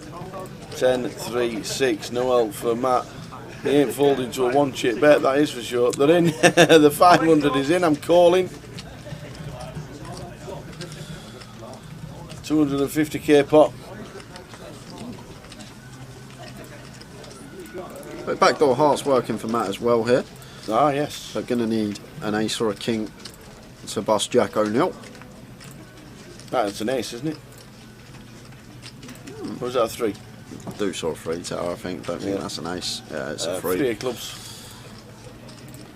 That's a king, my days. Matt Davenport is on fire at the moment. You are running like God and you just get it done. Finds the king on the end. Matt Davenport busting Jack O'Neill up to 468k. Jack did get a little ladder up £2,550 in his pocket, and that's going to leave us with 27 players. Matt up to nearly £500,000. Run like Matt. Wowzers.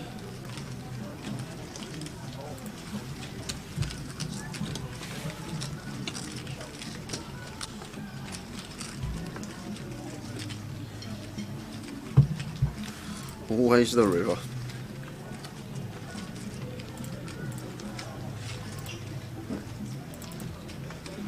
Wowzers.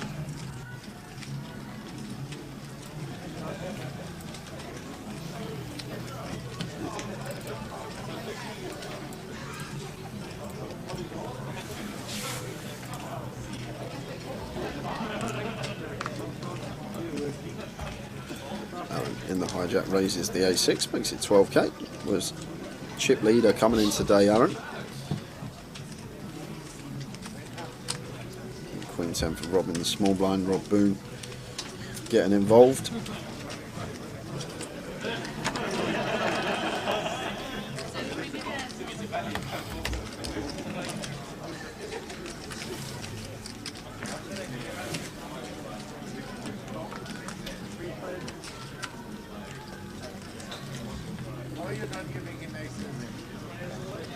King 10 deuce is the flop. Rob Boone hops out in front with middle pair. Looks like Aaron is going to continue the king high board here with the A6 off. It's going to be better for us as the opener than the callers in the blinds. Should just be a call from Rob fold from Kieran. Kieran's not going to overcall here with bottom pair, that's for sure.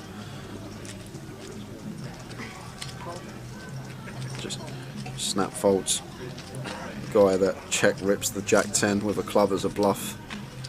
I don't really know too much about Kieran, but seems to play very well and capable of making moves in good spots as well.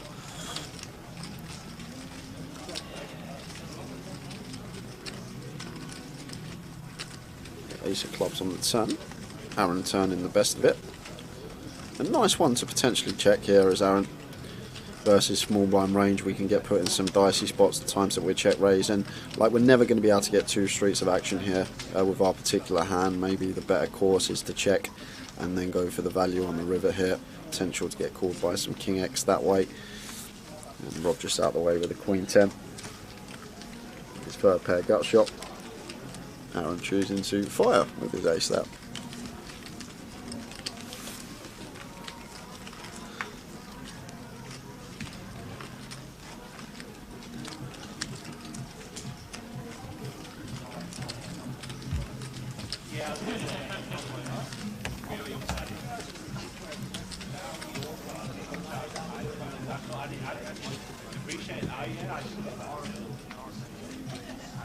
Oh, I can see there's an all-in triangle in front of Damien there on the table on the right. Where we're looking? Top right when it goes to the outer screen. Yep. Oh, just said all in the call as well. Well, he must have been called then.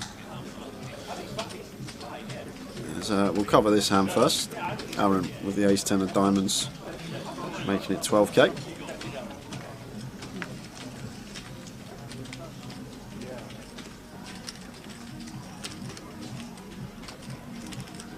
We haven't seen too much of Vinny, have we? No. So, as you say, we're on Musson. And we can't see him because of the dealer. Yeah, but he's going to be defending the 4 deuce suited here, that's for sure.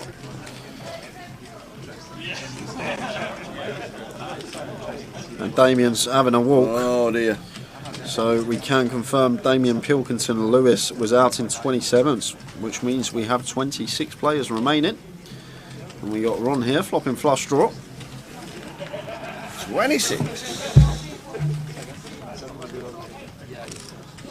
Vinny will check calling. I might even check raise. Just a call. Just a call. Oh, boom! There is the flush with a redraw to the steel wheel.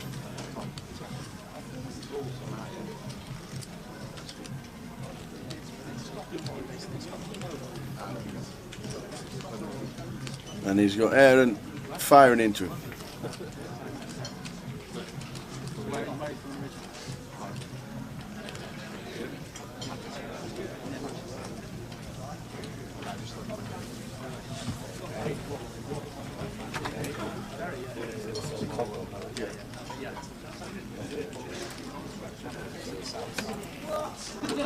And there's the race, and that should be the end of the action. We can see Aaron's floating, and that will be it. Vinny takes another pot, gets up to 230,000. 4 deuce of spades, that's the trick. Absolutely. The Bondi, the 4 deuce, the Joe Bondi, his favourite hand. Funny favourite hand, isn't it, 4 deuce? 4 deuce. Right, you won't put many people on 4 deuce, to be fair. You would if it's Bondi.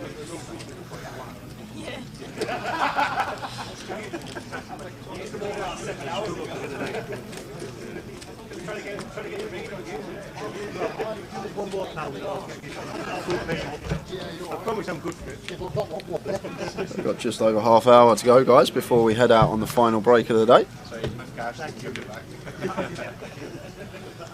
Damien eliminated in 27th. Last man out.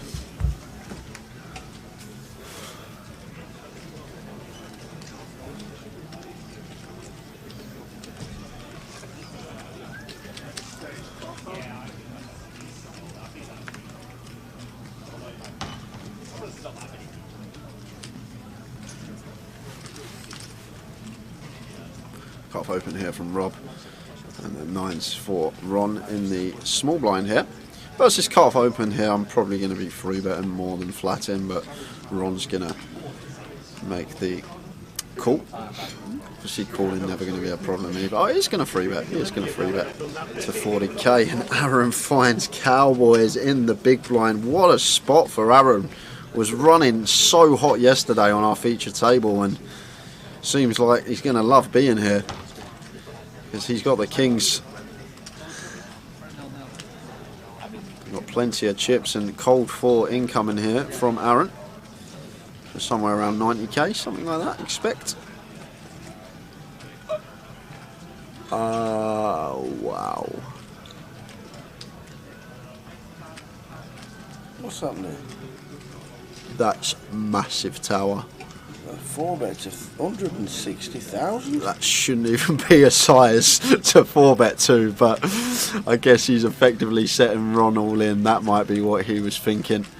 I'm not sure about Rob Boomstack, but I'm guessing he was effectively thinking of setting Ron all in, maybe. Maybe just 4 bet ripping, but that is a huge 4 bet size, and usually in position on the free better you want to go like 2.1, 2.2x. That's why I was expecting it to be something around the 90, but that is an absolute bomb of a 4 bet. Way too big. Want some action with the Cowboys. You never know, Aaron might have just thought that Ron's stack's only like 50k more than our 4 bet, so effectively setting him all in, but want to try and give himself some room for, I don't know, maybe the 5 bet rip some hands, but not really too sure about that one. But does take the pot down, which is the main thing, and still got plenty of chips here. Yes, we are in the money. Magico Braga.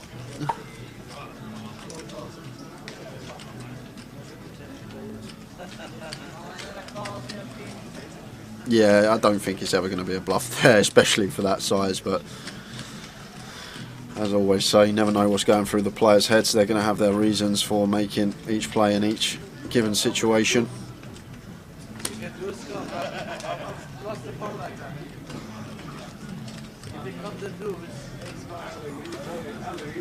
I'm not sure. I'm guessing Aaron's not too experienced at live tournaments, just from what I've seen yesterday, and just sizings he's choosing here versus Matt's under the gun open, choosing to 3-bet to 40k out the small blind.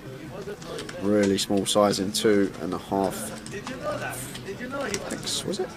No, 3.5x. No, that's fine. That's fine. Just under 3.5x. I misread that. I thought Matt opened to 16k. Scrolling across the bottom is a prize pool of 375,100. First prize 100,850. Matt just folding there, because usually when you see such a small 3-bet like that, well, it wasn't even that small. I assumed it was small. I thought Matt opened to 16. That was my mistake.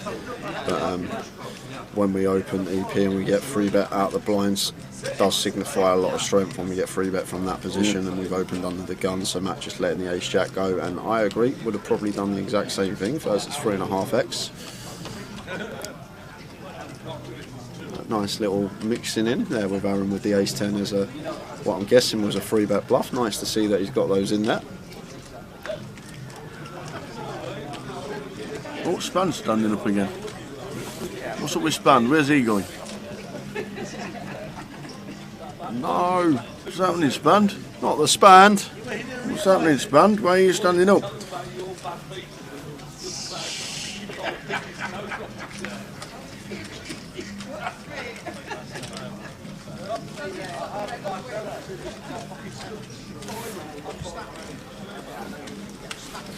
So here comes Aaron again.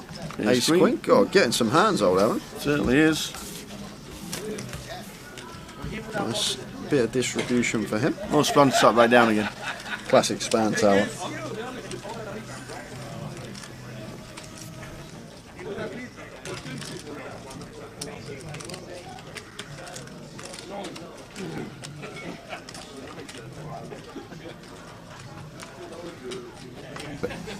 So Span sits back down, so no dramas. Sat at the side of Mitch Hynam. But we are going to head on to an outer table, because we do have an all-in and a call. All-in on the turn, and it's pocket nines for Kev Allen. Pocket nines on a 9-2-2 flop. And Joe Phillips was the player with the flush draw, but he was drawing dead. Got it in with the flush draw on the free deuce board, drawing dead. So Joseph Phillips is the casualty there. Gone. Put it in with the ace-5 of diamonds, and Kev Allen takes that one down. There we are. So Kevin Allen's on a bit of a run at the minute. And I found Aaron on a hand and mop. Aaron has cashed once, which was 2022 in the G400 for 1,198. He might be a youngster, might be 18, 19 years old, Aaron, in seat 2. I'm going to make that assumption, seeing that his first cash on the database was this year, so he might be one of the up-and-comers. I do like it when we see some youngers absolutely in the game, 18, 19-year-olds. Going to be the future of the game in 10 years' time. 30 minutes to go until the end of the session.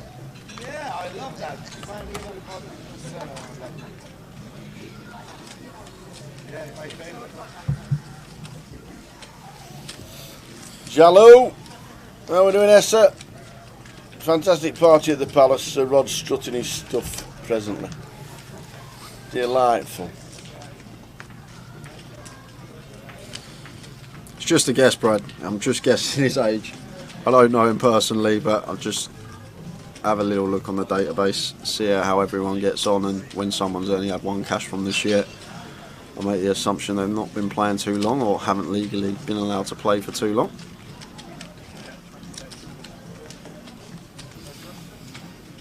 Yeah, players can watch the live stream, but not on the feature table. That's the only stipulation of the rules. You can't watch the feature table while you're on it.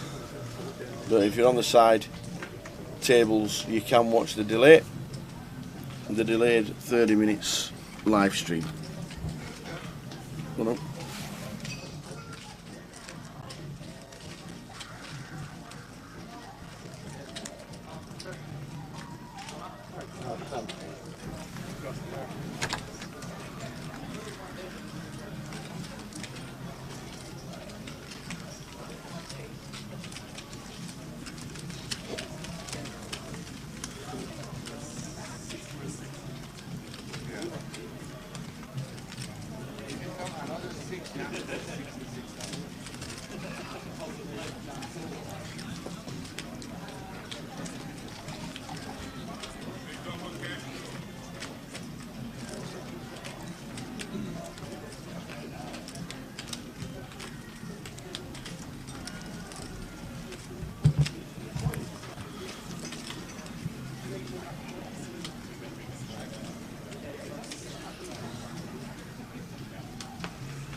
So 25 remaining now, guys, because we did lose Joe Phillips. We saw the clip from the outer table.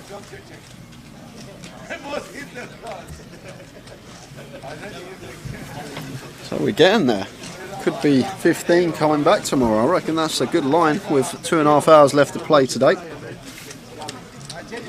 Phil, we will post a list of all the players remaining and the chip counts when we come back after break. So we've got 25 minutes until break, and then we'll be heading out for 20 minutes, and then when we return around 10 past 10, there will be full chip counts of all the remaining players for you.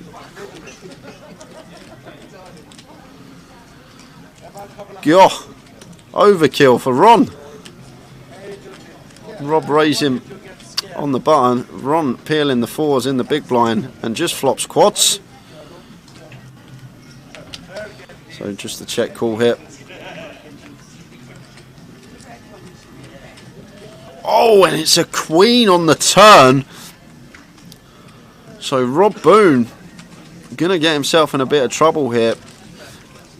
I'd like to see a check from Rob, but he is firing here just versus big blind range here. Like, Vinny's going to either have 4x or 8x a lot of the time. Yeah, he's going to peel some like 6-5, 6-7, which we're going to fold out with this double barrel, but we're ahead of that anyway with our queen 5. But probably get a fold from some 8x the times that we double barrel here, and then get ourselves put in a spot against some potential 4x, which Ron can have out the big blind. And this is the problem now, as Rob potential to get ourselves in trouble, and he shoves the queen 5 off. He 3-bet rips it in and runs into quads, drawing stone cold dead. Uh-oh, I got the quads, baby. Sorry, Ron. Oh, Rob Cook. Out the door. Just the quads. There is 25 players left in a 1K, and Rob Boone just 3-bet rips the queen 5 on queen 4-4-8. It doesn't look like he's moving. Yeah, he's. He says he's out, but he's not. Got a few chips behind. Got a few chips back. That'll get rectified very shortly, unless he's out. No, he has got a few chips left. That's Mr. Boone. Come on then, Vinny.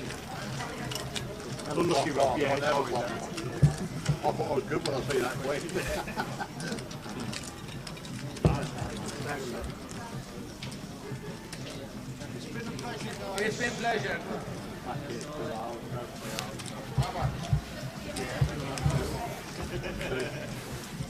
It's a real pleasure. There you go.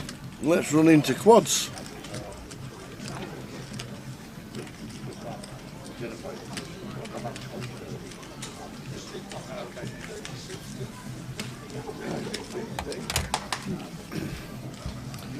Who was the last out? Joe Phillips, as we saw.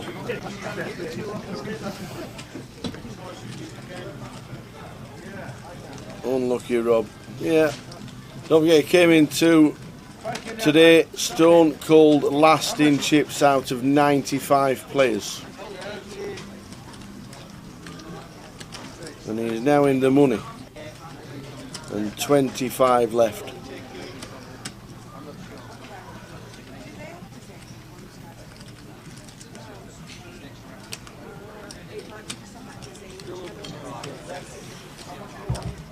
Queen of Hearts for Kieran. Nice one to open on the button, and Aaron defending the 6-5 off in the big. Pretty normal so far. And this pot's just going to go the way of Kieran. Board that we probably want to continue on here with our gut shot and it being King High as the opener.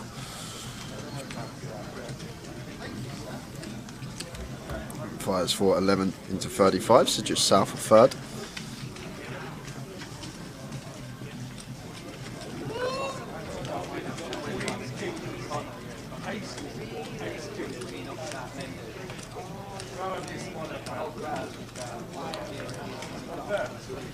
Aaron, just out the way.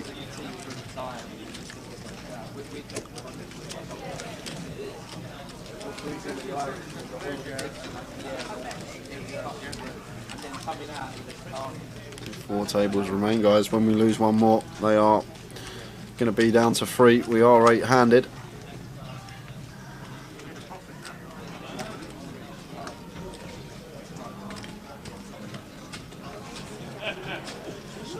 And a Brajesh, I've just seen a triangle thrown to him on that outer table. So Brajesh, I believe, has gone all in. It's not been called as of yet. We'll know if we hear all in a call. And then John Brown, how many got paid? 34 were paid. 34. And we're down to 25. And we have an all in a call on the outer tables. Ah, so he's been called. Brajesh is standing up, you can see him there. And we're going to get to see what happens because camera shot's going to stay on these two, blind on blind. Ant gives him the bad news. He's just deleted his name from the tournament. Rajesh Das eliminated in 25th for £2,550.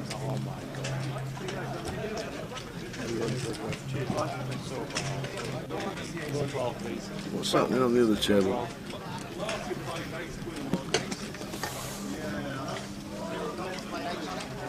No, no action.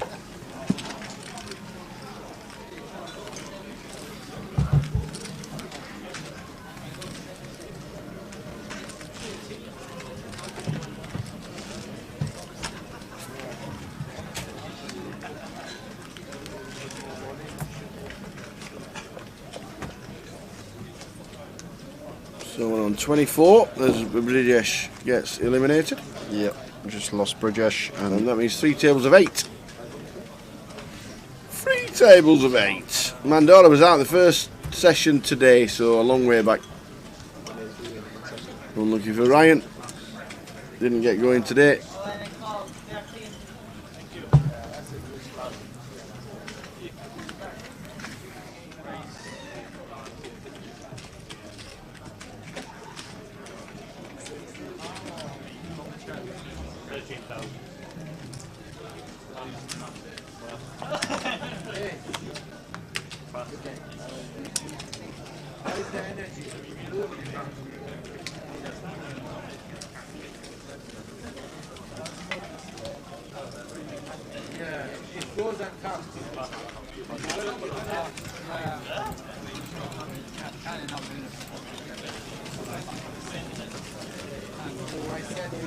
Is that the Gerrard? Stevie Gerrard's just been eliminated. Who? Stevie Gerrard. The Gerrard shirt. William Mann.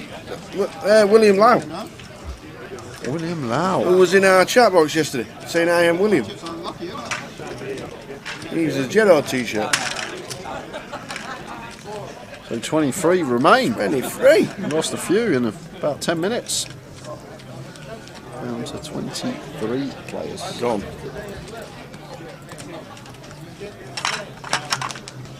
So there we go. Kieran with the 9s. Rob Boone is in the big blind. Here's the span. Oi, oi. Asking you shall receive, guys. Span coming over for the last 15 minutes of this session. Just stick Span's name on the trophy and save other 20 lads to bother. Love to see Span win one of these, honestly. Would love to see it.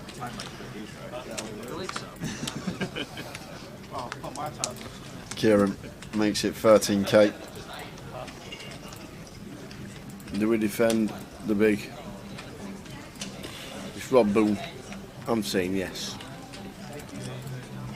I think he will, Tower, with this particular hand for 7k more. Getting 4 to 1, I think he's going to invest and see if he can catch a piece to go with. That's a race.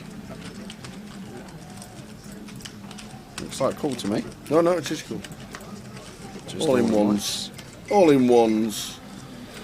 Is it the 4? That's it, he's going with it. It's going to be an all-in from Rob. He's just going to donk lead all in. They're in. And Kieran will make the call with the pocket 9s. And Rob Boone going to be at risk. He'll ask for a count here, but has to call this off. Rob can have just the bare club. He could have a deuce. He could have something like 5-3, 4x, as we can see. All in for just the 16,000, Mr. Rob Boone. Don't forget, he had a 95 players this morning. He was 95 in chips. Yeah. He was 95th in chips. And he's a 4. No good. Makes a boat and loose. Well done, Rob. Great effort. 95 of 95 this morning. Cashed in 23rd. So we're down to 22.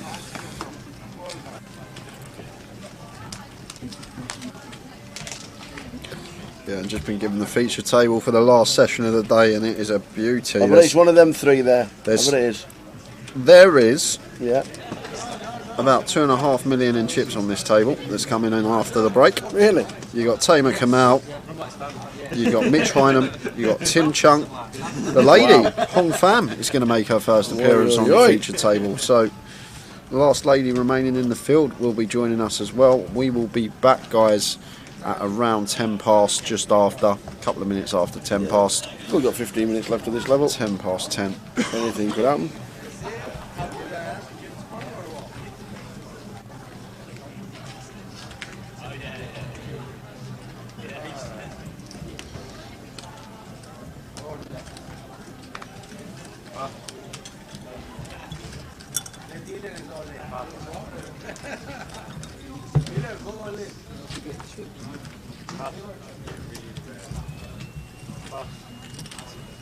You all in?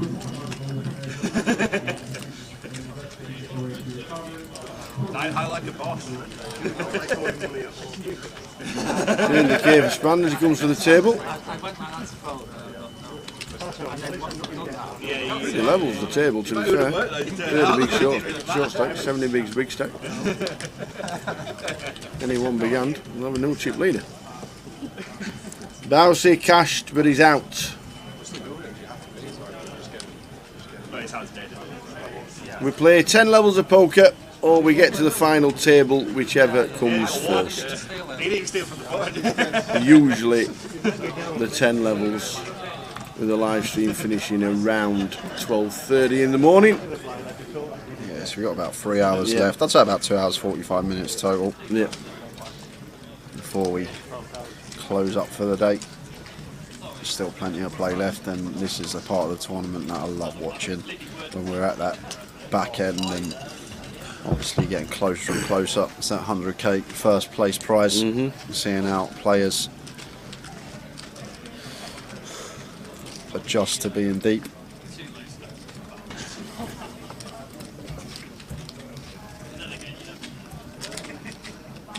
Kieran flops top.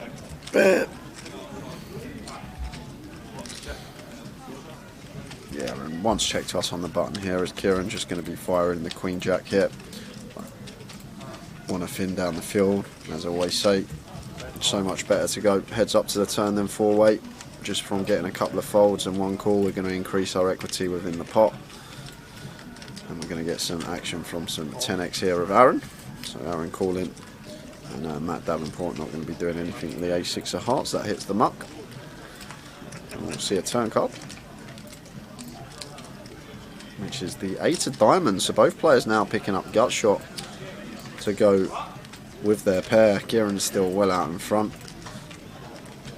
And maybe thinking about second street of value here, especially versus big blind range as well. Like Aaron's going to have all the Queen X here, like Queen Deuce suited all the way through to Queen 9, so we can definitely get some value from some Queen X. We can also get some value from 10X that doesn't believe us, and 10X with a gut shot is also going to call, like Jack 10 and 10 9, like Aaron has on this occasion. So odds for 36 into 82, so just south of half. Aaron has picked up a smidge of equity to go with his pair in terms of the gut shot. I expect him to call once more here with the 10-9. Looking like he's going to fold. It does make a good laydown. Nice little laydown there from Aaron. Could have definitely called once more with our second pair and gutter ball, but maybe thinking about flop action when Kieran did fire into the whole field. So maybe giving him credit for value there, rather than a bluff. As well on the rainbow board, probably less bluff candidates going to have, and how often is he going to fire as an air ball into 3 players on the flop.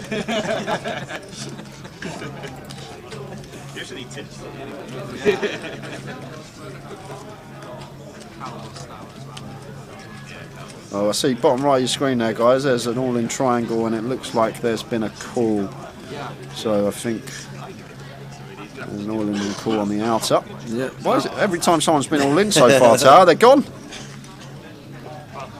None of the shorties are doubling.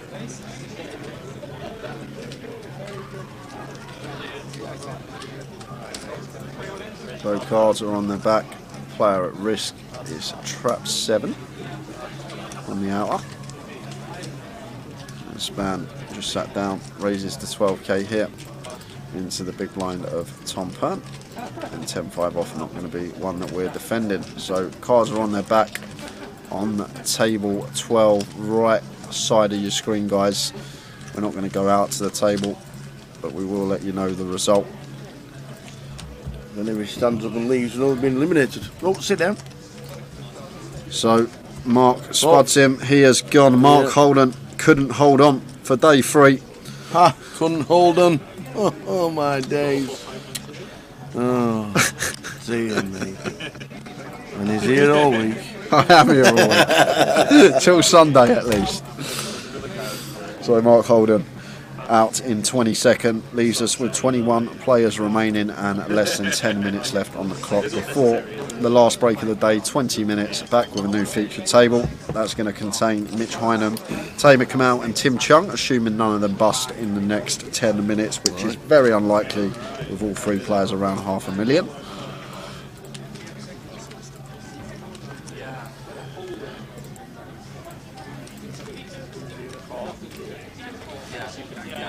It could be accident. It's probably accident.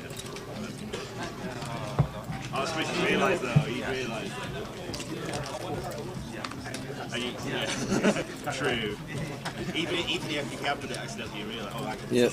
The only place we can't see with the camera is where Mitch Hynam sat. Yeah, sat. seats 3 to 7 on table 11 are the seats that we can't see.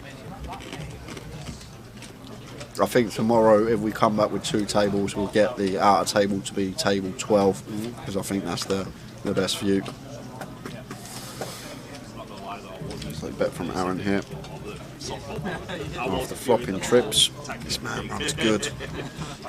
When you're running good, play lots of poker. When you're in that bit of form and you're on that heater, you want to play as much poker as possible, because it doesn't last forever. Didn't get any action on that occasion after flopping trips, opening the 4-3, suited on the button. For everything, yeah. But then again, so what? So when I was putting DTD, because I think the dealer essentially has to like switch between the pre-flop and post-flop one, and they just kept forgetting to do it. So sometimes you have 20 seconds post-flop and 30 seconds pre-flop, and it's just a bit of it. Yeah, exactly. Yeah, exactly. They've got a lot to do anyway. Pressure the whole button on the iPad. It's just a pain in the ass.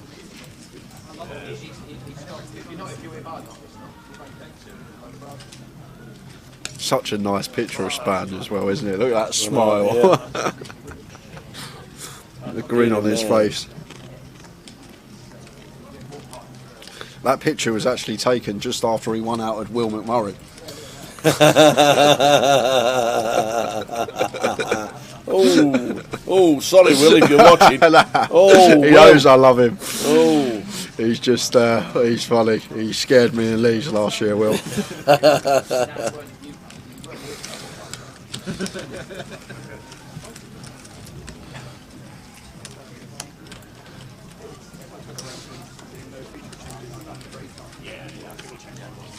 Will's probably in Vegas, isn't he? With Riggy? It could be. Yeah, could be.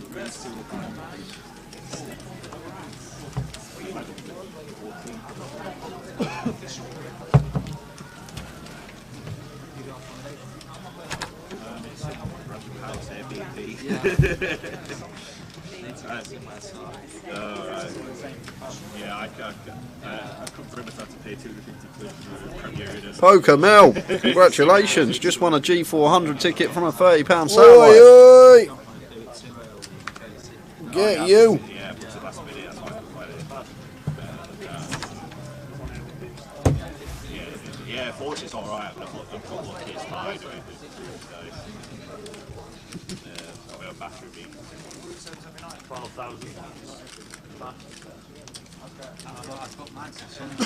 I just checked this morning. I did it while it was cheap as well. No, we booked to the Sunday, but the last few ones have just gone home on Saturday. So I must have thought, played it so. Oh, see, these fights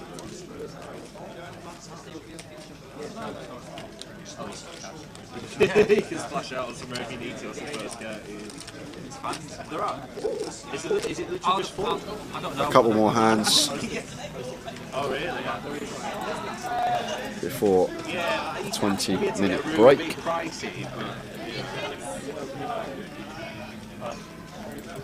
Wow, there was only 4 players in that satellite.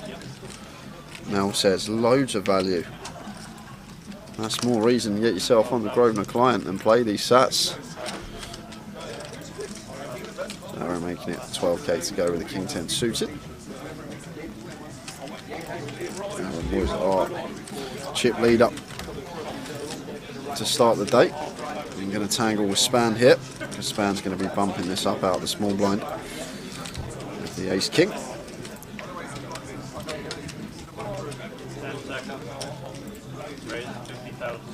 It makes it 50k, what we like to see. Nice and big 4x here versus the EP open. And if I'm Aaron here, I'm probably happy to peel the King 10 suited with position on Span, although the price is less attractive because of the size. But Aaron just gets out of the way, which is fine as well. Don't need to go post if we feel like we're swapping around and just telling the players. Yeah, we feel like Span's not going to be bluffing there too much, and we can be in dominated spots, fine to let it go. But if we're confident and competent in play and post flop, then I'm probably definitely going to be PMing suited Broadway with position to a free bet in a heads up coup. Mel's £30 satellite for a G400 ticket had 4 players. Yeah, that's what I said. It's 4. The value. Get in there, ladies and gentlemen. That's the value. With a capital V, value. Oh, sorry. No. Alright. Okay. 2 minutes to go until the end of this sesh. Yeah. And then we carry on for another 2 hours. And the last session of the day. We're on 21. 10 minutes to it for Aaron. Open the gun. Happy to open this one. Perfectly fine. Need these in there.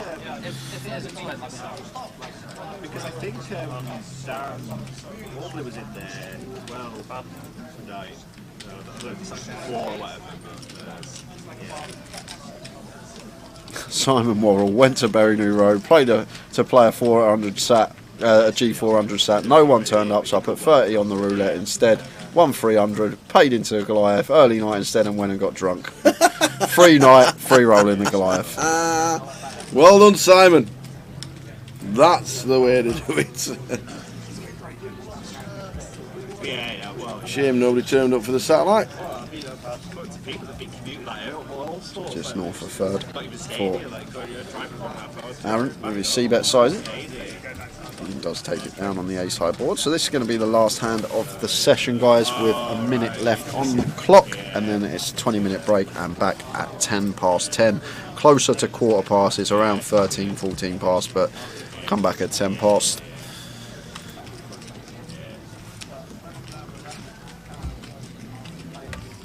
Let's do last stand, ladies and gentlemen. Last stand of the sesh. One more session after this, and then that'll be it. At the moment, 21. 2 and 1, 21. King Jack for Charles. You probably can't hear me. It was a king background, but it's really good.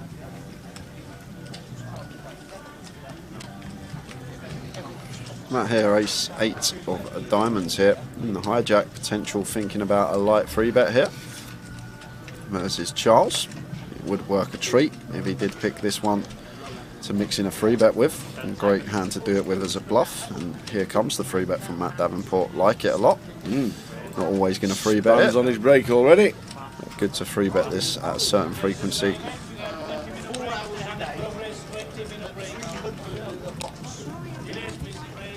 Ooh, and Ron, who gone.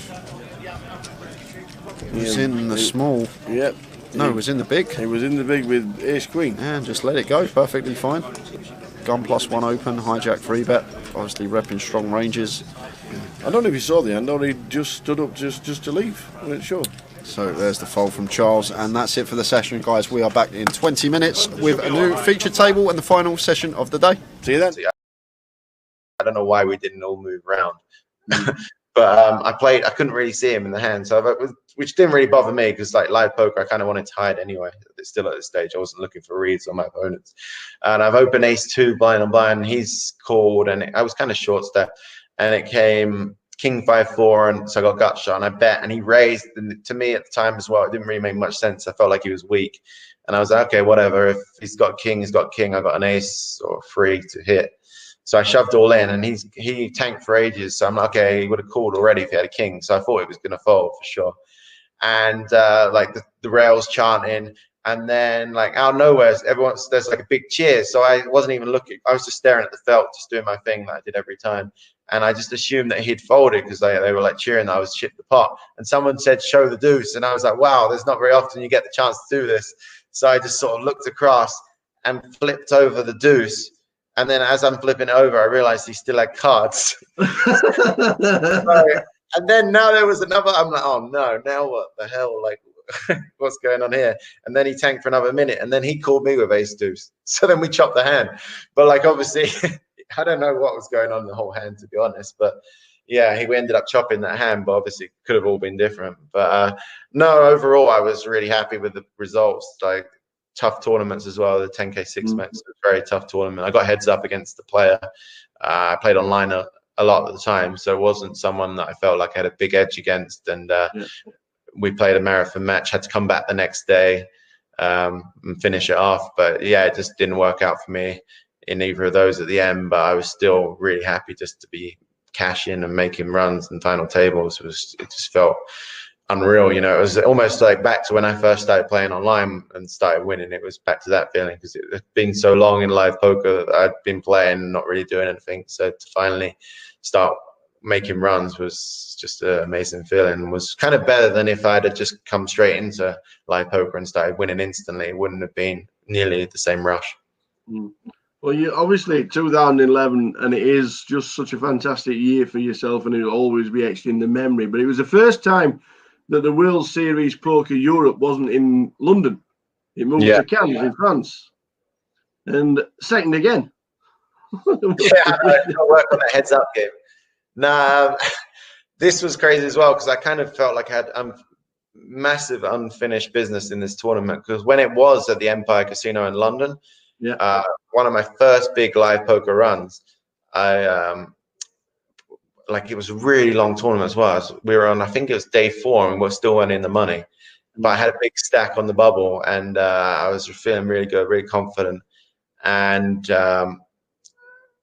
even like one of the guys at my table went to the bar just so they could cash.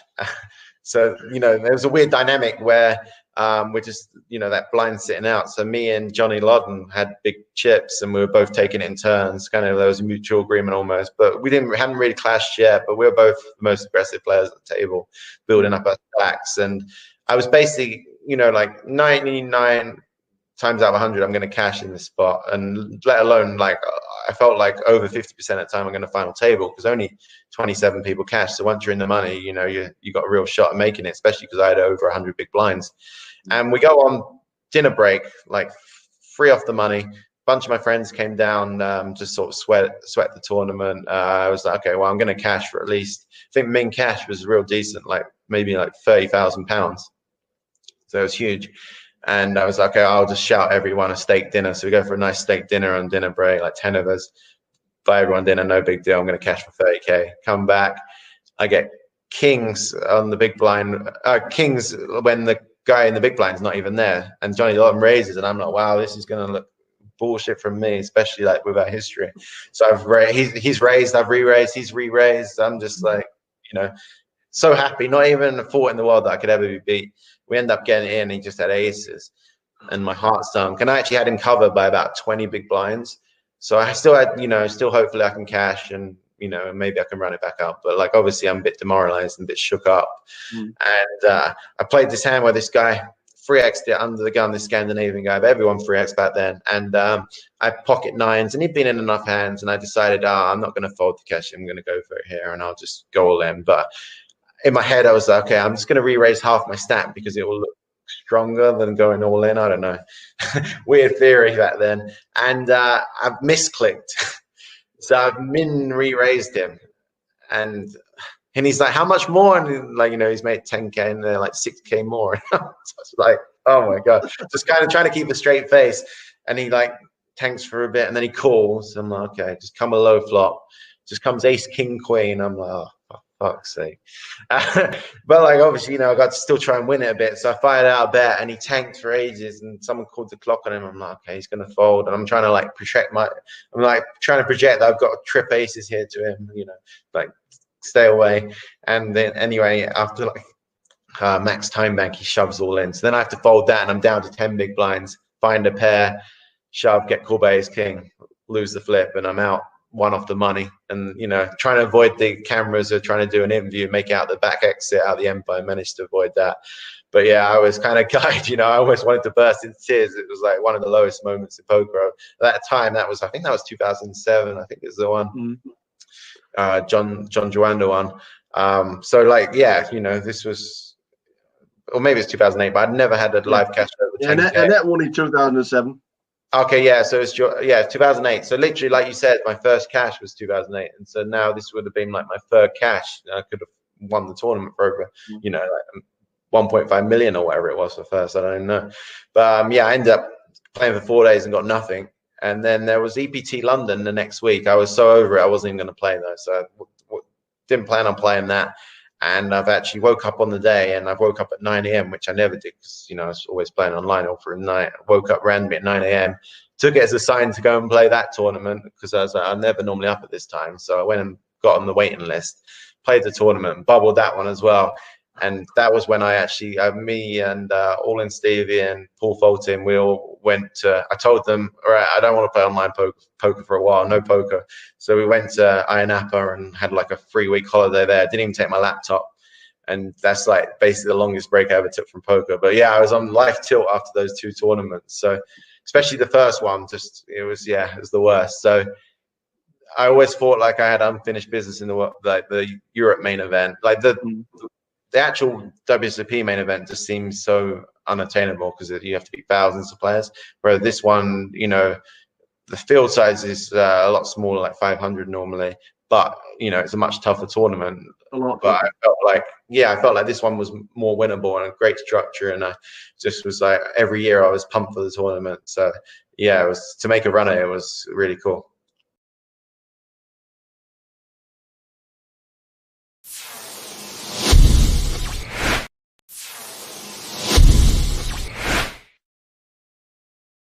$2.3 million live in 2011, and you were still #1 online. Yeah, How do we even juggle these two to stay ahead of the game while you were number one online? Because that was just a fantastic year for yourself. Yeah, I mean, to be fair, I didn't do a lot other than play poker. Like, actually, it was the start of 2012 that I realized that, you know, I needed a bit more life balance, and I sort of New Year's resolutions. I hit up Jason Kuhn in Facebook chat, and I'd sort of just been eating really bad, put on a ton of weight, like just through poker, and I was feeling bad about myself. Like, even though I was doing amazing at poker online and live, feeling really good about that, I just wasn't feeling great about life outside of poker. So that's, I think, like why I kind of almost dived into poker even more, because that was the only thing that was giving me happiness. So I kind of, start of the year, you know, everyone gets New Year's resolutions. I was like, okay, I need to make some changes here. So I kind of, on a whim, hit him up and said, oh, I was living in Cyprus with some of my horses after Black Friday at that point. And I was like, well, do you fancy coming to Cyprus, and I'll back you for some EPTs and stuff. And if you'll sort of be my personal trainer and chef, it's like kind of like a trade-off, because I knew he was like the healthiest guy in poker. And so I kind of just, at the time in my head, I did it to like make myself, you know, at least I'm trying. I didn't think he'd jump at the idea or anything. I just thought, yeah, at least I can tell myself that I'm trying to make a change. And then he like was like straight away, he was like, okay, I booked the flight. I'm then in 3 days time. I was like, oh shit. And then, at the deep end, I went from like not going to the gym for sort of 10 years to going like pretty much every day, and not, you know, he was cooking clean food. And yeah, I mean, I had like 2012, I think in the first 6 months, I ended up losing like 50 pounds or something. So it was a big change, and something that I really needed, because it was getting, just seemed, it was one of those things that I had let it slip so much that it seemed like it was unattainable, and I was never going to do it myself. So I needed to kick up the backside kind of thing. So yeah. That's awesome. We've got 30 online Triple Crowns. Now, yeah, for people out there that don't know what an online Triple Crown is, just tell them how good you actually are. What is the Triple Crown? It's pretty easy, really. You just have to win three tournaments with a 10K prize pool, and you have to have over 100 people in them. Yeah.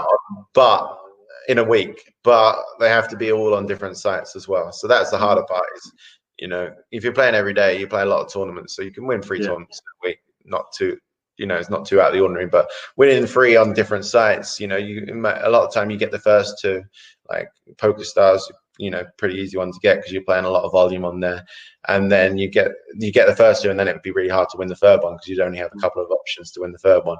But yeah, once I was kind of, that always inspired me to, because, you know, like week to week, the grind can become a bit monotonous. But, you know, say I won 2 tournaments on 2 different sites on the Monday and the Tuesday. I'm like, okay, now I've got 5 days to win. So I was like, okay, I've got to be in every day, otherwise I can't win it. So I like got hooked on winning them. And, you know, you don't get any, there's no real other incentive for it, but it was definitely like something I strive to do. And like, I wanted to be the leader. And once I got in the lead, I didn't want anyone catching me. So I kept grinding them hard. But yeah, I always wanted the live one, but it's eluded me so far. I'm two-thirds of the legs through, but yeah, 30 online is not too bad. We'll get there. 2007 your first online Triple Crown, and 2019 your last. That's incredible consistency over the years. Do you think 30 will ever be matched? It's like weird, because it's like, it's much harder these days, because you know, like, people don't put their screen names out there on some of the sites, and back then there was more sites you could play on. You could play on PokerStars France, Winamax. I mean, now I think you have to have like a European bank account and stuff to play on Winamax. So there was a lot more options. Now now I live in the US, I only really get to play PokerStars and that when I'm in the UK, or like travel for a series to Canada.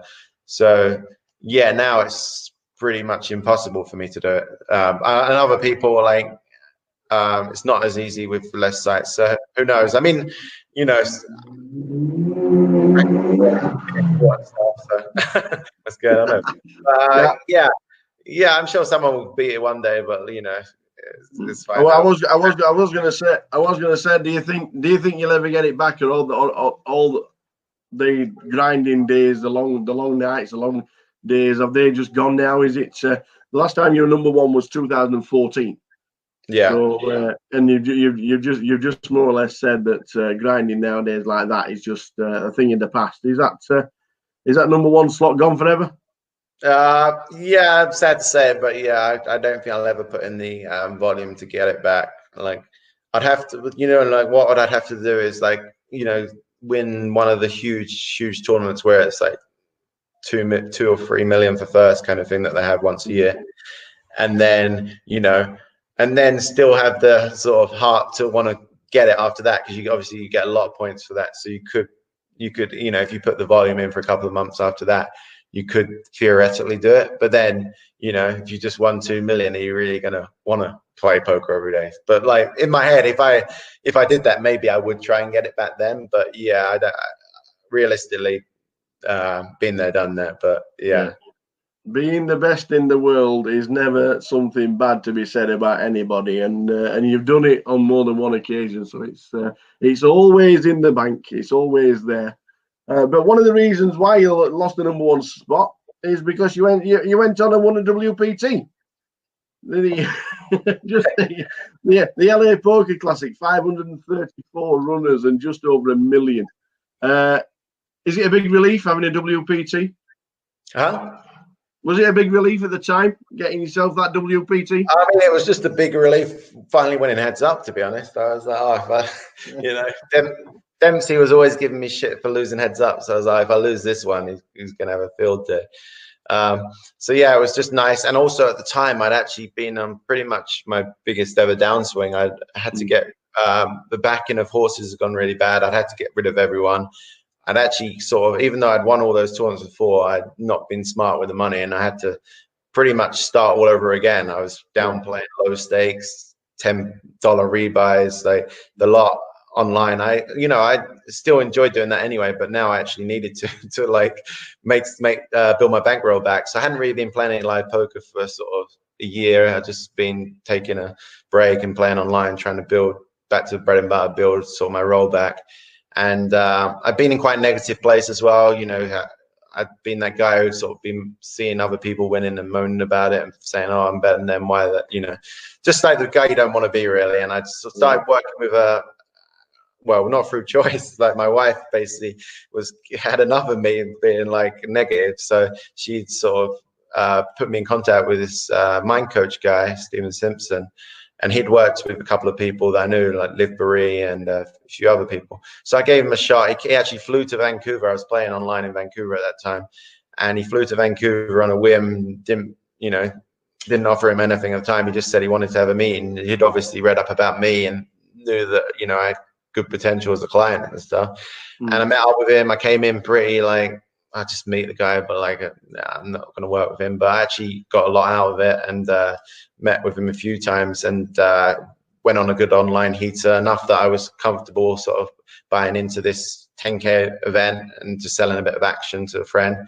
And yeah, played the live tournament and just ended up winning it. It was surreal. It was crazy. Like,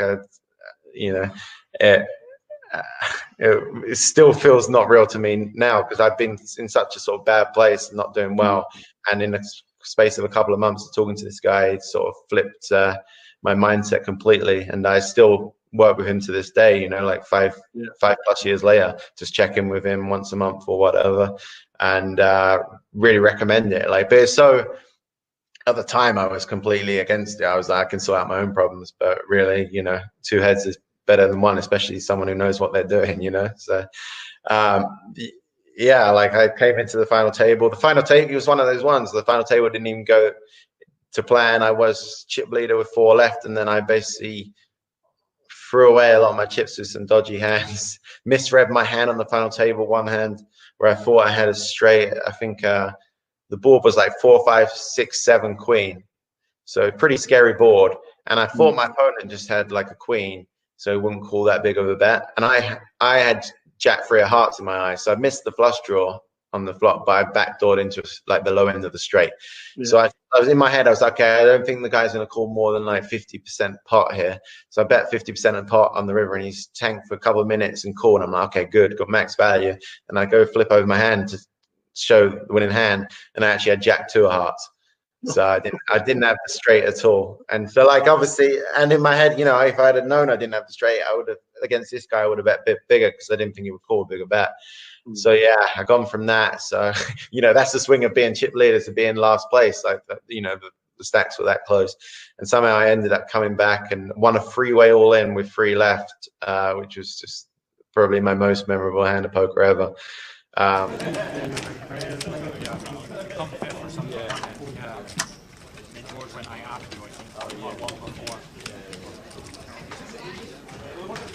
You want to take this flanky? I was going to do back to back on like 200, and then one came, pull off the whole stack off and come in levels. I was like, cash, but it's pretty cool if you could do like back to back PLO tournaments. Like,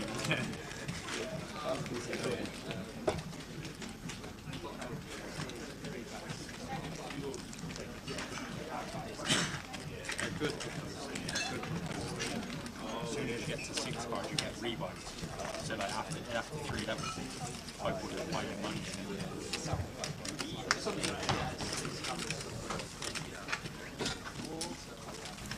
And we're back, guys.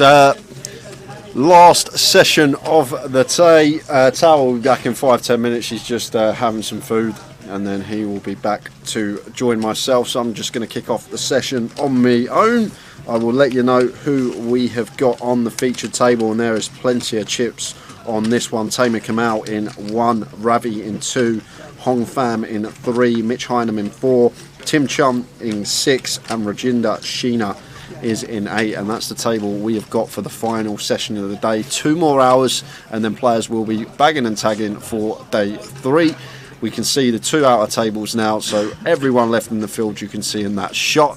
We will also let you know about any bust outs that occur over the next 2 hours. So let's do this. Good evening to everyone. 20 players remain. And Chung running deep again. Yes, he is. How easy. Tim is on a very big heater this year, winning the first main event of the year back in London for 185 bag. He's had a PA low title to his name. He won the high roller. He chopped the G400 at the Vic a couple of weeks ago. It's just been one of them years where he's untouchable, and let's see how he's going to proceed with his $500,000 stack.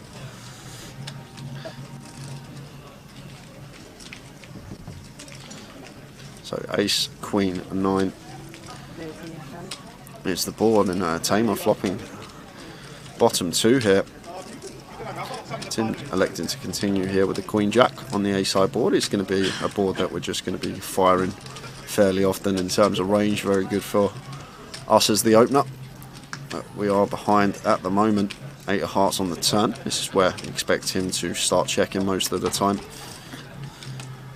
Once we're called on the flop, bringing in a gut shot on the turn. It's going to be a nice little one to check for us personally, and Tim does choose to check behind.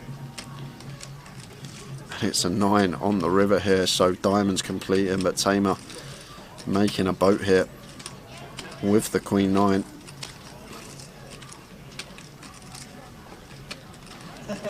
Going to lead. And just a quick fold from Tim, facing the 55k bet. Didn't even need the tank. Jack's back. How are you doing, Jack? Jack Hardcastle in the chat over in Vegas.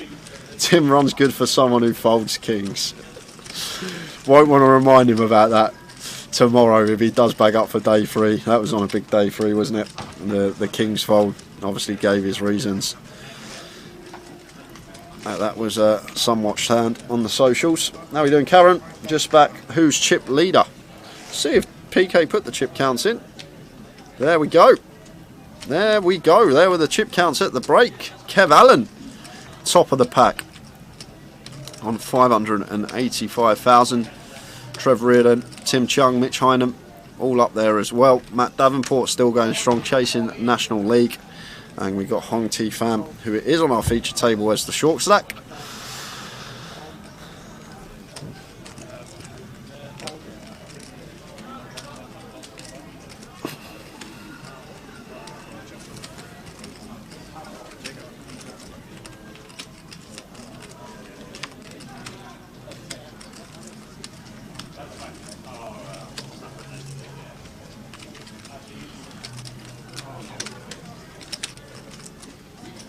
Where's my northern dad, Jay?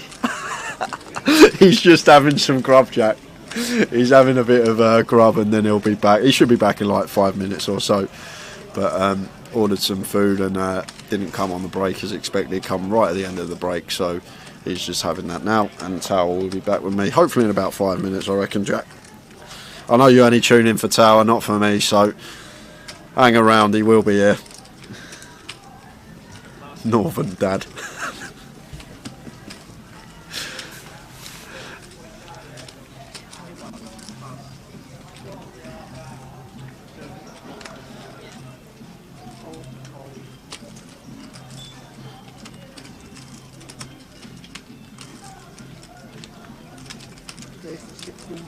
So here's Jack for Rajinder, and the cut-off makes it 16k, clicks it up. And Ravi, King 10 in the small, out the way. Action on Hong, who lets this one go.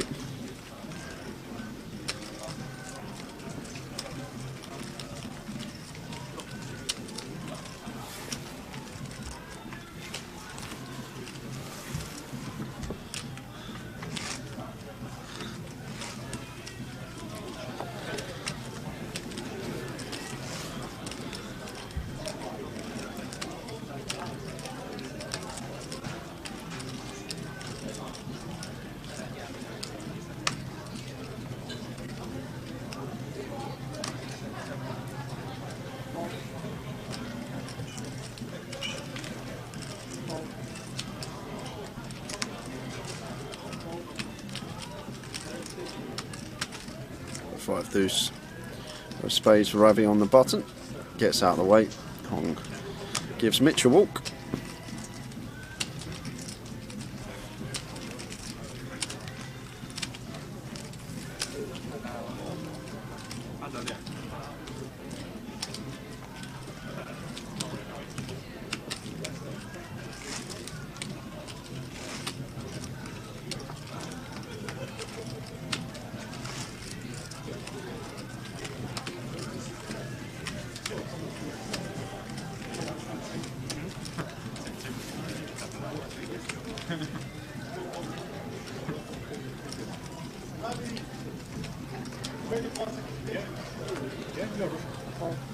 There you go.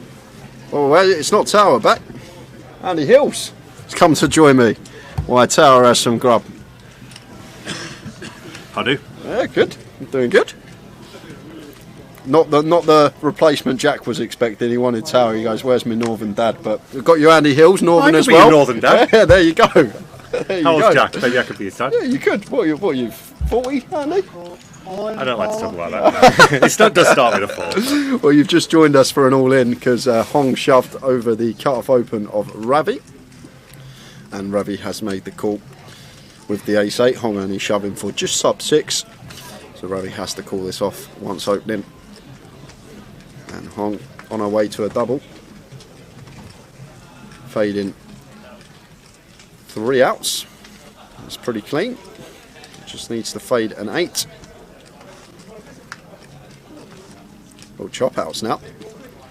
Jack, King, Queen, Ace would chop it. 8. Oh, and there's the jacks. So Hong doesn't get the double, and they're going to chop this one up. Ravi and Hong.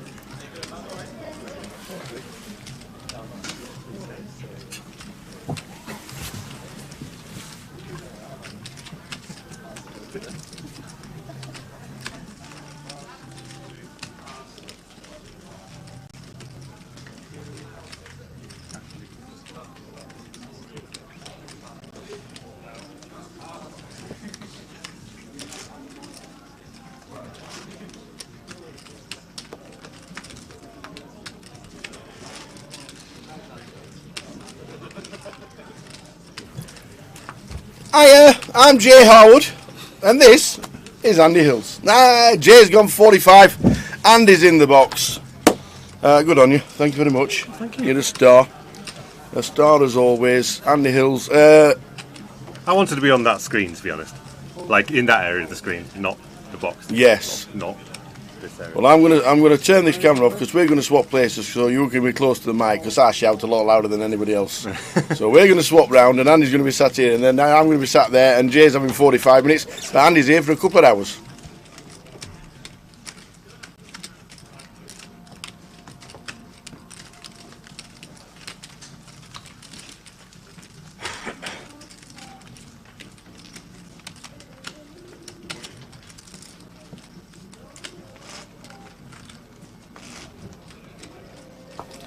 And here we are, as if by magic.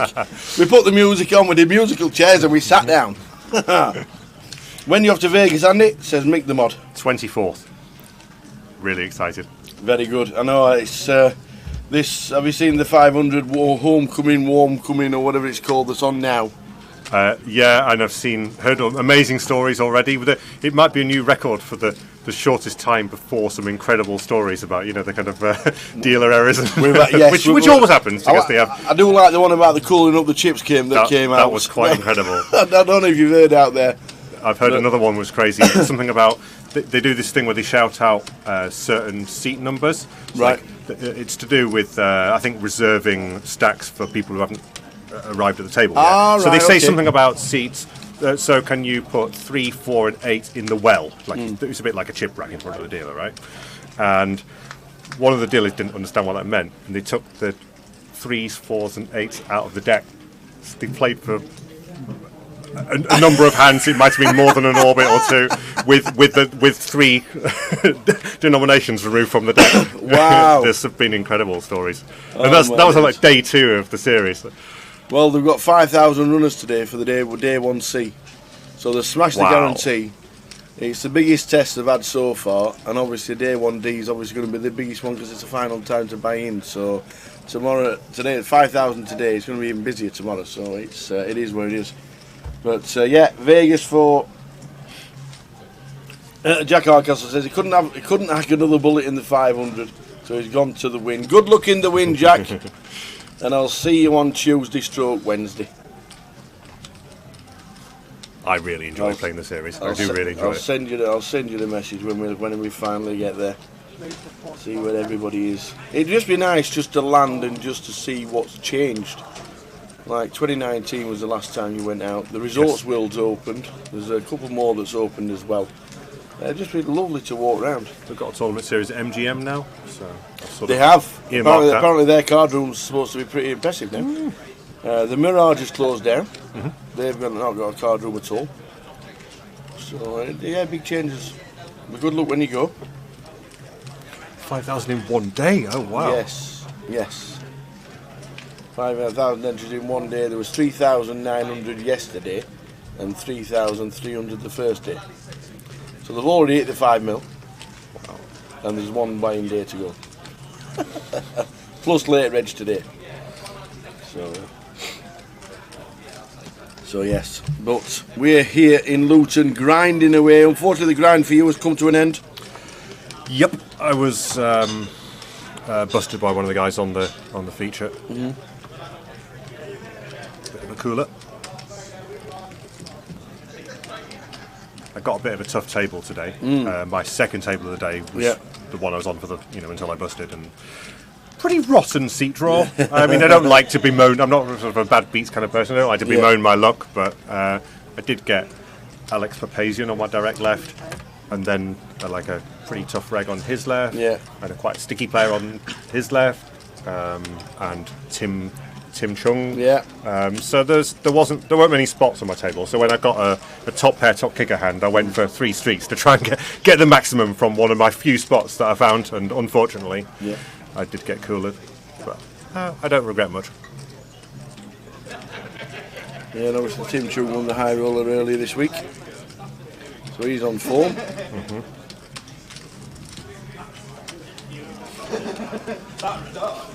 So we're on 20 out of 341.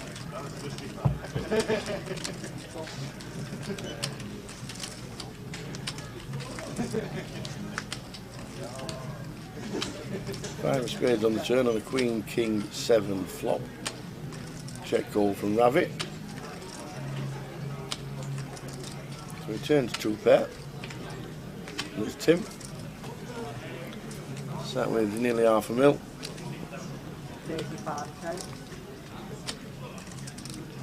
And now we're sat with about the same stack. So there's a lot of chips on this table.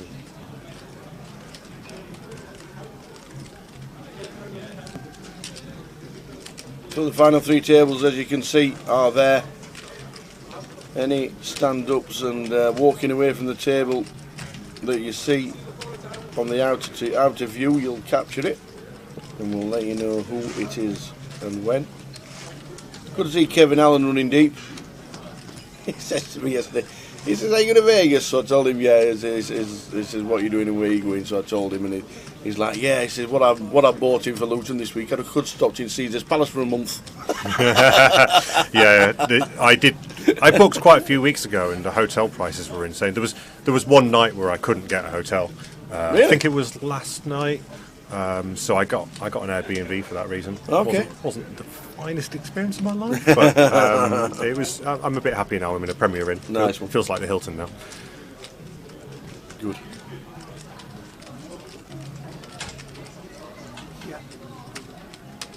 Yes, the prices of the hotels that are available were available several weeks ago were outrageous. You know, it literally was 250, 300 pounds. Liam Gallagher's at Nebworth for a start tonight, and then obviously it's Jubilee weekend as well, bank holiday. Has he even made any new music?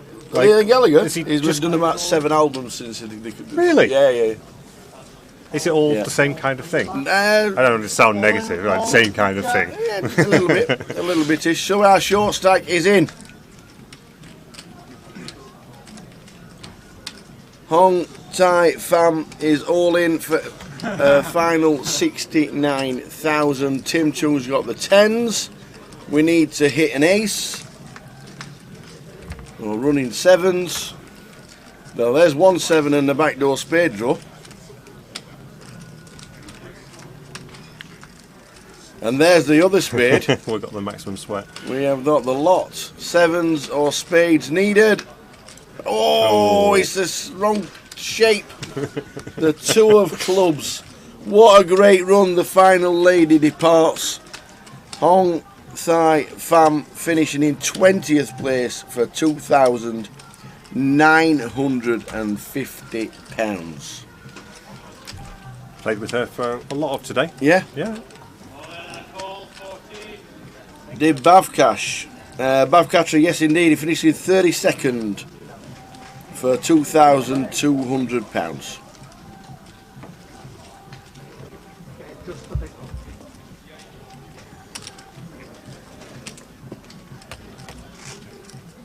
Oh, there's some fist pumping going on in the outer table.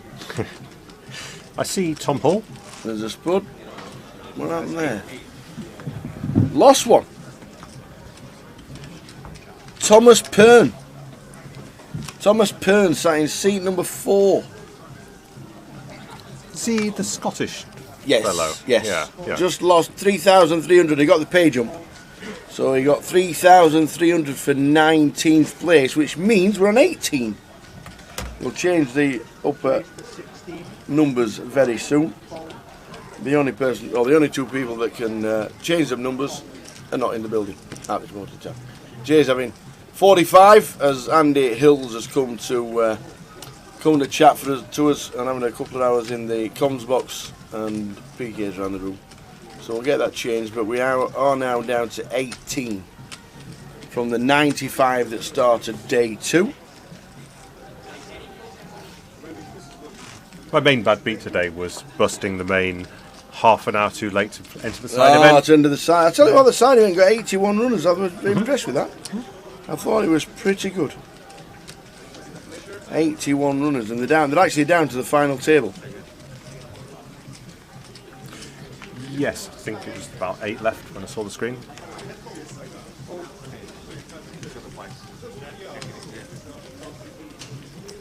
Hi, Stevie. Hi, Stevie Key. Mr. Andy Hill's with us for a couple of hours. He's a top lad.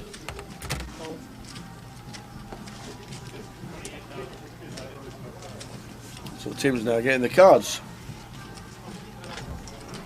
So it'd be interesting to see what he does here. He's very often going to be a 3-bet here. Probably most of the time.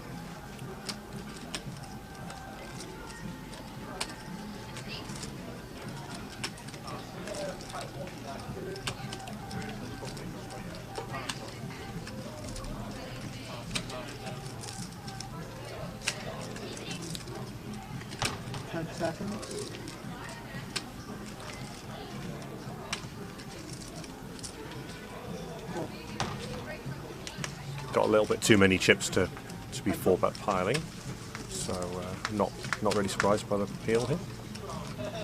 People don't fold pairs anymore.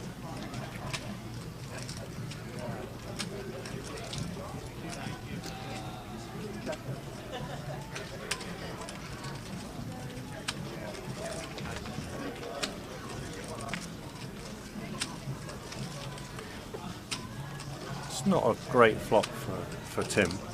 When Ravi raised peels, it's quite a lot of high card, mid cards that connect with this board. It's not a great spot for Tim. Yeah, not surprised by the check fold. Even if you're good with ace high, you know you can get blasted off it. Yep.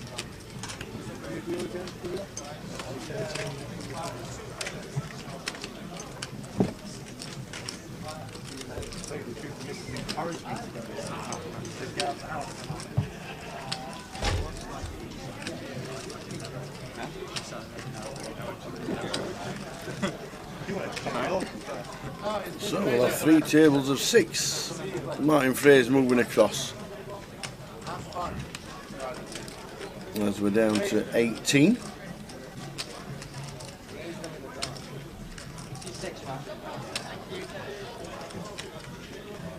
Where's he going?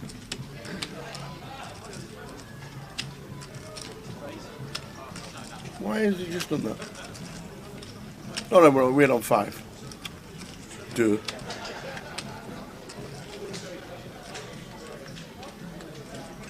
So Martin Frey comes to the feature to balance the tables. We have 3 tables of 6. We're 8-handed on day 2. We go 8-handed until the final table of 9.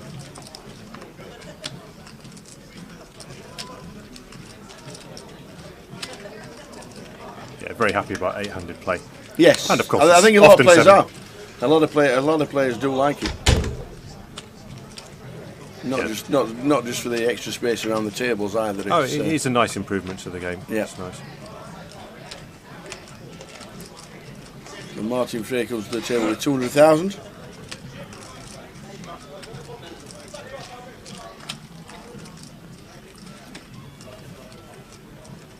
Getting into some interesting spots here. You know, this isn't a fun spot with ace-10. You know you can be getting bluffed, but it's a really thin hand to continue with.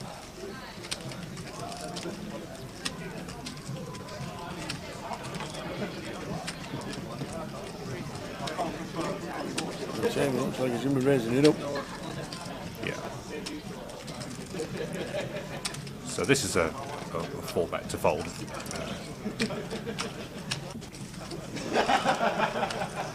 I think. Can we just call? Yeah, it's a better play to call here on the button with the aces.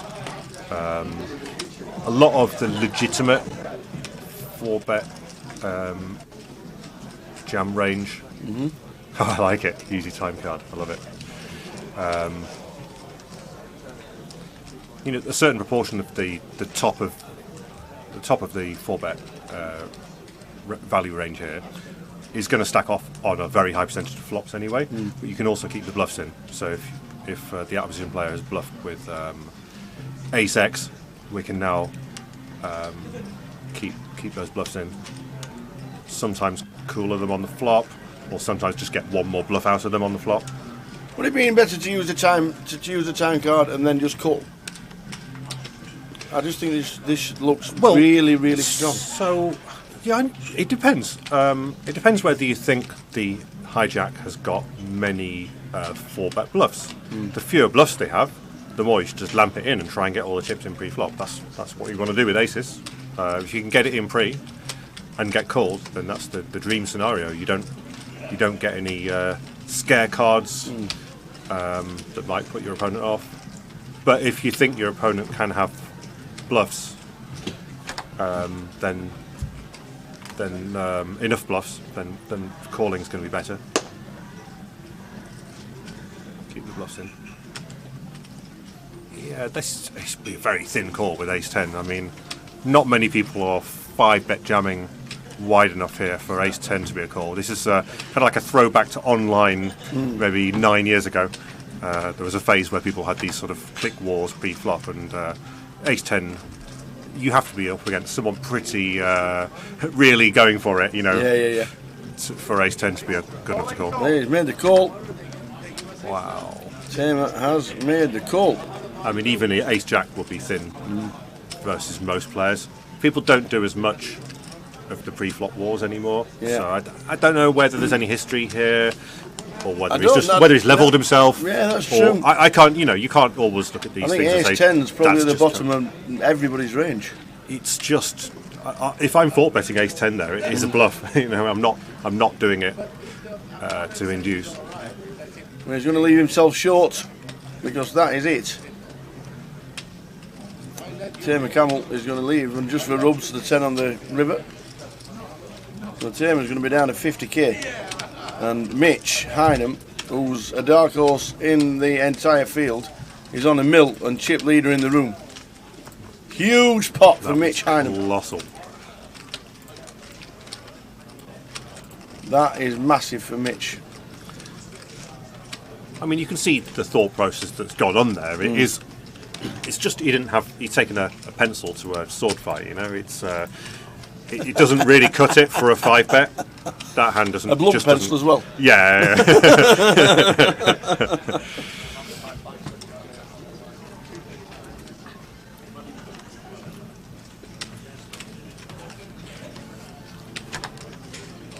Sometimes there's history. Someone they might overcook it a bit on the button. But they have to be overcooking it so much for ace-10 to be good enough to call. Yeah, I've just been looking at that raise. Exactly the same. I don't think he's got a mil. We'll get Simon to check it. I think that could be 200,000 or 300,000 now. But we'll get to check that. I think even then it's probably going to be on the thin side. Yeah, it's still on the thin side. The ace-10, absolutely. But we don't think Mitch has got a mil.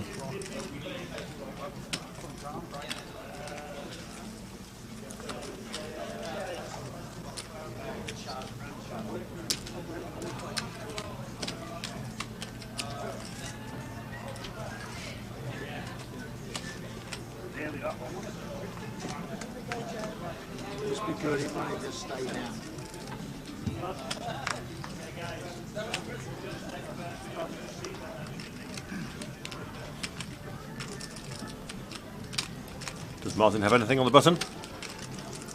King 10. Oh, very nice opening hand. It's got 25 big blinds. So you're going to be raising most of the time here.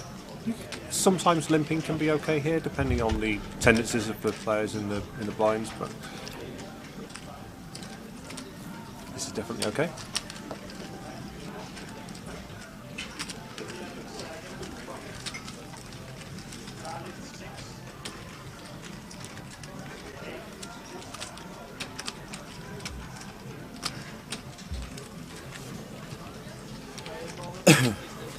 It's a question about the online satellites. I believe in general, now I don't know if maybe you can confirm, I believe in general Grosvenor are flexible in terms of which one. If you use it for another event with the same buy-in or higher, I believe they'll be okay about it. I am surprised it's got Reading's name attached to it, because I thought with them being more flexible they'd just have a 2k package. Yeah, maybe they're trying to promote that one or encourage people to play that one. But I've never known Grosvenor not be flexible. If somebody wanted to play the same buy-in or hire at a later date. Charles will try and confirm that from anybody online who could be watching, or will send a message overnight.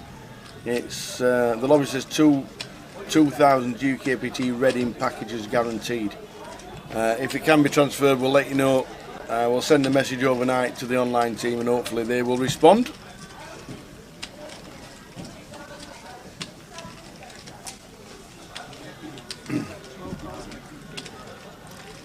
Yeah, Tamer's still got.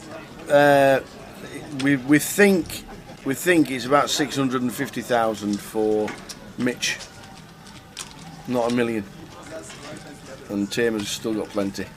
So they will rectify themselves. Simon's already on the case.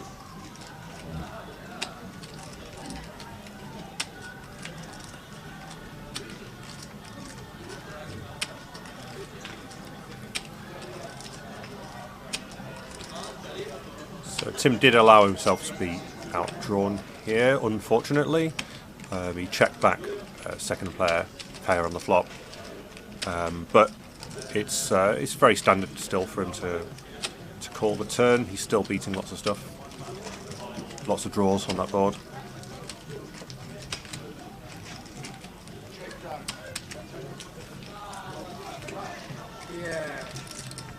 But he is really far down his range, so I'm not surprised by his fold on the river.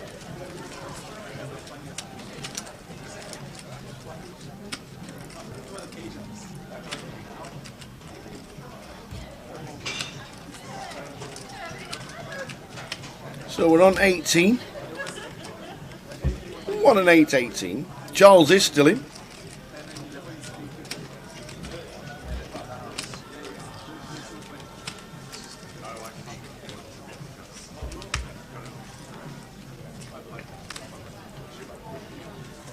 Your mum was in the chat box earlier. Oh yeah? Yeah, having a nice chat. Saw her in the background. She went, I can see him. I can see his hair. Oh yes, I was in that seat there, wasn't I? You can see it next to the left of Andy back.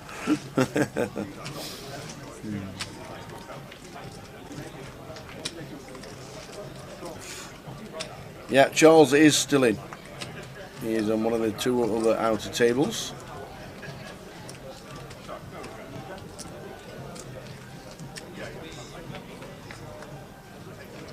So Tamer doesn't have 44. His stack will get changed shortly.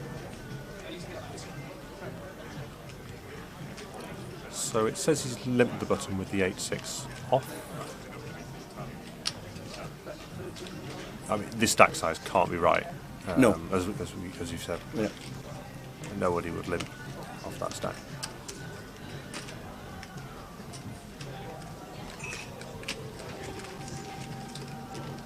What's your machine going to do when he bets more than he has? He's going to say he's got a stack of -20. Yeah.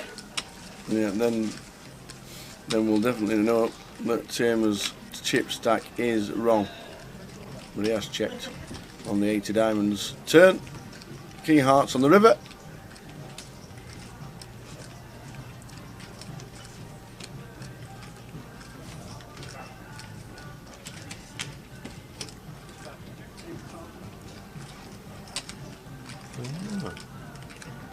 I mean, he is bluffing with his 3 here, I think.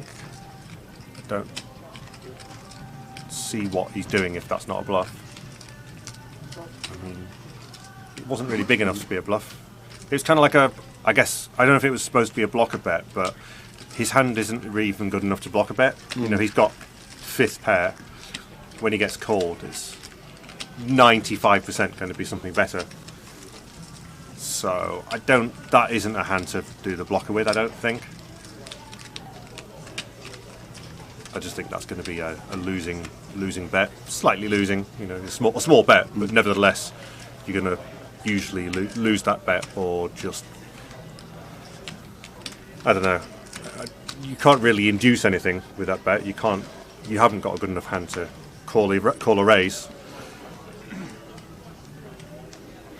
Yep, it could well be down to history.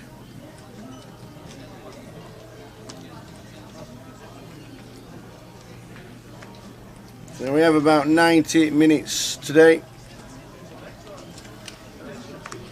90 minutes of play. We're on 18, 3 tables of 6. When we get a 16, that's when we'll go to 2 tables of 8.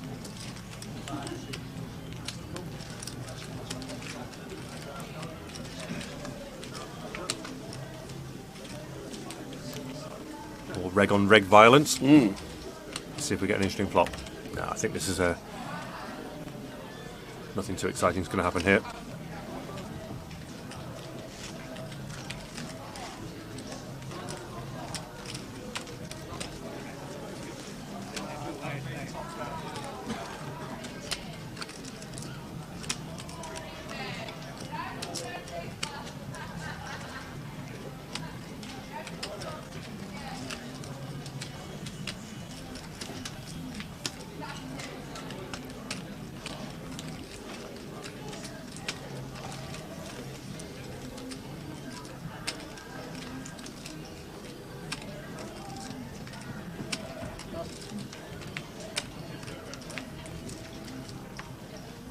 Yeah, big up. It does get sorted, but obviously we're on that 30-minute delay, so it will get sorted when the action tracker realises they are slightly wrong.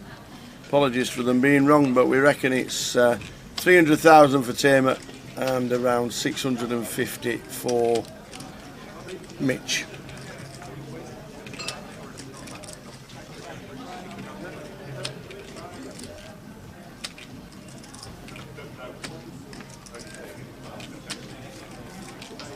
Flop, Tim.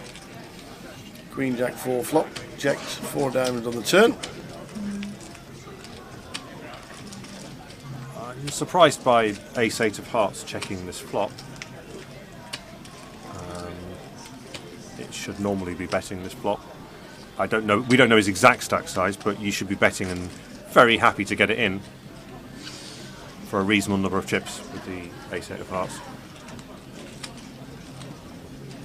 There's not many spots where I wouldn't be c-betting.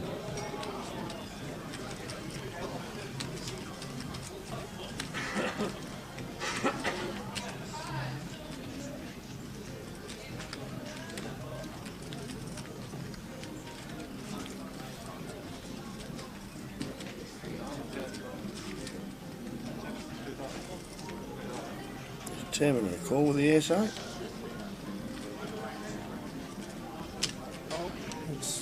Kind of a blockery river bet.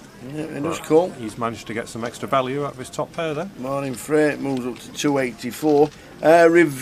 Going back to the question regarding the packages online, if you win one, you can then unregister from Reading and then use the voucher anywhere you want to.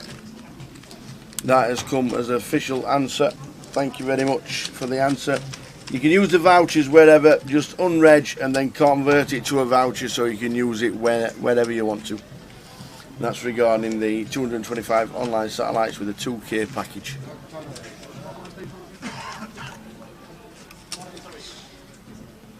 So the answer is yes. When you go to Vegas, are you there for the entirety afterwards?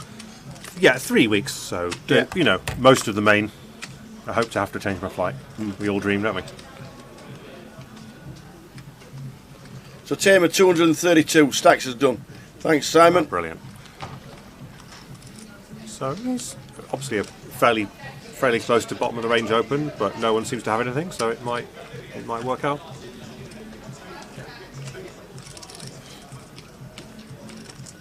Queen 410 rainbow.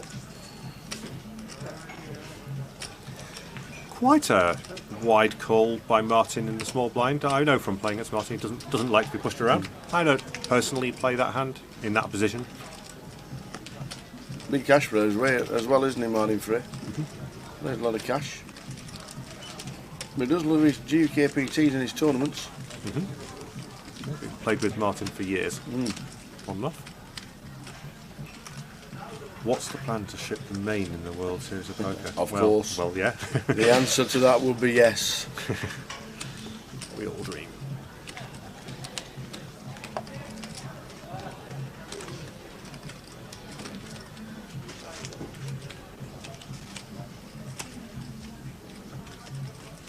It's a long tournament.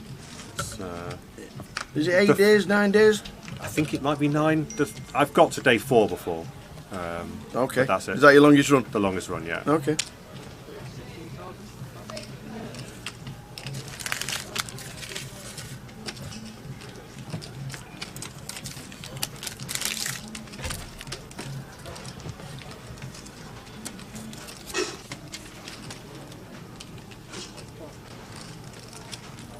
Are you heading back tomorrow? Are you playing the final events? I'm staying around. Awesome. I've got another night in the hotel, so Yep. I'm going to play the side event in the afternoon. Excellent. Yeah. You can't play the first one. Nope. No, they did ask me at the cash desk, can I register for tomorrow's tournament? Okay, no problem. Which one is it? Bouncy or the seniors? Thanks, mate.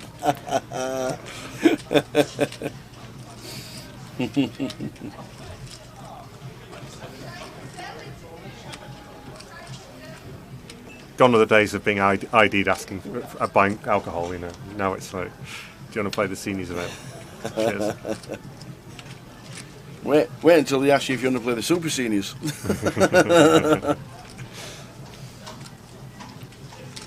Tim and Mitch battling again. As you can see, the stacks are spot on now. Now, this is a bad turn card for everyone with the specific hands they've got.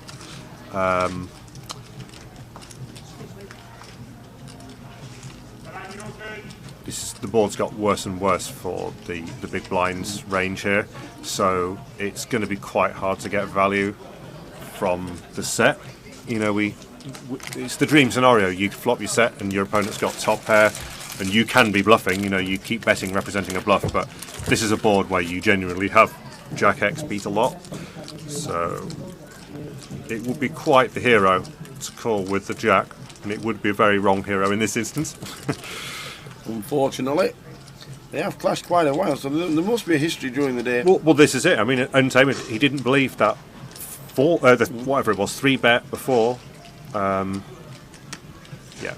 I like that fold. You know, there is a line where it's just too heroic.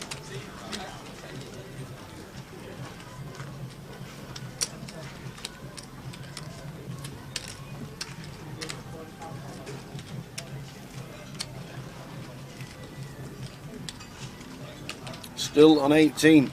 Average stack is 45 big blinds. Amazing structure. Unbelievable. Yeah. Absolutely amazing. We won't get to a final table tonight. But we should be down to... I'm saying we should be, but I'm guessing we'll be down to 2 tables.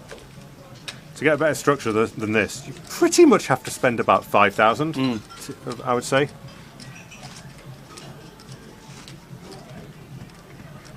Not many exceptions.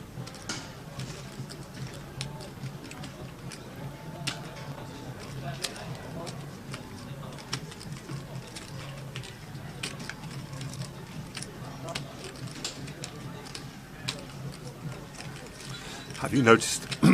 Have you noticed the play being any quicker due to the I think it's just exactly the same. I don't think it makes too much of a difference. To be fair, that's what I thought. That was my experience. I played sort of not quite 2 days. I think because we infrequently see bank tanking of a long time by the same person, I don't think it's really a big issue. No, I GUKPT. never. I was surprised by this being experimented with, introduced. I didn't perceive a problem with excessive tanking. No. And some of the stuff that I consider excessive tanking, the shot clock doesn't fix that. You know, someone taking 25 seconds for to me would be a really, really easy fold pre-flop. I mean, you know, obviously I've studied the game a lot, but there's a lot of spots where pre-flop is a 1 second decision, 0.2 second decision. There's some odd ones, you know, when someone raises pre-flop, then someone's in the tank, they eventually fold, and then the next person goes into the tank. What were you doing while the other guy was in the tank? You know, like your turn to act isn't your time to wake up. But I mean, the shot clock doesn't stop someone from doing that? No, not at all. Not at all. I had no drama. I said it before. Older players just take it in the stride. They've probably all played a tournament with a shot clock somewhere in the world, and it's great how older players don't. What's this? What do I have to do with this? Mm-hmm. And nobody says that. Sure.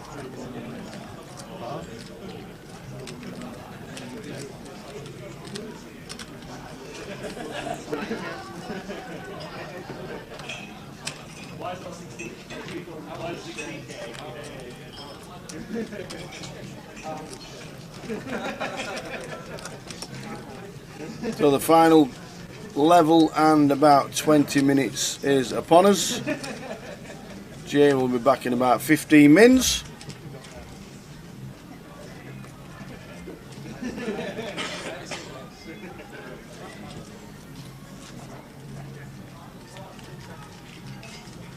We have a legit hand, cut off 20 big blinds. We should be playing this pretty hard on 20 big blinds. It's, against most regs, it's good enough to stack off with pre-flop. Tamer calls a 20, or 16 as it is. We'll be with 730,000 and one of the chip leaders in the room, if not the chip leader.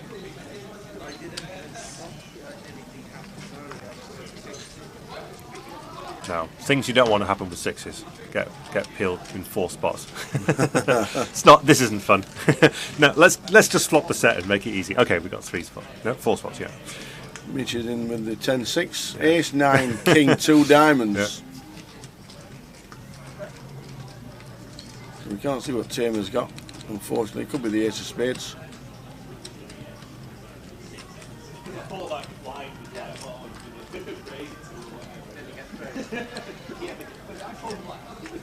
Eight of Hearts turn. Why can't someone just, 3-bet bluff pre-flop and then we put our 6s in and let the poker gods decide? Yeah. Oh.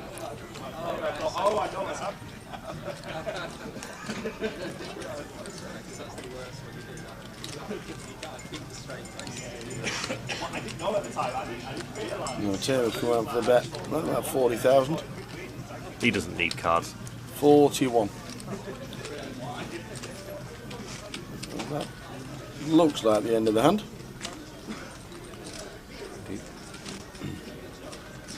Indeed it is. Taylor wins another.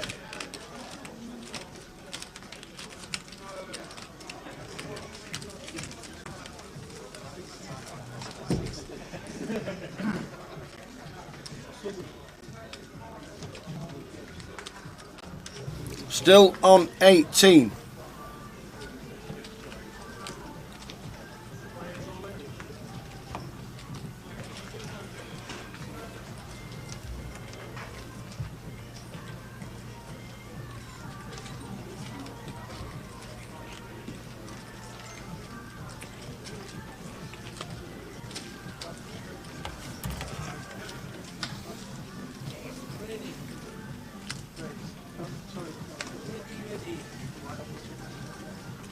Is Raj a regular?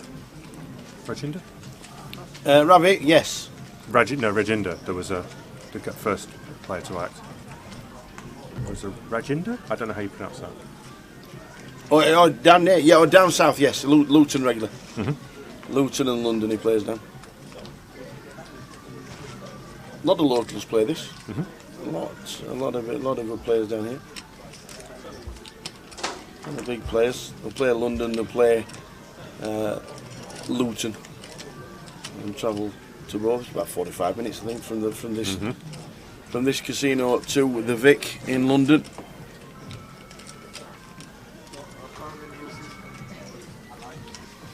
So Mitch and Tamer yet again. Tamer yet again is yeah. Getting away without giving any information away. Yeah, I don't know why I don't know his box is not working or the cards are not showing in his box. 10-4-2 is the flop, 2 diamonds.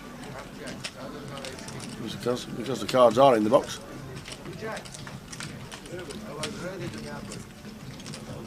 Is it intolerant of the cards being directly over each other? I Do they need to be spread at all? I don't know how it works. I don't really know what it is. I don't know why they. I don't know why they don't show.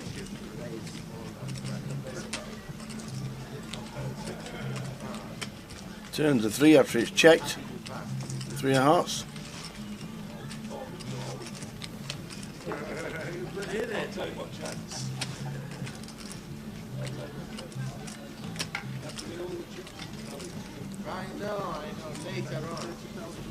Interesting hand actually pre-flop. It's I guess Mitch has decided to give up on his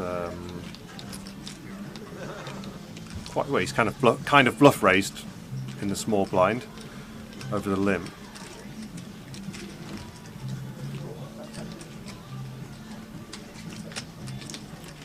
And there's the big bet and the snap fall from Mitch. Watching these two is awesome. And the right smile from Mitch Hynam sat in C4. Tamer gets a few back. I mean, it's simpler just to bet the flop. With raised pre-flop, we can represent that we had ace-10 or jacks or something. Seems fine to see bet. It's going to have a higher chance of working than the... unless you think... If you think your opponent's extremely kind of unbalanced, if you think they will check back the flop a lot when they've missed and only bet, mainly bet when they have it, you could make a delayed bluff, but as an exploit. But generally, it's just betting the flop is just going to win a lot. It's going to take it down. Otherwise, if you're not going to do that, I prefer you just to sort of complete in a small blind pre-flop.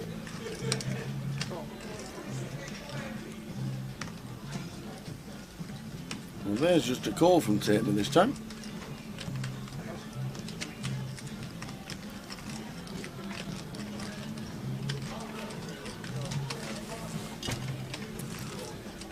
The man is in the building. He's had 3 burgers. No. 2 portions of fries. Only 2? No salad.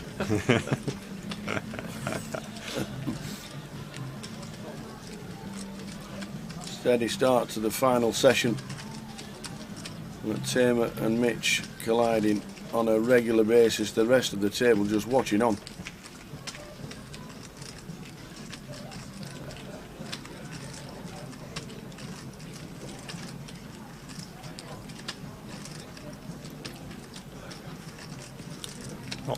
Not a fan of. Did the ace-2 limp? Yes. Yeah, not a fan of that. I mean, We did. ace-2 as a raise is kind of on the thin side from the hijack. I bin it. I can see a lot of people opening it, but I don't like the limp. 10 jack 7, 2 hearts. Top pair, decent kicker for Tim in 6, Tim Chunk. Checked all the way around. 9 clubs on the turn.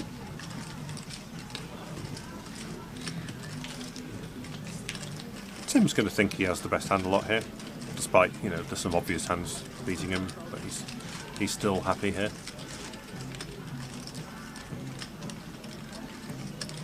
And as we can see, he's going to get value from Mitch.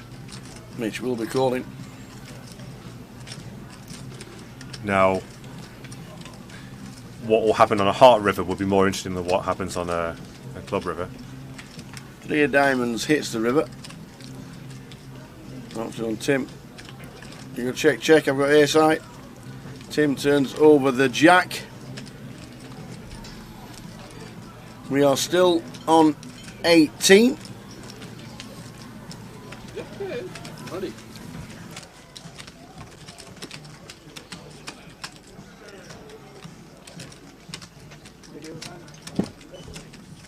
Thank you, sir. Was it 13?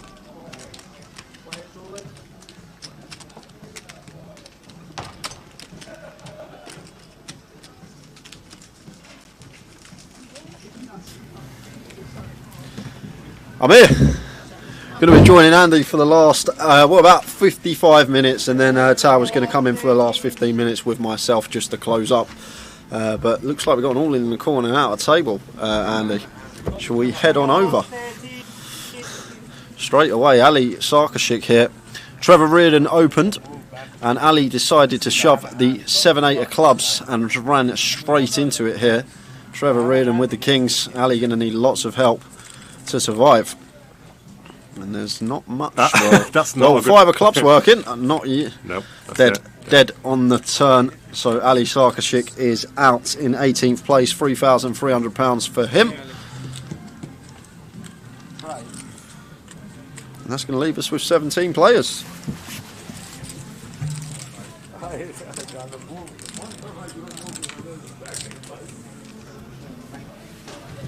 Kings were kind to me in the main event, you know. What? I got them 3 times on day 1, and they all won, I think. One of the times was against aces in pre. Oh, So, I wanted to fold, and kind of, in quotes, should have folded, but it was about as bad a spot as you can have with kings pre-flop. Okay. Yeah. We had the limp 4-bet from a player over 60, I guess. Okay. So wasn't happy about getting the kings in until the king came on the flop. So I prefer good beat stories to bad beat stories. Or good bad beat stories, if you like.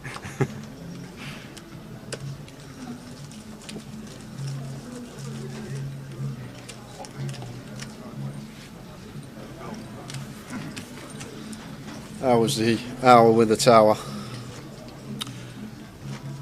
Yeah, there's been some curious hands.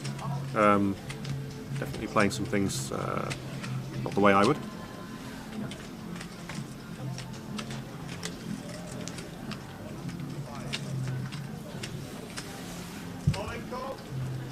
A little bit of a dynamic between Tamer. Tamer and Mitch. Okay, Mitch Hynam. What, been battling? Yeah. Like Tamer got ace 10 off in for a lot of chips against the aces, and I think he got levelled by a button 3-bet. Right. Okay. A lot of chips went in pre, and yeah, we've had some other kind of we've had some genuine coolers. You know, we've had a set versus a flop top pair, and right. But you can see how until he sees what the cards were and that, he might feel like he's getting pushed around. Right. Okay. The 10-9 of clubs opening here for Tim. Just going to get the graphics back, hopefully.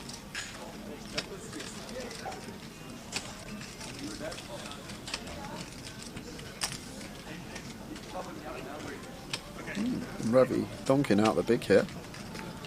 Unfortunately, not going to know the holdings. It does show the ace of diamonds.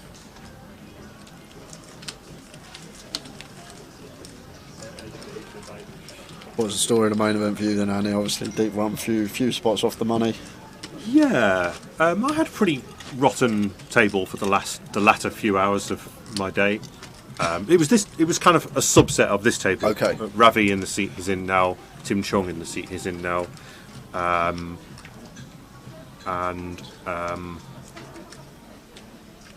in seat 1 I had Alex Papazian.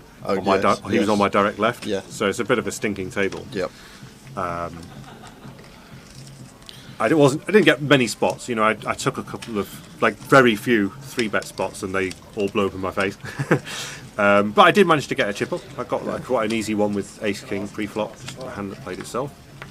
So I peaked at 166, so it's coasting really nicely. Yeah. You know, I was really happy with that. But pretty big cooler against Ravi. He was in the big blind, and I finally got a hand. I thought, you know, when you wait for a long time, you're like, right, I'm going to go maximum here. I'm going to go. You know, I'm up against a reg. Going to go for trying to get a bad hero call. Yeah.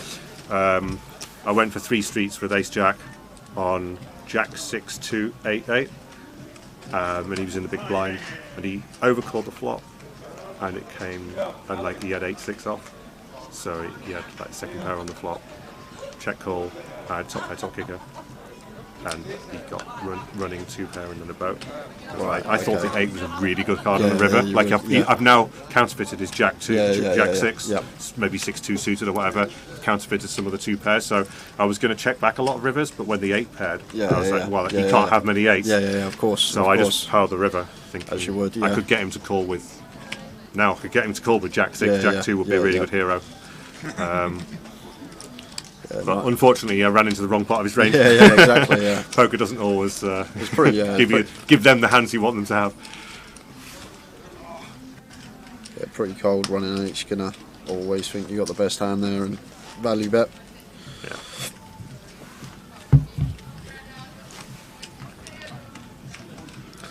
Tara and Andy, what is your thoughts about showing hands or one card? Can you explain a bit of what your opinion is about it?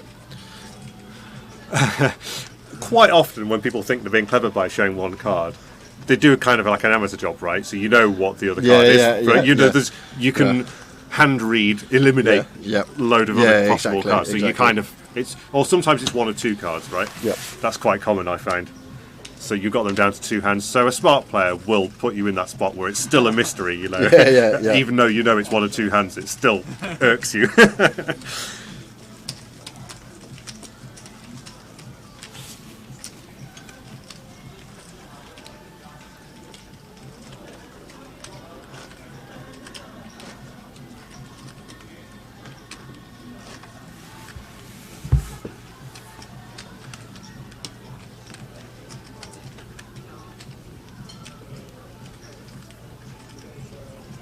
And generally with showing, when people show bluffs, I mean, in theory, people could be showing a bluff to try and get under the skin. There could be a psychological game going on, but in my experience, I think that a lot of the time people show the bluff is kind of flexing their ego. There's a bit of, that's what, it's not enough for them to have won the hand. They have to show everyone that they outplayed their opponent. So it's a bit of like an ego battle often going on. And people might justify it to themselves that they're doing it to, you know, needle their opponent or get them to tilt or something like that. It might be okay if you know what effect tilt will have on your opponent, but like not everyone tilts in the same way. You know, someone might start. You know, they might become unbluffable, which might work against you, you know, when they're tilted. I understand. Just going to jump back to the action here because cold 4-bet coming in from Tim Chung here with the King 10 of hearts after Mitch 3-betting the cut-off open from Ravi, and cold 4 from Tim to 115k. Love the hand selection here. Nice one to have in there as a bluff. Yeah, and we are seeing people generally not believing Mitch's button 3-bets, which is, you know, obviously he's doing what he's supposed to on the button. Very nice that from Tim. 4-bet bluff gets through, understands the dynamic. Ravi opening very wide in the cut-off with a chip lead, and knowing that Mitch knows this, and then choosing a hand. Yeah, and it puts him, even with a kind of value-y part of his range, he's still in a nasty spot. You know, what you're going to do with the sevens there, it's a lot of chips to put it in. And, you know, you can't really say, Tim Chung could be at it here. Like, yeah, he could be at it, but in my experience, Tim isn't wild. I love that he's got these moves in his arsenal, but he doesn't overcook it. You know? Yeah, of course. So this is picks them very carefully. Like exactly, very disciplined. Yeah. So blinds are up. Last level of the day: 5k, 10k. 1 hour left to go. Last bust out was Ali Sarkashik in 18th place. There's a 6-5 of diamonds here from Tim on the button. Opens. And Martin just moves all in with the King 10 for just over 20 bigs. Nice little pickup from Martin there.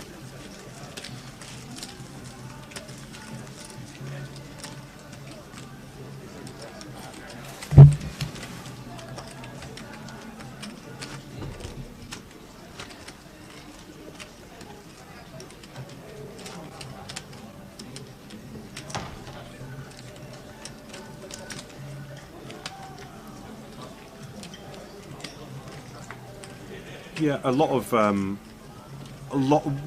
there is a mistake with showing cards. So a lot of amateur players, it's quite a common mistake to show the cards to kind of gain respect. You know, they get to a showdown and they show I wasn't bluffing. And maybe in their head there's a sort of rationale of, oh, please believe my bets in the future. But I find invariably like those players don't actually bluff enough, like, you know, for it to matter. Like, you probably were going to fold to those guys anyway. So all they're doing is giving you information about how they play certain hands. So you know, if I see some cards, I immediately replay the whole hand in my head and look at what they did on every street with that hand and what that means. You know? Did they do anything irregular? So people don't realise just how much they're giving away with those shows.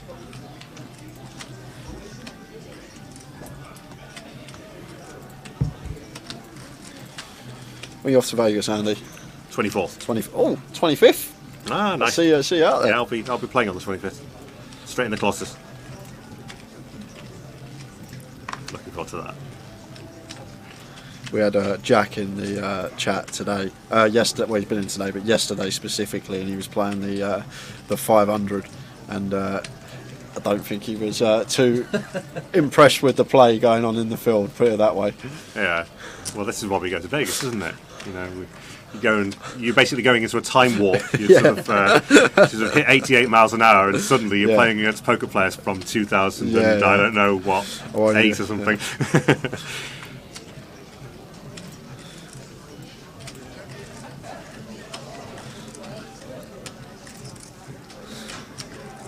Tim, ace queen, lovely flop for him. Flopping top pair, top kicker, but Ravi up and down here.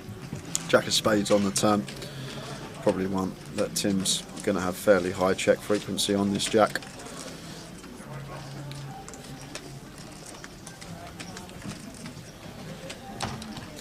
And 9 on the river, so River's the best of it. Tim will now go for value here with the ace queen once Ravi checks once more, and I'd love Ravi to find it here, Andy. This is such a nice candidate for a check raise bluff here, this 10-9 out of the big blind. Obviously Tim's going to value bet here. Let's see what sizing he opts for, but I'd love to see Ravi find it here, and I know Ravi's capable as well. I think this is a very nice I think once he postures like this, so it's just thinking about call or fold. Yeah, I mean, it can be said to be a mistake to, you know, he's obviously let his guard down here. He's now committed to not raising, which, you know, that's fine. He might not be feeling it, but there's something to be said for keeping composure on the river. Yeah. If you work out, you know, after 15 seconds, that it would be really good to do it. You can't do it anymore. Otherwise, it's I mean, you could be doing like a massive level. Imagine now. Imagine now. Raise. Sigh, raise. Because Tim can definitely have a queen X hand here and value bet plenty of this. Like as far down as queen 9 suited, queen 10, king queen, all these type of holdings. Ravi in the big blind going to be defending all suited queens, which we can get value from. But Ravi in the tank here and is just thinking about call or fold, and might as well. It's a good time to bone your time bank chips because you get them replenished at the end of the day. You get 4 more, so it's a good time to use them. You don't get to carry them forward to day 3.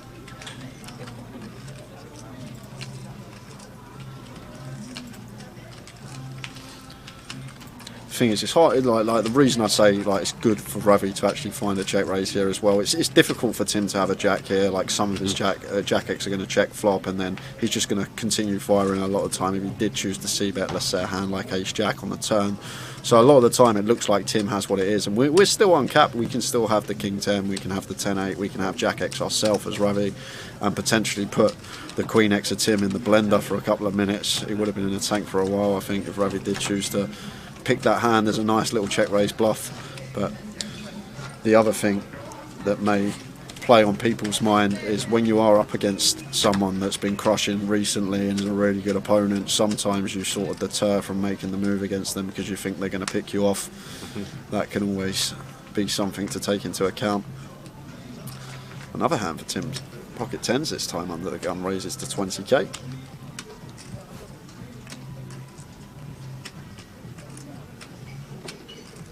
I like Tim, it's very unassuming.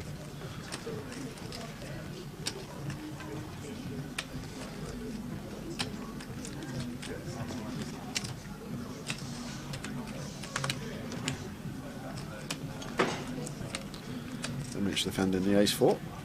Wow! King, king, king on the flop.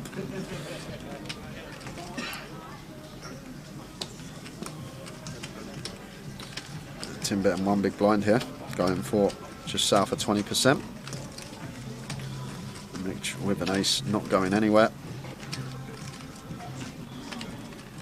No, maybe you've studied the spot more than me. Like, what do you think to? I mean, I know we're kind of semi-short-handed. Yep. But what do you think to like calling the flop with your better ace and bidding the ace 4? Does that seem reasonable to you, or?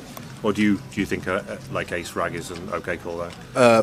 Personally, I'd probably just been. I think like I'm going to probably call like probably ace nine. Yeah, and that's above, my thought process. You want to be beating some of the aces, right? Yeah. You want to cooler some aces. Well, you can't cooler an ace because it's weakens, but like you want to have some chance of outdraw possibilities against eights or something like that. But turn check, and now Tim going for value on the end here. And Mitch has turned a boat himself.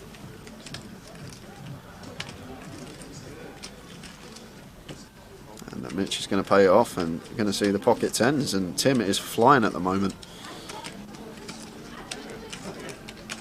There you have it. There are some reverse implied odds to hitting one of your cards when it is a low card. Yeah, I just think like going to call obviously all pocket pairs, going to call our better ace highs, and then maybe start raising some queen jack, queen 10 that block some of Tim's stronger king x after opening under the gun, as we will need a couple of raise bluffs in there at a small frequency. Maybe like queen jack, queen 10, jack 10 are going to be good raises on that board that removal to the stronger king x that Tim would open UTG. But it's very rare, that's the thing, like how often do you get these trick boards? They come along so rarely, like to know the spot to a T.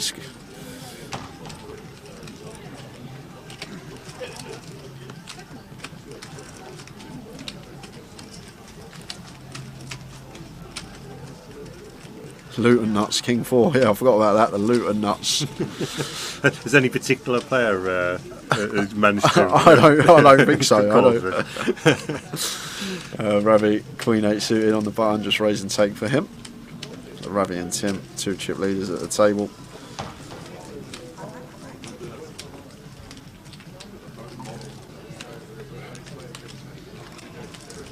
Rajinder been quiet. Has he not just had any hands, or sitting there with 8 bigs? Sorry, who? Rajinder, this man down here with the 8 big Yeah, blinds. I haven't seen him with a hand. Yeah, just going to need to find the time to get him in.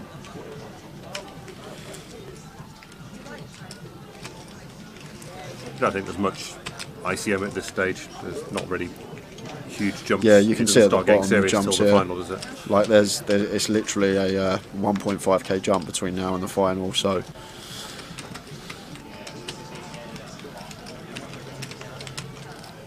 Rory, king 9 suited in the cut-off. Looks like raise and take. What's the schedule for Vegas then, Annie? I know you said you're playing a Colossus when you're out there. Obviously, the main event going to be in the mix. Yeah, I mean, I don't have much time off when I go to Vegas. It'll be grind. Yeah. Play a tournament every day. Sometimes, hopefully not too often, but maybe the Buster tournament, enter another one. But this every day. It's jam-packed with good tournaments. There's more tournaments than you can play. So it's whatever level you want to play at. There's plenty in my personal sweet spot, sort of 1500 and below stuff. I really like playing those games. Even as low as sort of 400, 500, they can be, despite quite relatively high rake, they're still incredibly profitable games. So yeah, I've got a good track record in Vegas. Did brag. I remember. Last four trips were profitable. Oh, okay. Yeah. I thought you were going to say, I remember when you made the FT of one, didn't you? It was on Poker Go. Yes, I've been on Poker Go. Yeah, when you was Tower was on the rail as well, I remember. Yes.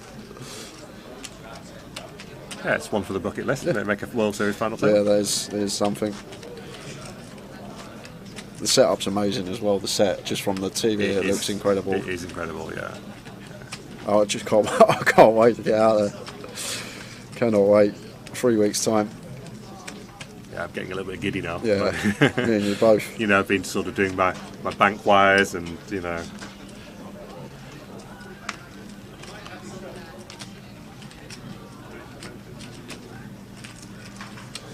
Tim in the cut-off. King 8 of diamonds raises to 20 into the big blind of Tamer. We're going to be defending this one. Queen 10.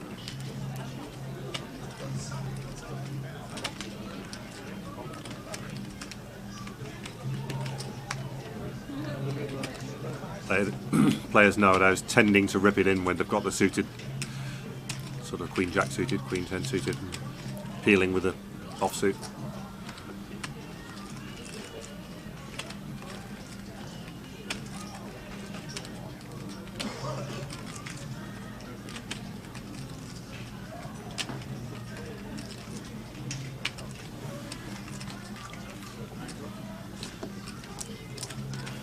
Ken, been a very good since I think only one other person's won a pot since I come and joined you, and that was Ravi. Andy, every other pot's gone the way of Tim.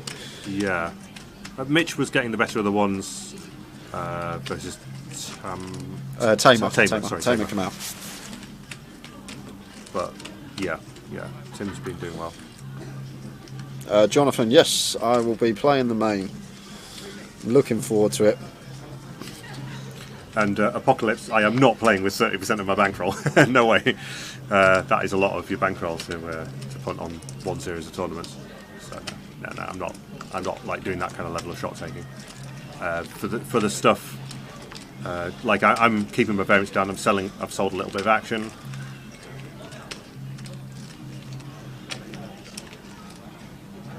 But no, most important thing when you play poker full time is to stay in the game. You know, you've got to play with a much smaller percentage of your bankroll than that. Low one. Yeah. Believe it or not, Apocalypse is probably closer to like 3-2% than 3-4% than 30-40. Take a zero off both, and then then you're probably getting there. Normally is now. Oh, you two are going to make a heads up deal now. I'll tell you what, Andy, if we're heads up, shall we drop it in the main event? I'm up for that. Yeah? Yeah. We'll do some deal off the table. We'll do something. Yeah. What's the deal with that? Because I've heard there's obviously no chops in the WSOP. Yeah, they don't. They're one of the operators that they won't endorse the shop, or it's a gentleman's agreement between the people doing the deal. Okay. So they're published payouts, and as far as they're concerned, the money went as per. There's all sorts of implications, because of different tax laws in different countries. We're playing, it's an international field, so there's scope for all kinds of shadiness, given that they're forcing you to do it unofficially. Yeah, so Ravi completing the Jack 10, and Mitch raising the ace up. Ace 3 off, and just quick fold from Ravi.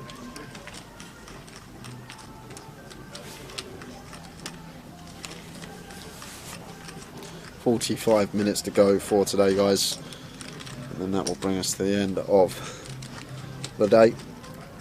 You playing these sides tomorrow, Andy? You still in Luton? Oh yeah. You'll be here. Can't get away from Luton. Can't get enough of Luton. Bit disappointed. I haven't seen a police helicopter this time. Have you not? No. It's not like the real experience, is it?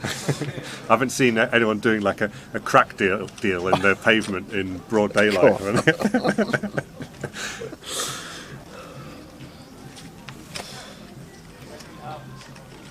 So Jinder gets his last sub 6 bigs in, and he's going to get it through, which is big for him. Gives himself a little bit more time to find a hand.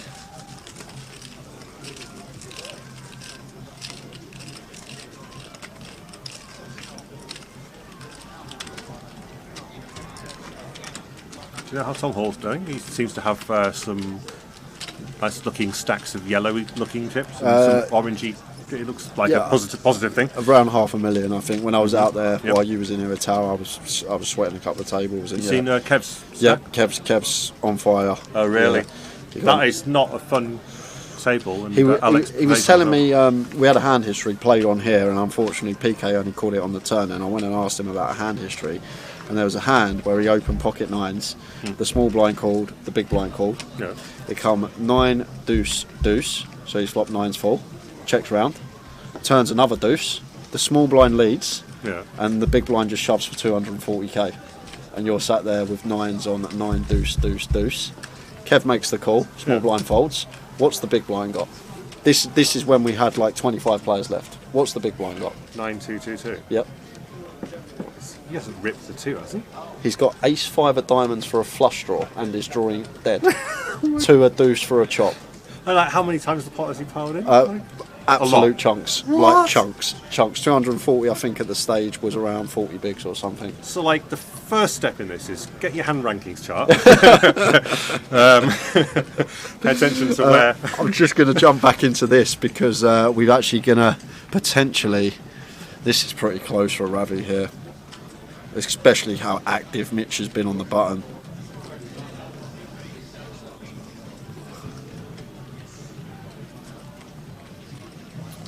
Be a big flip if Ravi does make the call, but Do we think Mitch is shoving like some 6s, 7s, 5s here as well? Is he going to have some of these in here? How often is he going to just rip aces, kings and queens for 30 bigs? He's probably going to 3-bet and juice those. So like jacks, 10s and 9s are the worry for us as Ravi, and we can be flipping as well against hands like ace king, ace queen, ace jack suited, ace jack off in this case, and Mitch might have some suited wheel ace in there as a bluff. When people do these unusually large shoves, and there's not really many hands you want to shove. Is it 31 bigs? Yeah, 31. 31 bigs on the button because you've got position on over everyone. So you generally don't do a lot of ripping over a single raise. I'm not saying you couldn't do it as an exploit sometimes, but whether ace is a call is actually really, really player dependent. Yeah. Like online against a reg, I am fist pump calling off with the 8s there because nearly everyone online is more of a small pair than a large pair. Yeah, exactly. Right? They just never a really good pair, and often something that can't stand any heat. It's a hand that they kind of want a 3-bet, but they don't want to call a 4-bet jam, so they just put it in and hope they can get used to fold something. And the good thing about the smaller pairs as well, you also fold out better pairs. Like, say if you shove 5, 6s, 7s, 8s, even going to fold some of the time. For sure. Then and you fold people off their equity. You know, the queen 10 suited can't peel you. So there are benefits to it. And there's more combinations in the calling range that we're flipping against than the ones we're crushed against, if that makes sense. Like the ace queen, the ace king, the ace jack, stuff like that. So it's a pretty close spot, but I could have seen Ravi going either way there, but it would have been for just under half his stack, around 40% of his stack with the 8s. I think 9s would have been the threshold for him, probably. Yeah, you can't make the same read against like a less experienced player, because people do things like they lamp 40 big blinds in with jacks or something, or they're not capped, or even I've even seen kings lamp in a lot of big blinds, and it's because they're scared. You know, they dread the ace coming or whatever rationale they come up with. And Tower. You not heard the tag team story when we played the tag team? Did he pile the kings in for a lot? Not a lot. Chunks. I must have been 80 odd big. So okay. Basically, I was on break from the commentary. I'll come back to the story. Most of you have already heard it anyway. I've got to tell Andy the story. I'll tell Andy the story, but we'll concentrate on this hand because Tamer has raised here under the gun, and Tim with the ace king going to be 3-betting.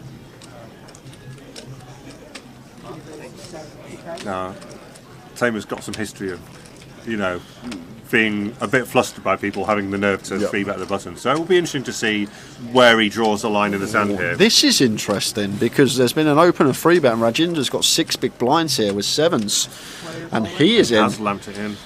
Well, it should. This makes it easier for Tamer now. Much easier. Tamer's asked for a count of the all. The four, even though it's not a very big jam, he's jammed with no fold equity over a 3-bet. Albeit a button 3-bet, but you can have a good hand on the button. He doesn't have junk, so the 7s I think is too much a snap fold here. I think, well, not. It's not a call. Sorry, the 6s. 6s not. I don't think I'm calling the 6s. You've got two players who can both have pretty strong ranges of here. Course. Some people might not even put 7s in here against the 3-bet. Yeah, I think 7s is a fold as well. I'm surprised Tamer's still in the tank. It's worked out dreamily for him. Yeah. He couldn't have fluked a better spot with with banging in his middling pair. So, Rajinder here. Is he fold? He's called. He has called. I thought that was his cards going into the market. He must have been dealer getting the chips. What a mess. See, this is such a mess. You've got 156k back. What is your plan for your last 156? You've got a stacked pot of less than 1 here. What are you going to do? Like, nearly every flop is bad. What flop do you want? You're not getting it remotely odds for set. Wow, the 7s make a set. Well, he's... Wow. Rajinder's going to get a treble up here. I know it says Rajinder's got 14k back, but stack size was slightly out, so he is all in. And he's going to treble unless Tim finds running boat or running Broadway, because Tamer's just going to have to fold the 6s now. Would have preferred to see the fold pre. Ace king for Tim, 7s for Rajinder. What a spot. Yeah, I know. What a spot. Treble this up. is a treble, isn't it? More than a treble. Did you see my treble on day one? Yes, I had the boat. yeah. That doesn't happen often, does it? You sit there in position on the river and you're like, please, someone shove. And then they both shove. Well, I don't really have a decision now, do I? There we are, dead on the turn. Rajinder's going to get triple up plus more. What was Matey doing with the 5-4 in your hand? Don't ask me. Did he misread his hand? That wasn't the first quite marginal hand that he should have folded. Okay. He didn't fold. Makes sense. Right, back to the story anyway. So at the Goliath, last Goliath we played, me and Tower played the tag team. So we played an hour, and then we tag in, we'd swap comms. So I'll go do comms, he'd play, then I'll go, and so on. So I'm on break in comms, and Tower's currently playing the tag team. And he's in the big blind, and I'm about to go outside, but I thought I'll sweat in this hand. And he's peeled his hand, and he's peeled kings in the big blind, and action's coming round. And it was either cut off or hijacks, just open, just like made it 2x. We must have 70, 80 bigs, maybe even more. I'm thinking, like, what size Tower's going to make this? I'm all in. No messing around. I'm all in. He goes, snap fold from the cut off, and then I just walk outside shaking my head. Thinking, how have I got this guy as my partner? Yeah, so classic Tower. Didn't want to see an ace on the flop. Well, that made sure we didn't see a flop, didn't it? Yeah, it did. It did, but I can confirm we are partners again this year at the Goliath for the tag team or quad team, whatever it is. We'll get a little team to go together going. But yeah. Oh wow, Tim. He's gonna get with the deck.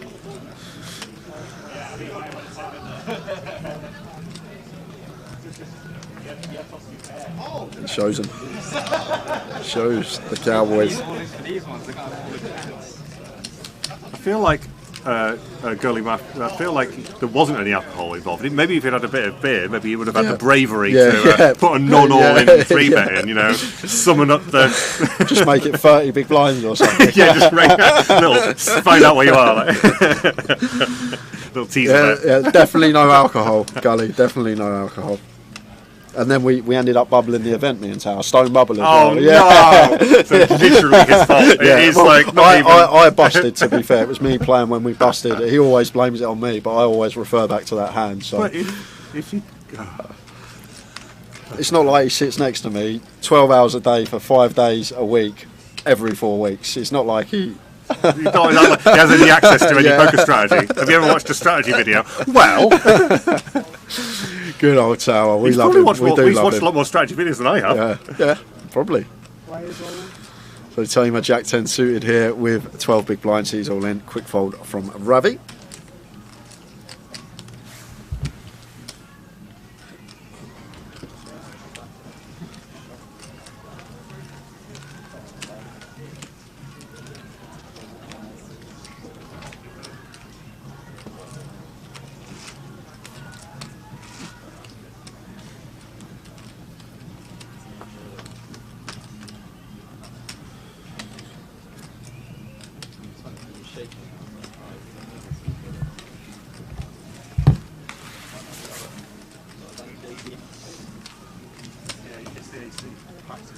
Played a tournament recently in Italy.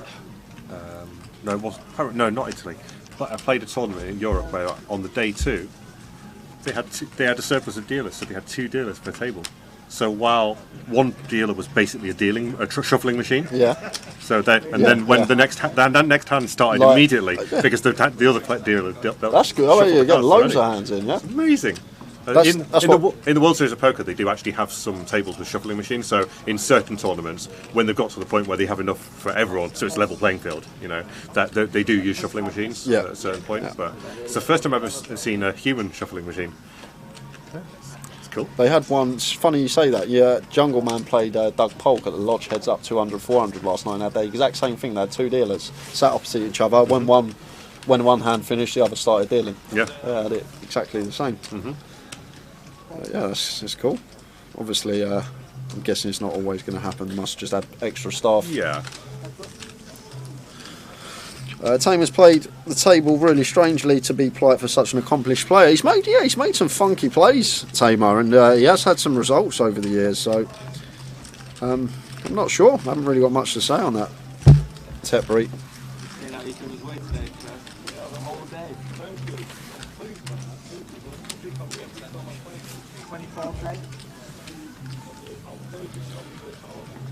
Yes, I will be playing the Colossus. Will be my first event on the 25th, and I'll be staying.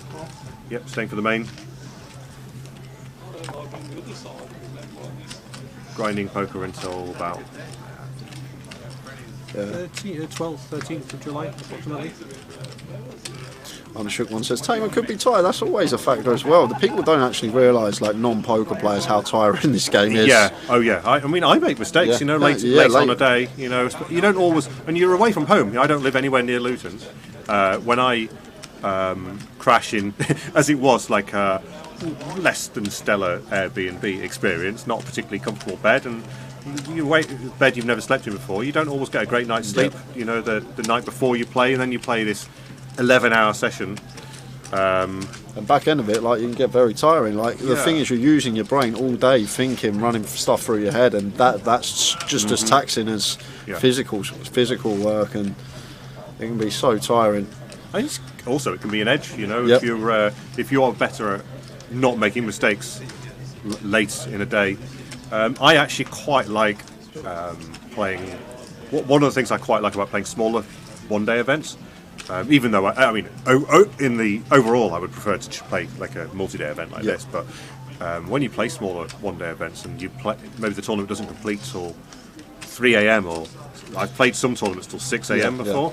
I actually kind of like that because I feel like that gives me an edge. I feel like I've got an edge in still playing well when your opponent's sort of trying to look for a spot to punt it in because they want to go home. Yeah, I've had some long ones in the time. So Tamer all in here for 14 bigs with the Jack 10 suited and gets it through. Coventry last year, 17 hours for me, straight through. In Coventry in the mini main last year. Played the turbo at 12 and then busted in third at 7 in the morning. Wow. 17 hours straight through, yeah. Wow. I had like a 40-minute break between the turbo and day 2, and that was literally it, then 15-minute breaks like throughout the day, yeah. And I remember going up to the hotel, and the next day I was going to play the Omaha. Slept all day, literally slept just all day, ready for Thursday for Compton. But you just kills you. It's just so exhausting sometimes, this game. Especially like the cash game grinders out there, you'll know some sessions when the game's just so good and you got to stay. You can't leave. You can't leave. As long as you're not suffering too much. I mean, you can afford sometimes. If the game's good enough, you can afford to make some mistakes. You know, you don't have to be on your A game as long as your B game's okay. Yeah. In some games, the E game's all right. In some games, Andy. Just wake me up when it's on me, guys. Just wake me up when it's on me. I know a guy who got told he wasn't allowed to be asleep at the poker table. He was playing I think it was in the main event, and he was jet lagged. The main event in Vegas, and he was dozing off at the table. And they said, "You can't do that, mate. You're gonna have to leave the table if you're gonna." I think we've gone all in the call on the outer table, so we're going to head on out. And it's Kieran McCulloch is the player at risk. And I'm not sure who had what. Well, Charles is sitting that bound, so Kieran must have had the kings. And Kieran McCulloch couldn't fade the ace. And that is going to be the end of him. Kieran McCulloch finishing in 17th place. Gets it in kings versus ace king. And couldn't fade an ace. Ace on the flop. No king turn or river.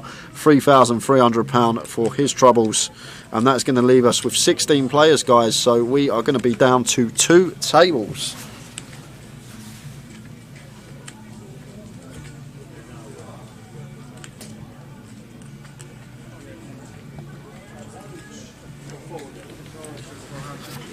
I mean, cash games, you just want to stay as long as you can make money from it, don't you? You can't really. Sometimes you, in inverted commas, can't leave the table, can you? It's not an option to. I mean, I would leave the table if I was feeling tilted, maybe. But unless you think your play is no longer going to make a profit, you have to. The value may have gone next time you come back. Of course. Gully Math, as a cash game grinder, Jay, where is the finish line? Only play MTC, so don't know where you decide enough's enough. To be honest with you, Gully, I've had some long ones in my time. I've had a 48-hour one before a cash game. I've been sat there playing 2 days before. It all depends on the game usually. When the game's just flying and the chips are flying everywhere, I'm usually just there. 10 espressos and about 5 Red Bulls later. I'm still sitting there.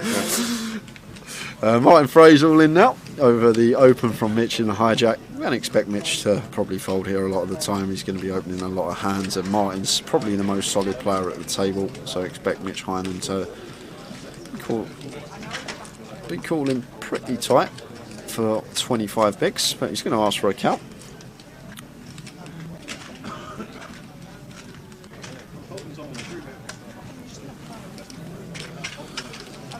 Joe, were you the man with the ace-5 of diamonds on the 9 deuce board by any chance that we saw earlier? Joe Phillips in the chat says, Tiredness got me today, made a bad play to exit in 27th and just got back home after a long day. If that was you, Joe, unlucky, and if it was because you were tired, then it's exactly what we just spoke about. Sometimes the head just goes, and sometimes a rush of blood, you do something that you'd never usually do in a spot. Yeah. And Mitch using all the time banks here. And mistakes in poker can be quite, insidious. You make a call, like your call pre-flop where you would normally fold. Yeah. You could dig a hole. Yeah, of course. And the mistake magnifies down the streets. Yeah. And, Mitch has called. You wouldn't even normally be in. Mitch has called. Let's see what he's got. Martin's going to be in front or flipping, because once Mitch tank calls, Ace King's never going to be behind. Try and gauge it from the facial expressions. Later to see look.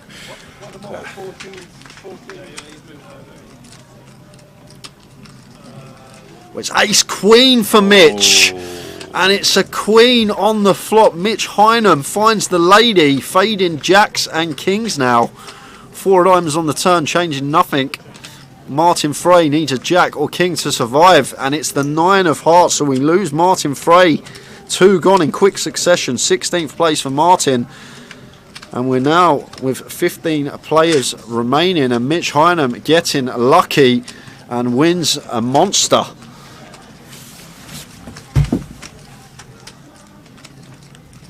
$15 remain. They're just worth so much at this stage. Winning those a handful of all-ins are worth so much of the prize pool. Mitch's name on the trophy. Shout out to Joe and Dexter as well for Joseph. Now this is one serious table now. We've got Tom Hall and Kev Allen have joined. This is tough.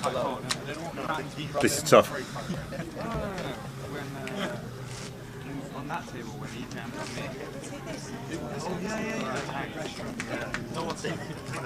Like 16 bigs, but it feels like fun basically. Yeah. Just thinking if he being robotic or not, you know what I mean? If he's not, then I just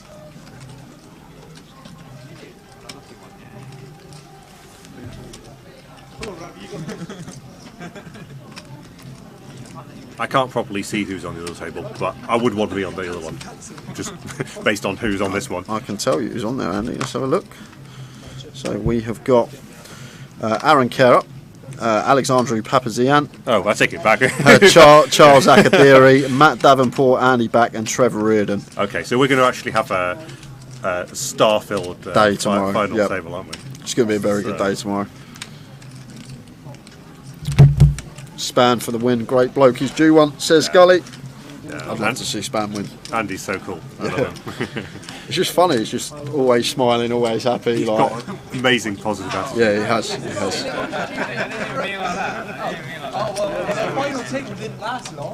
Actually counts for a lot in poker, because poker even I'm quite a chirpy person, quite optimistic, quite get my head down, get on with it. But like poker's testing. I was a little bit down after my bust today. I didn't want to bust it. I don't want to go from 166,000 chips to nothing in like a couple of hands. It does hurt. So if you can have a joke and have a bit of fun, it goes a long way. I think they messed up or something. That's alright, you're allowed, don't worry. Oh, I did 2 sets. You were ahead 3. So 8 for Tim, raises to 20k. And Tom Hall at the table with the ace-10.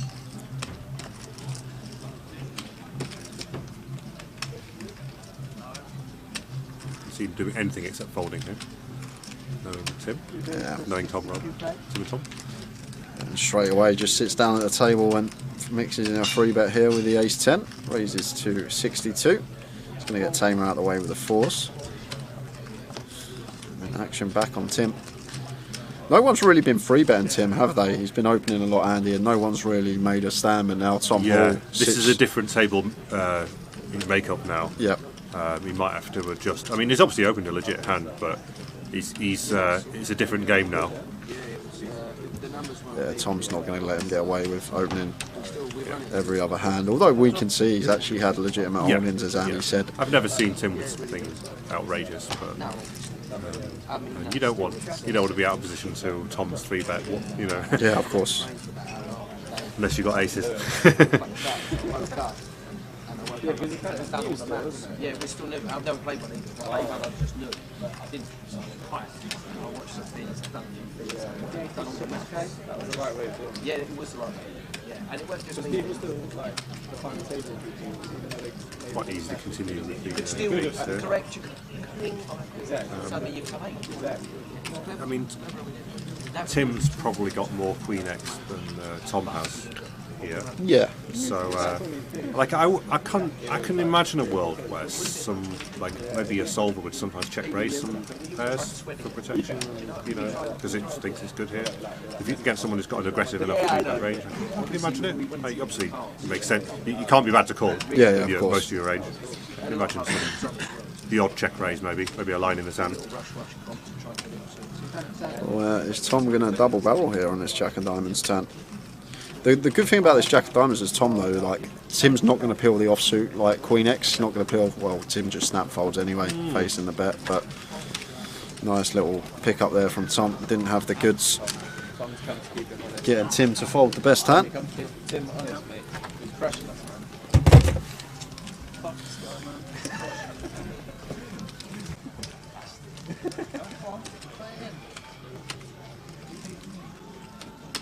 I was like, am I going to come to the feature and dust it off? Where's that? Yeah. Maybe fold my pocket forward. Just fold it through. Yeah. You two got no fold button, that's why. It's also true, yes. I've got fucking loads of folds. I haven't seen you fold all day. I've been sat next to both of you all day, both of you. I just set you up on the table now. Mitch is my, like, pipe. Watch out, Mike. Talking of being tired, last time I played the Goliath, I made a massive mistake with King 10 and lost loads of chips. Big regret. No one plays perfect all the time. And yeah, tiredness is often going to be where you make the mistake. So 10 out of diamonds for Tim under the gun, raises to 20.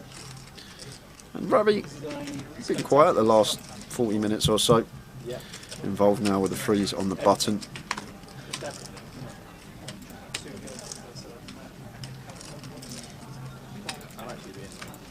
It's just confidence.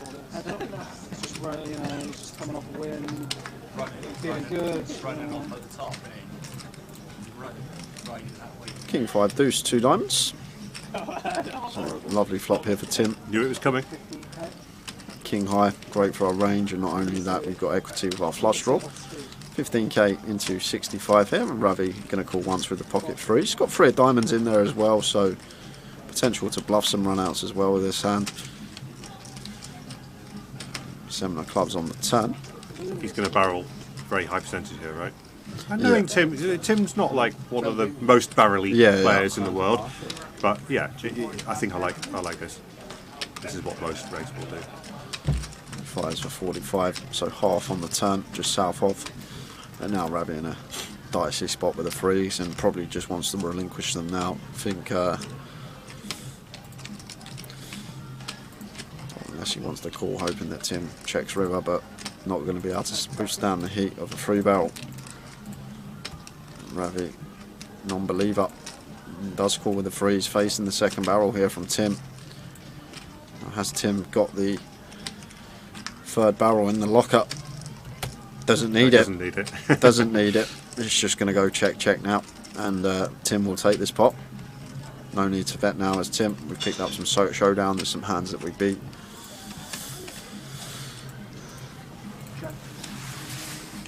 And Ravi, same goes for him.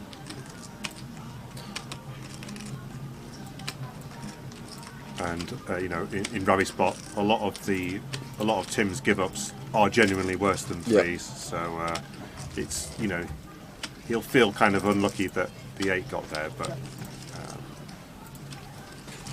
Tim may have been shutting down on some rivers. Tim up to 826. You've got 30 minutes just under left of the day, guys. When the clock's at 10 minutes, it will be paused, and then we'll move into the final 4, 5, or 6 hands. Can't be 6 again, surely. I bet it can. Tower's back. Tower's here.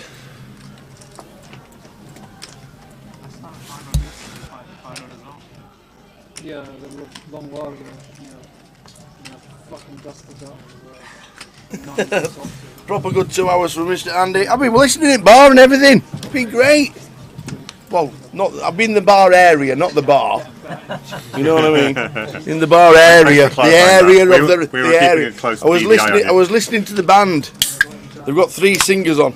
They look like Robson and Jerome with an extra.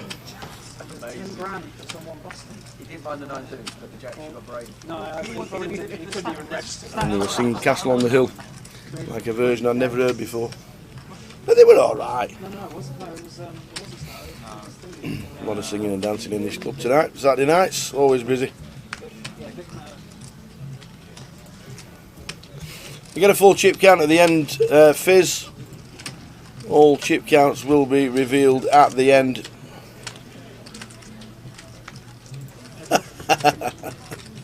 So raising a flat here.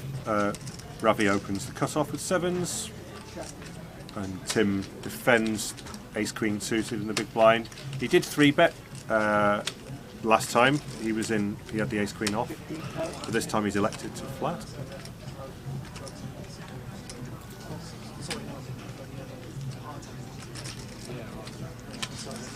So after the turn, Jack of diamonds.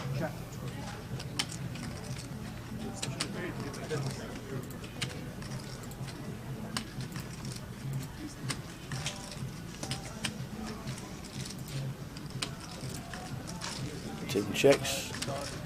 So Ravi barrels with the 7s. Well, he's at 45.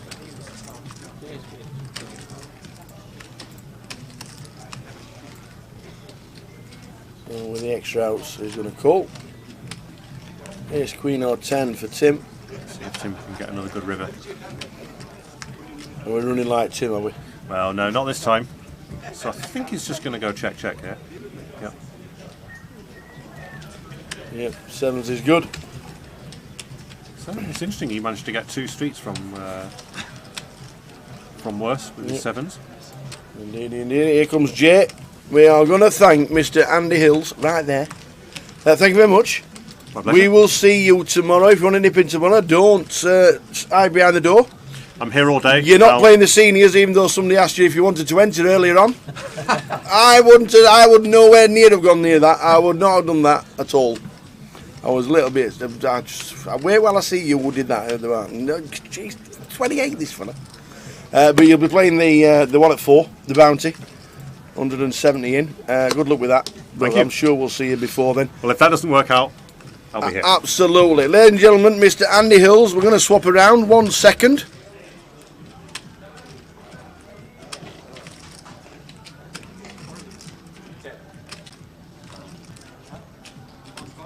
Andy Hills departs. Thank you very much indeed for his insights and everything. What a superstar Mr. Andy Hills is. The gruesome twosome are back together. For the last 20-25 minutes, we reckon. Oh, is that 12 minutes on the clock? Yeah. Stopped. Okay, so that will get paused probably after this hand, and then we'll draw from the number of hands. It might be 20 minutes, 15. We will see.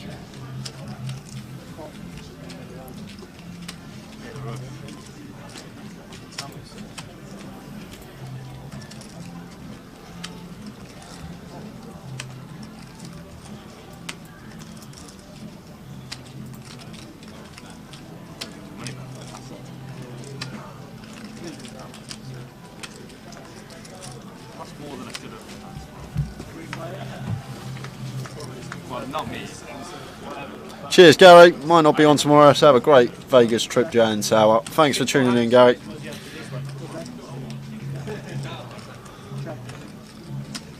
Tim drops a flush draw here, and Tom Hall with the ladies.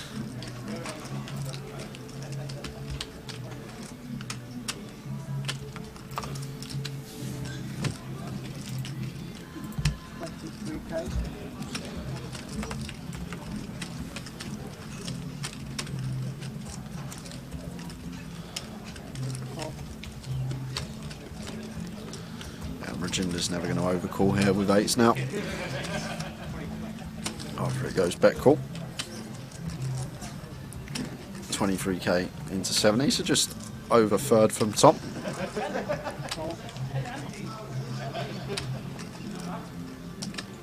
Any queen of diamonds around?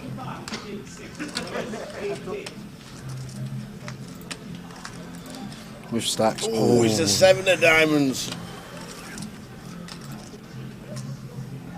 Tim got the check mark. Tim running hot, and probably one that Tom's going to have fairly high check back frequency on this 7 of diamonds. Either that or probably going to block small and check back river sometimes. That does choose to check. I like that decision. And 9 hearts pairs on the river. Now over to Tim. What size are we choosing with our ace jack and diamonds here?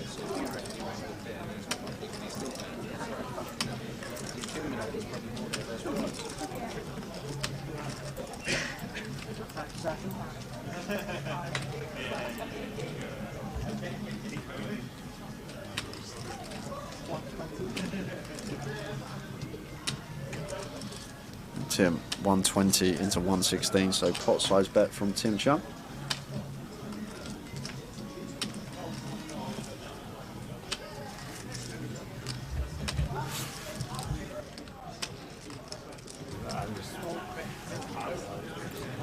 And Tom Hall makes the fold with the ladies. He is one of the best, Tower. Absolutely one of the best. Checks back turn, gets the Gin River card for us, pairing the 9, probably one of the best rivers in the deck other than the offsuit Queen, and still finds the fold. Class from Tom Hall, absolute class, Tower. Finds the fold with the ladies there. That is some fold. After checking back turn, I think we're checking back turn to call, and then Tim pots it and still manages to make the correct decision under a shot clock as well. Some fold that from Tom Hall, especially against Tim, who's more than capable there of turning some hands into bluff hands like King Queen, King Jack with a diamond, which would call flop. Some fold from Tom. Credit where it's due, and by means it's due there. The best players will be able to make folds like that, even after checking back turn in our head, saying we're calling all river bets on most rivers, and then we get the one of the rivers that is best for our hand and still finds the fold. Tim, where's he getting these hands from? It's king this time. Card rack this session. Can he do the high roller main event double? Well, he's probably about, I'd say, 5 to 1 to do it now, Tower. Probably even less. Probably goes thin as 4s. Tim changing his size here, and all this is to do with is Tom Hall's in the big blind and just adding on a little extra big blind to try and make Tom defend tight up. Means we're just going to get our raise through more, not wanting obviously Showing a bit of respect to Tom, I'm guessing, with that open size, opening because of the play up in the big blind for an extra big. Continuing here for 20k, and Tom's going to make the call.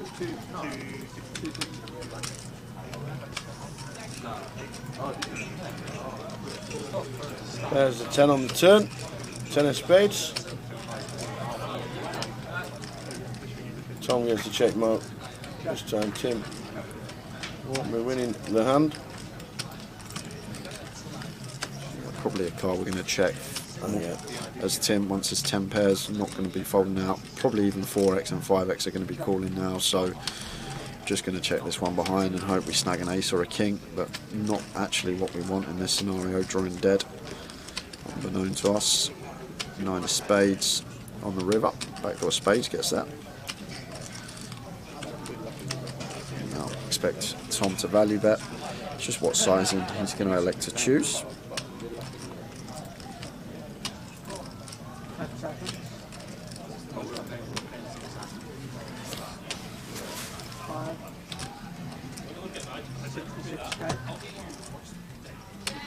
$66 into 115. So 60% here from Tom Hall on the river. And Tim does beat some hands. There's a lot of hands we beat here. Tom defending out the big blind. He's going to have 6-3 suited, 6-7, some like 6-8 in there, as well as some club draws. And Tim is going to pay it off with ace high. And the 10 flicks it in the muck. Good for Tom Hall, and since he's come to the table, seems to be going his way. Evening, Pete. All the best. We'll see you tomorrow, I am sure. Cheers, during Pete. the day. Nice to have you on board, Pete Whitehouse.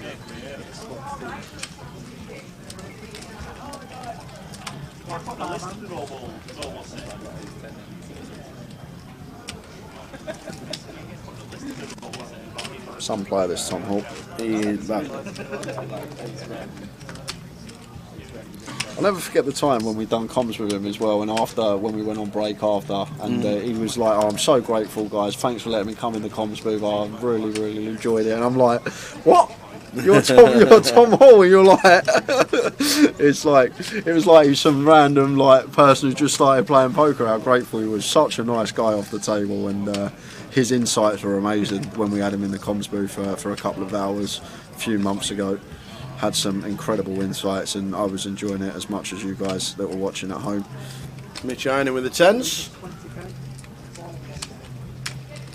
Raises to 20,000. Tim's got 6-4. Gets out of the way. Round 2, Rajinder with the 7s. Who calls. Tim come with the Jack 6. Are we defending Jack 6? Yes, it is.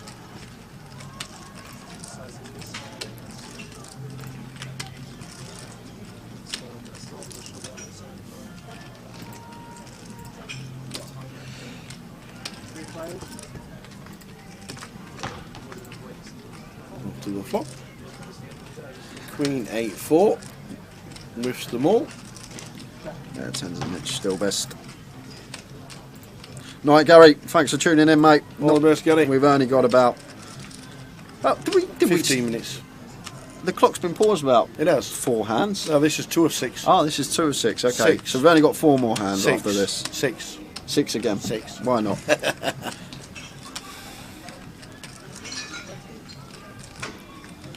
Rajinder out of the way with the 7s, and Tamer folds the Jack 6 of hearts. So we are 3 of 6 now. 4 more hands.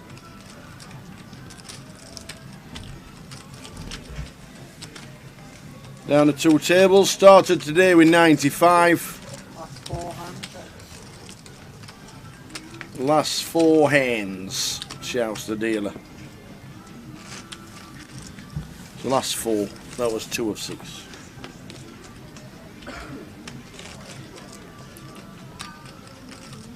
Good one from Martin Frey. Yeah, got unlucky as well against Mitch Heine. Just had to fade a lady, and Mitch found it on the flop. Yeah, good one from Kieran as well. Early finish to Moz, you think? Not a chance.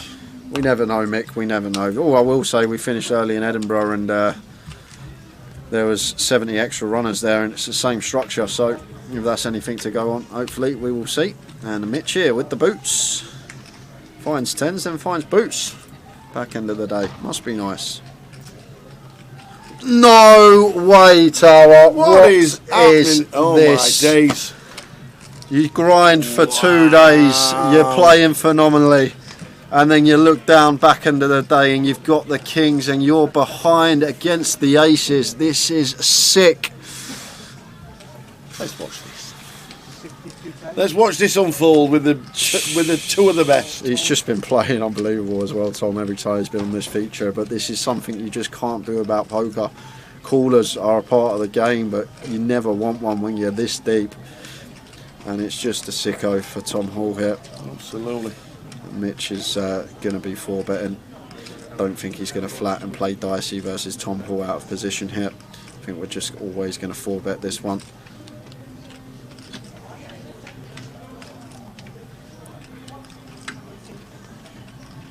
Looks like he's been chunky.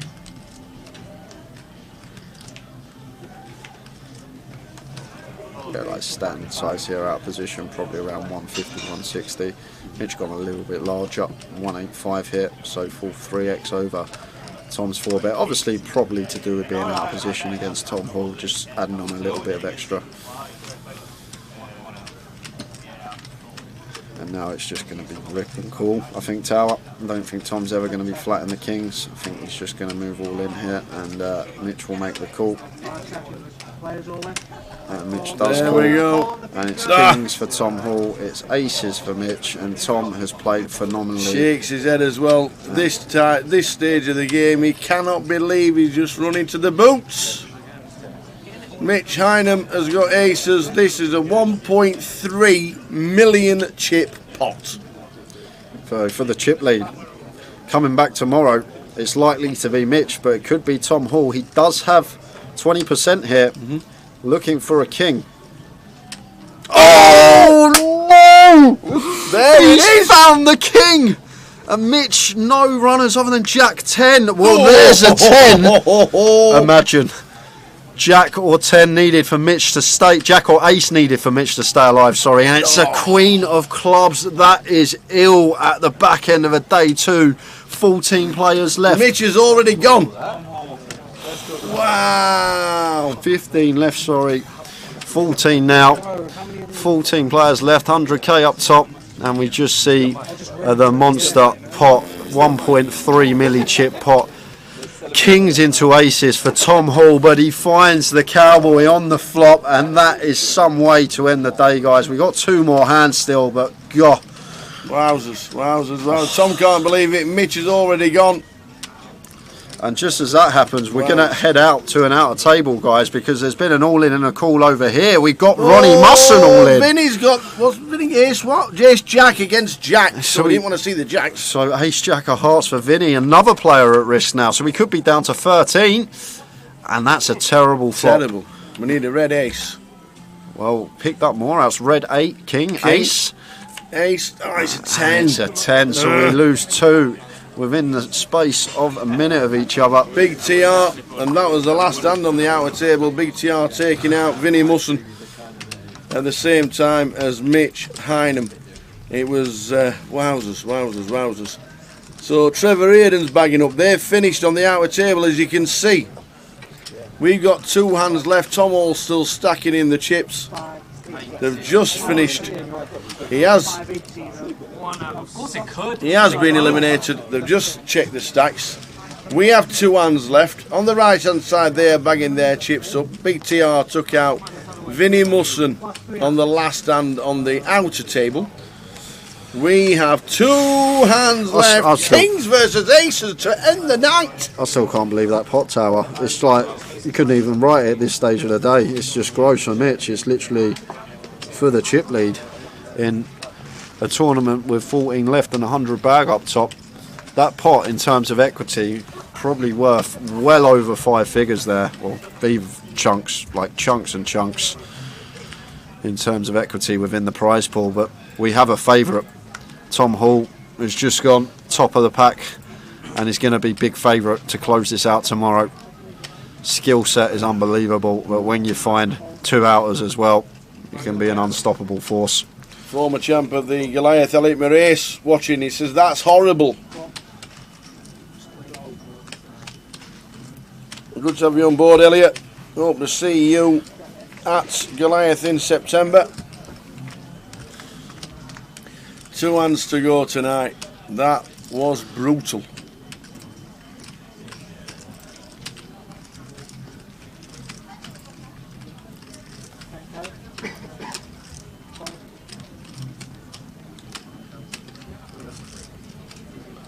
One hand to go.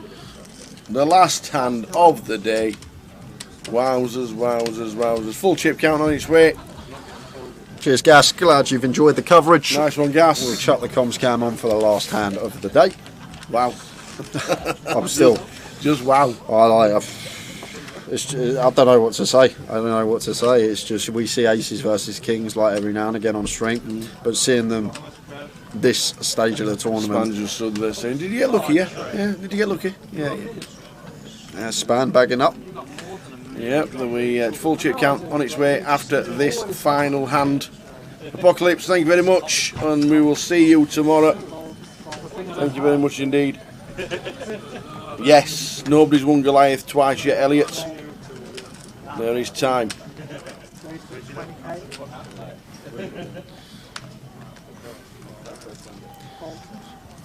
So threes for Ravi, opening the button last hand of the day, and Tim going to get involved one more time in the 7-8 off. 2-2 king.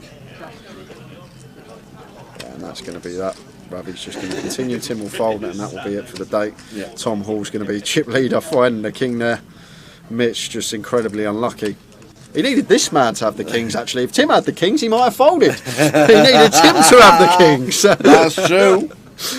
That is true. We have a man at the table that can do the high roller and the main in the same week. Yeah, and check raise. Never been done before. And that, ladies and gentlemen, is that. And here are the chip counts. Unbelievable. Trev Reardon, 1.1 milli. Well, start. They've just done 2 hands, haven't they? Oh, I'm pretty sure they've just done 2 hands. I'm 100% sure they've just done 2 hands. So am I. Let's play an extra. This table's amazing. Oh, we are going to play one more. Wow. Well, this is the 7th. This is the 7th. We've never want to go home. Nobody wants. We've never had 7. Nobody wants to go home. Let's have another. Maybe the dealer can't count. This was definitely the 7th.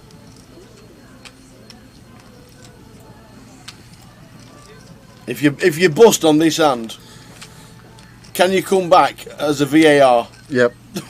Oh, even. Can you come back as VAR if this is an extra and this is extra time? There'll be penalties next.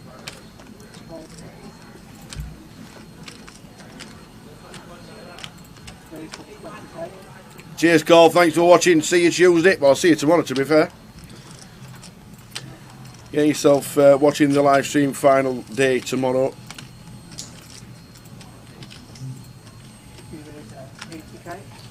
Tim, last hand of the day. We're going to free bet the cut-off open from Ravi with the 8-6 of clubs. And quick fold from Ravi, so just aggression for Tim there, back end of the day. Are we doing any more? Are you sure? No, we're not doing any more. We're definitely not doing any more. Dealer's had enough. Dealer wants to go home, have a pint end of night. We are bagging out any chip counts. There they are. There they are. I can't believe that. So Tom Hall, top of the pack, followed by Trevor Reardon, 1.1 milli, Tim Chung with 809, Charles Akadiri with 700,000, then Matt Davenport with 543. RS. Aaron, Kira, 424. Kev Allen, good to see Kevin Allen on the final day again. A former champion of the grand final. Alex Papazian, who has got bracelets and EPTs and all sorts of winnings. He's the one to watch for tomorrow, even though he's only got 346. KN, Rajinder Sheena has got 160. Andy back down at 154. and bottom of the pile, but we know with the double up anything could happen for Tamer Kamel on 113,000. We'll be back tomorrow from 12:30. Come and join us. 13 down to a champion in Luton, but who will it be? Take your pick, and we'll see you tomorrow at 12:30. See you tomorrow, guys. Good night, guys.